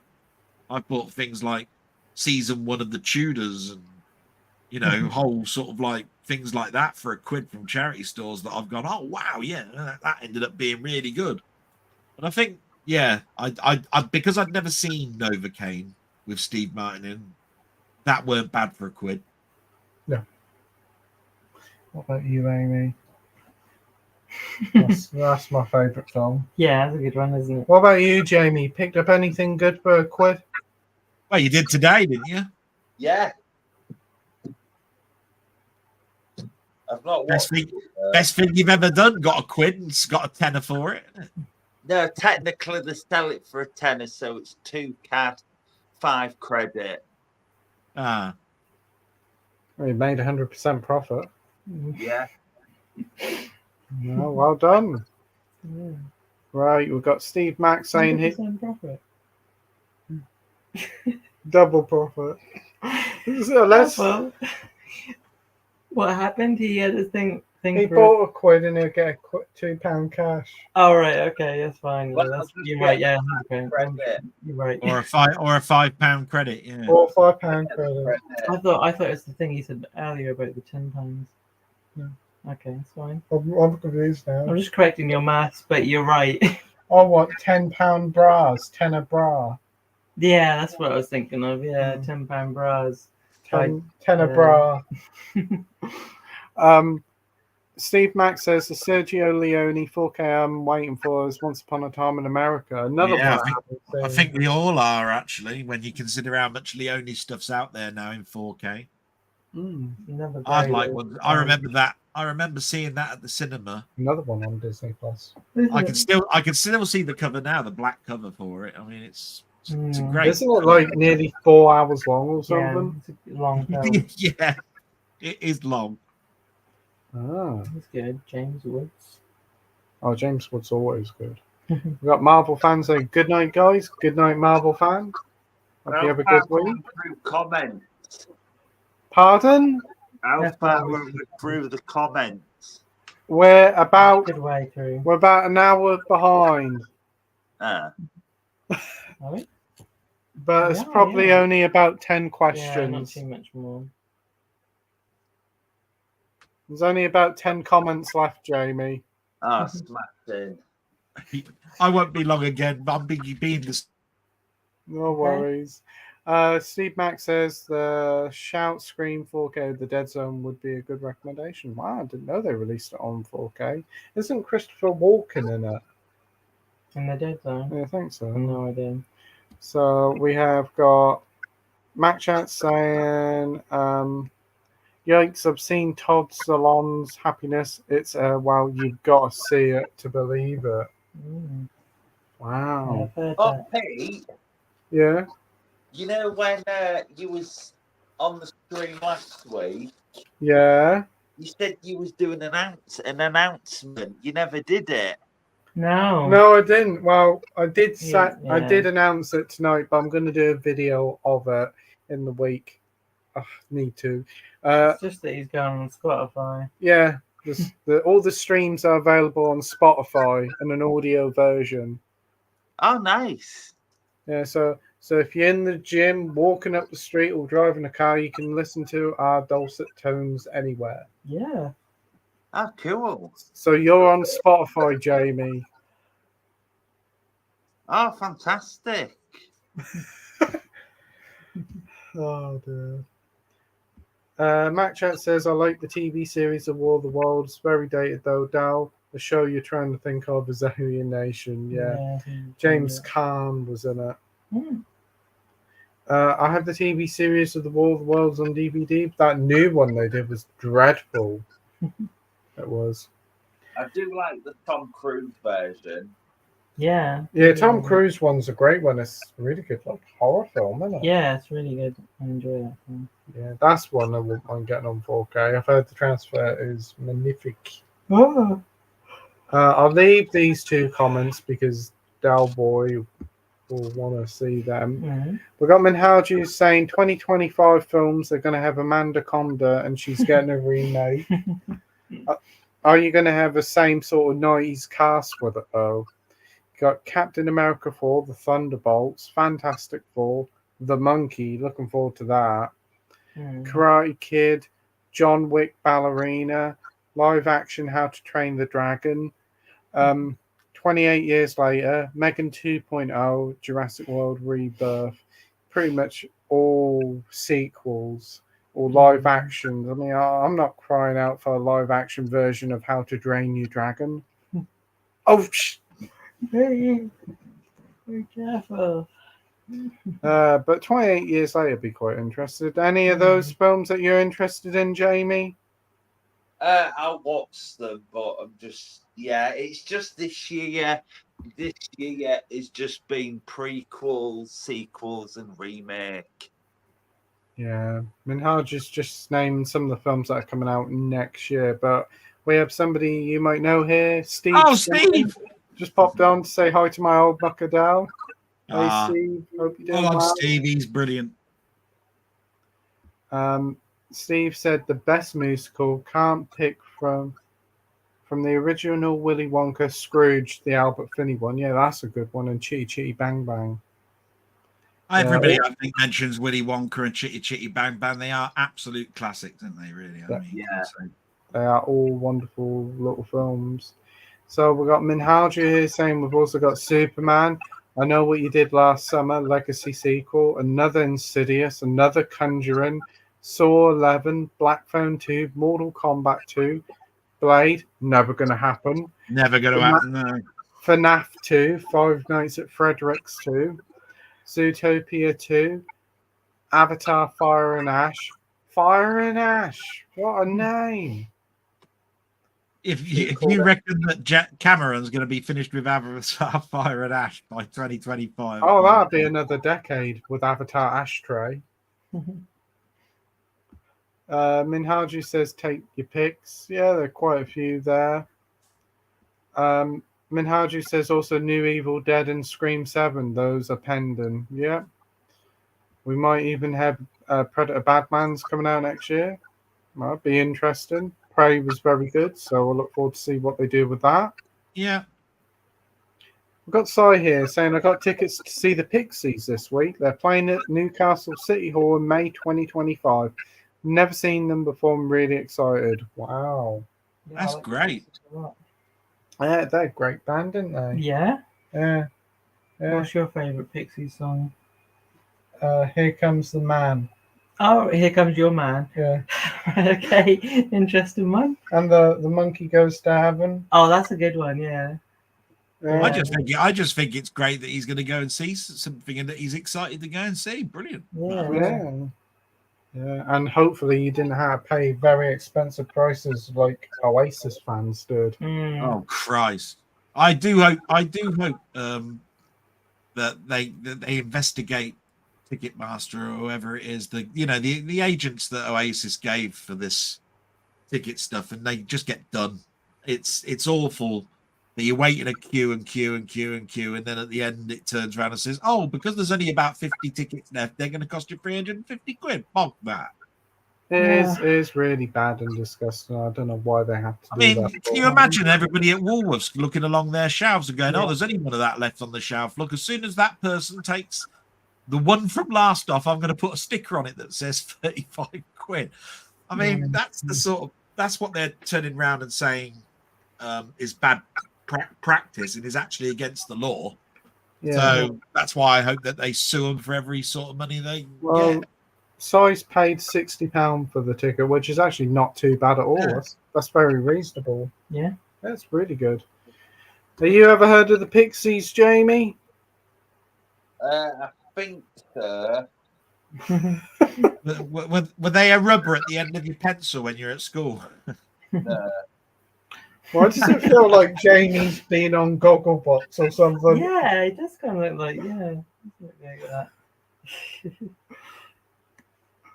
Vidalji says, I was so surprised to see Laura on Countdown. Well, full of surprises. Yeah, it was a really great episode. It was. Highly recommend everybody. Have you ever watched Countdown before in your life, Pete? No. Okay, so that's still your favourite episode. Well, I have seen bits of it when Carol Vorderman was on it. Oh, I'm only ever good at the numbers part of that game. I tell you, I can usually do that. It's just like times in the biggest number by whatever it is to try and get as close as you can, and then try to manipulate the others to take it away to get it down to the figure that they said. Well, I can do that. I did one on there, and I thought I got it right, but Rachel.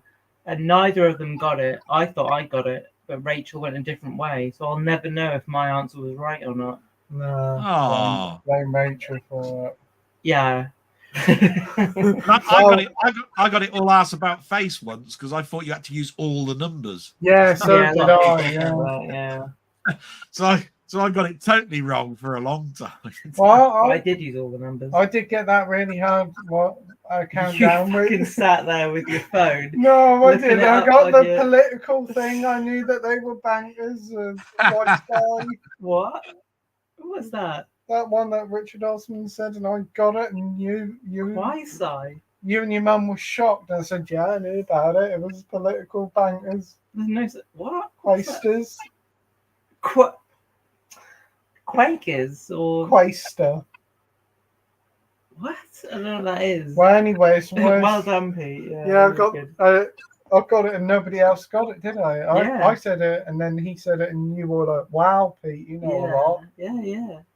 More you know. Yeah. But you never let me look at what you were looking at on your phone. Jamie, I was just looking at my wallpaper of Metro. just testing. Well, you do have a request, Jamie. Can we get it's a remake or a remake is a masterpiece? It's a remake. Well, we went to see 3 masterpieces today, didn't you? Yeah. You went and what? You went and saw 3 mantelpieces today. Is that what you said? 3 mantelpieces, yeah. The thing is, I don't class any of the Dark Knight trilogy a masterpiece. Oh. No. Oh, do you like the Prestige, Jamie?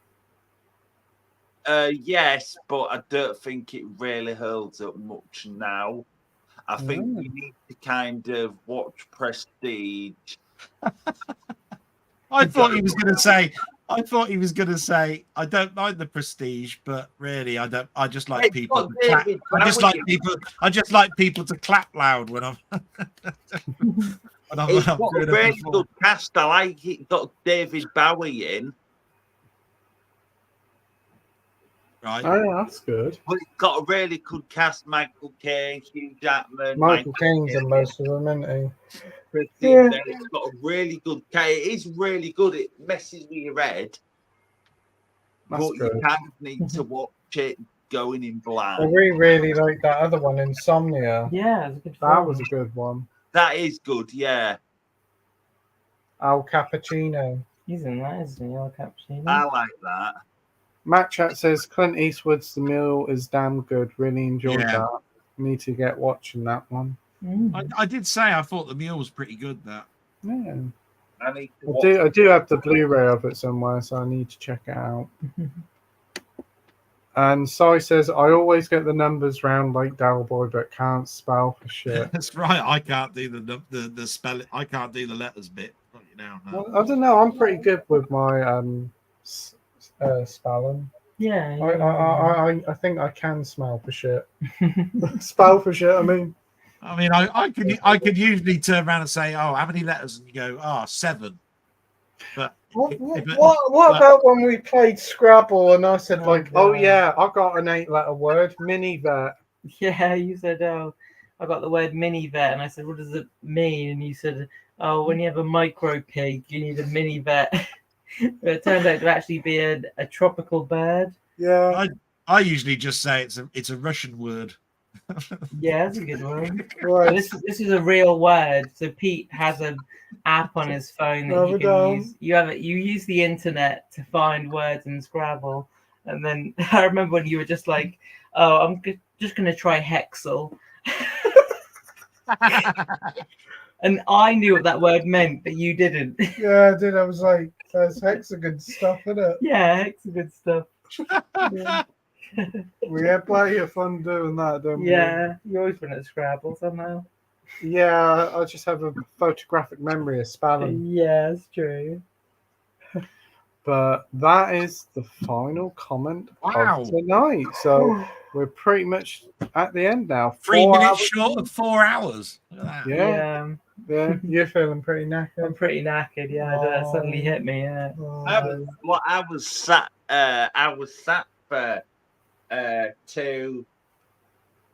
I was sat for about 7 hours in a cinema. That's good. Well, longer than that, really, isn't it? I mean, your Batmans are longer than 2 hours each, with an hour in between. Batman Begins is about 2:10. Dark Knight's about 2:20. Dark Knight Rises is like 2.5. It's about 7 hours, isn't it? Yeah. You said there was an hour in between. Oh yeah. That's about 9 or 10 hours you've been out. Well, you've been there since 11 o'clock this morning and didn't get home. I went for a walk. 11 hours. I might have just sat down. I was walking. Oh, well, are you going to the cinema tomorrow? See a Batman, the Spider-Man? Technically, obviously, they were showing the Spider-Man No Way Home, the more fun stuff version. And obviously, it was 11 o'clock today. And I thought to myself, it's going to tie in and cut in with the Batman Dark Knight trilogy. And I thought, I've been watching them all as well, so I couldn't watch it. Because I wanted to watch the Dark Knight. I could watch it tomorrow at 11 o'clock, but the thing is, I can't be asked to go all the way again. Oh, you're tired, aren't you? I'm waiting for Peter's letterbox review of Archive. Yes. Delboy kindly sent us Archive. We need to watch this soon. Yeah, we do. yeah. We haven't got a lot of time. It's, during the week, it's haven't really we? just Saturdays and Sundays we can do stuff, and then every other week for me it's only one day. Yeah, exactly. Yeah. Yeah. Yep. So this is my copy of it. When I got it, it was different to yours. Yeah. There we go. Yeah, we have. So it came in a digibook. Oh wow, that's really Wow, nice. yeah. Right. Yeah, I can remember this one coming out and getting loads of good reviews. So really can't wait to watch I it. bought it for you just because I thought, well, I wanted you to have something that I recommended a couple of years ago and nobody ever really sort of like talked about it. Yeah. Mm. And it definitely has a Bruce Willis overtone to it, but I don't want to spoil which Bruce Willis film we're talking about. So I'm going to let you watch it and go, what's he on about, Bruce Willis? And that was So a I'll watch lovely it. and a lovely note you put in it as well. I really Yeah. enjoyed that. But can't wait to check that out. Yeah, we only really have Saturdays and Sundays to do anything. Take your time. It's what all it was is I'm looking forward to him turning around saying, bag of shit. I think I'll enjoy it. Yeah. I think I remember the trailer coming out for it and watching it and being like, oh, looks good. Mm. Oh, Right, we've got Sai saying no. Because also on other nights we don't always have a Blu-ray player or an actual player to play things. That's do we? true. Yeah. Sunday nights and Thursday nights. We don't have anything to play them on. No. So that's because we go in a hotel. That's what the thing is. Yeah. We've got Sai saying night night gang. Night night Sai. Hope you have a great week, my friend. We've got Matt Chat saying Cop Car's a great film. Guy who directed it went to do the MCU Spider-Man films. So wow. Mm. Sai says, oh, if any of you are boxing fans, Anthony Joshua got KO'd this evening. Oh dear. Good job that I haven't got paid, haven't paid for that to see that. Yeah, that's true. Yeah. Minhaji wants to know how big is your hand, Jamie? I can remember exactly when you said you were going to shove it up our backsides. Yeah, he's got a big old fist chair or hand chair. The hand chair. I've seen them. Yeah. oh yeah, the hand chair. Yeah, I've got that. Yeah. We've got Sai saying, oh yeah, he's finished now. Yeah, he's talking about Anthony Joshua because if he didn't win that fight, he's lost too many in a row, basically. That's basically his career out. Oh, yeah, okay. Right, so that is the final comment of tonight. 4 hours and 2 minutes. And We finished on your favourite subject, which is boxing. Boxing Day. Yeah, we were talking about Boxing Day earlier. Yeah, Yeah, but it's not Boxing Day. So how come there's boxing? we allow it, I think. Oh, okay. But yeah, it's 4 hours and 2 minutes. It's been an absolute blast, hasn't it? Oh yeah. So And the you can whole now catch this on a podcast. yeah, Yeah. I'm going to pop it up on a podcast Check us out. on Spotify so you can listen to us whilst you're driving your car, walking your dog, mowing your lawn. Yeah. Probably not mowing your lawn, but you might be No. able to. Do not Yeah, operate. which means you're going to have to see this boat race. There you are. Look at that. So I'll pop that up in the week and make an announcement video for it. So I'd like to thank all the brilliant guests. I'd like to thank Delboy from Delboy Retro for joining. Pleasure. Sin from Sin's Corner, Josh from Through the Lens, Jason from Jason the Old Millennial. Unfortunately, he couldn't make it tonight, so we'll have to You rearrange. can't thank him if he wasn't on. No. It was nice of him to, And he couldn't help it, but yeah. and also Amy, Yeah, I was there, wasn't I? and also Batman, Jamie. Yeah, Jamie Batman. There he I is. was late on. What? What? Sorry, I was late on. Hey, No, no worries, no no. worries, mate. I'm glad you saw all your Batmans. Yeah. All right, it was so good. And Delboy, you brighten my days when I see you on a stream. There you go. Oh, that's really nice. As long as Thank you, as long as he's not happy because he's seen me in a stream.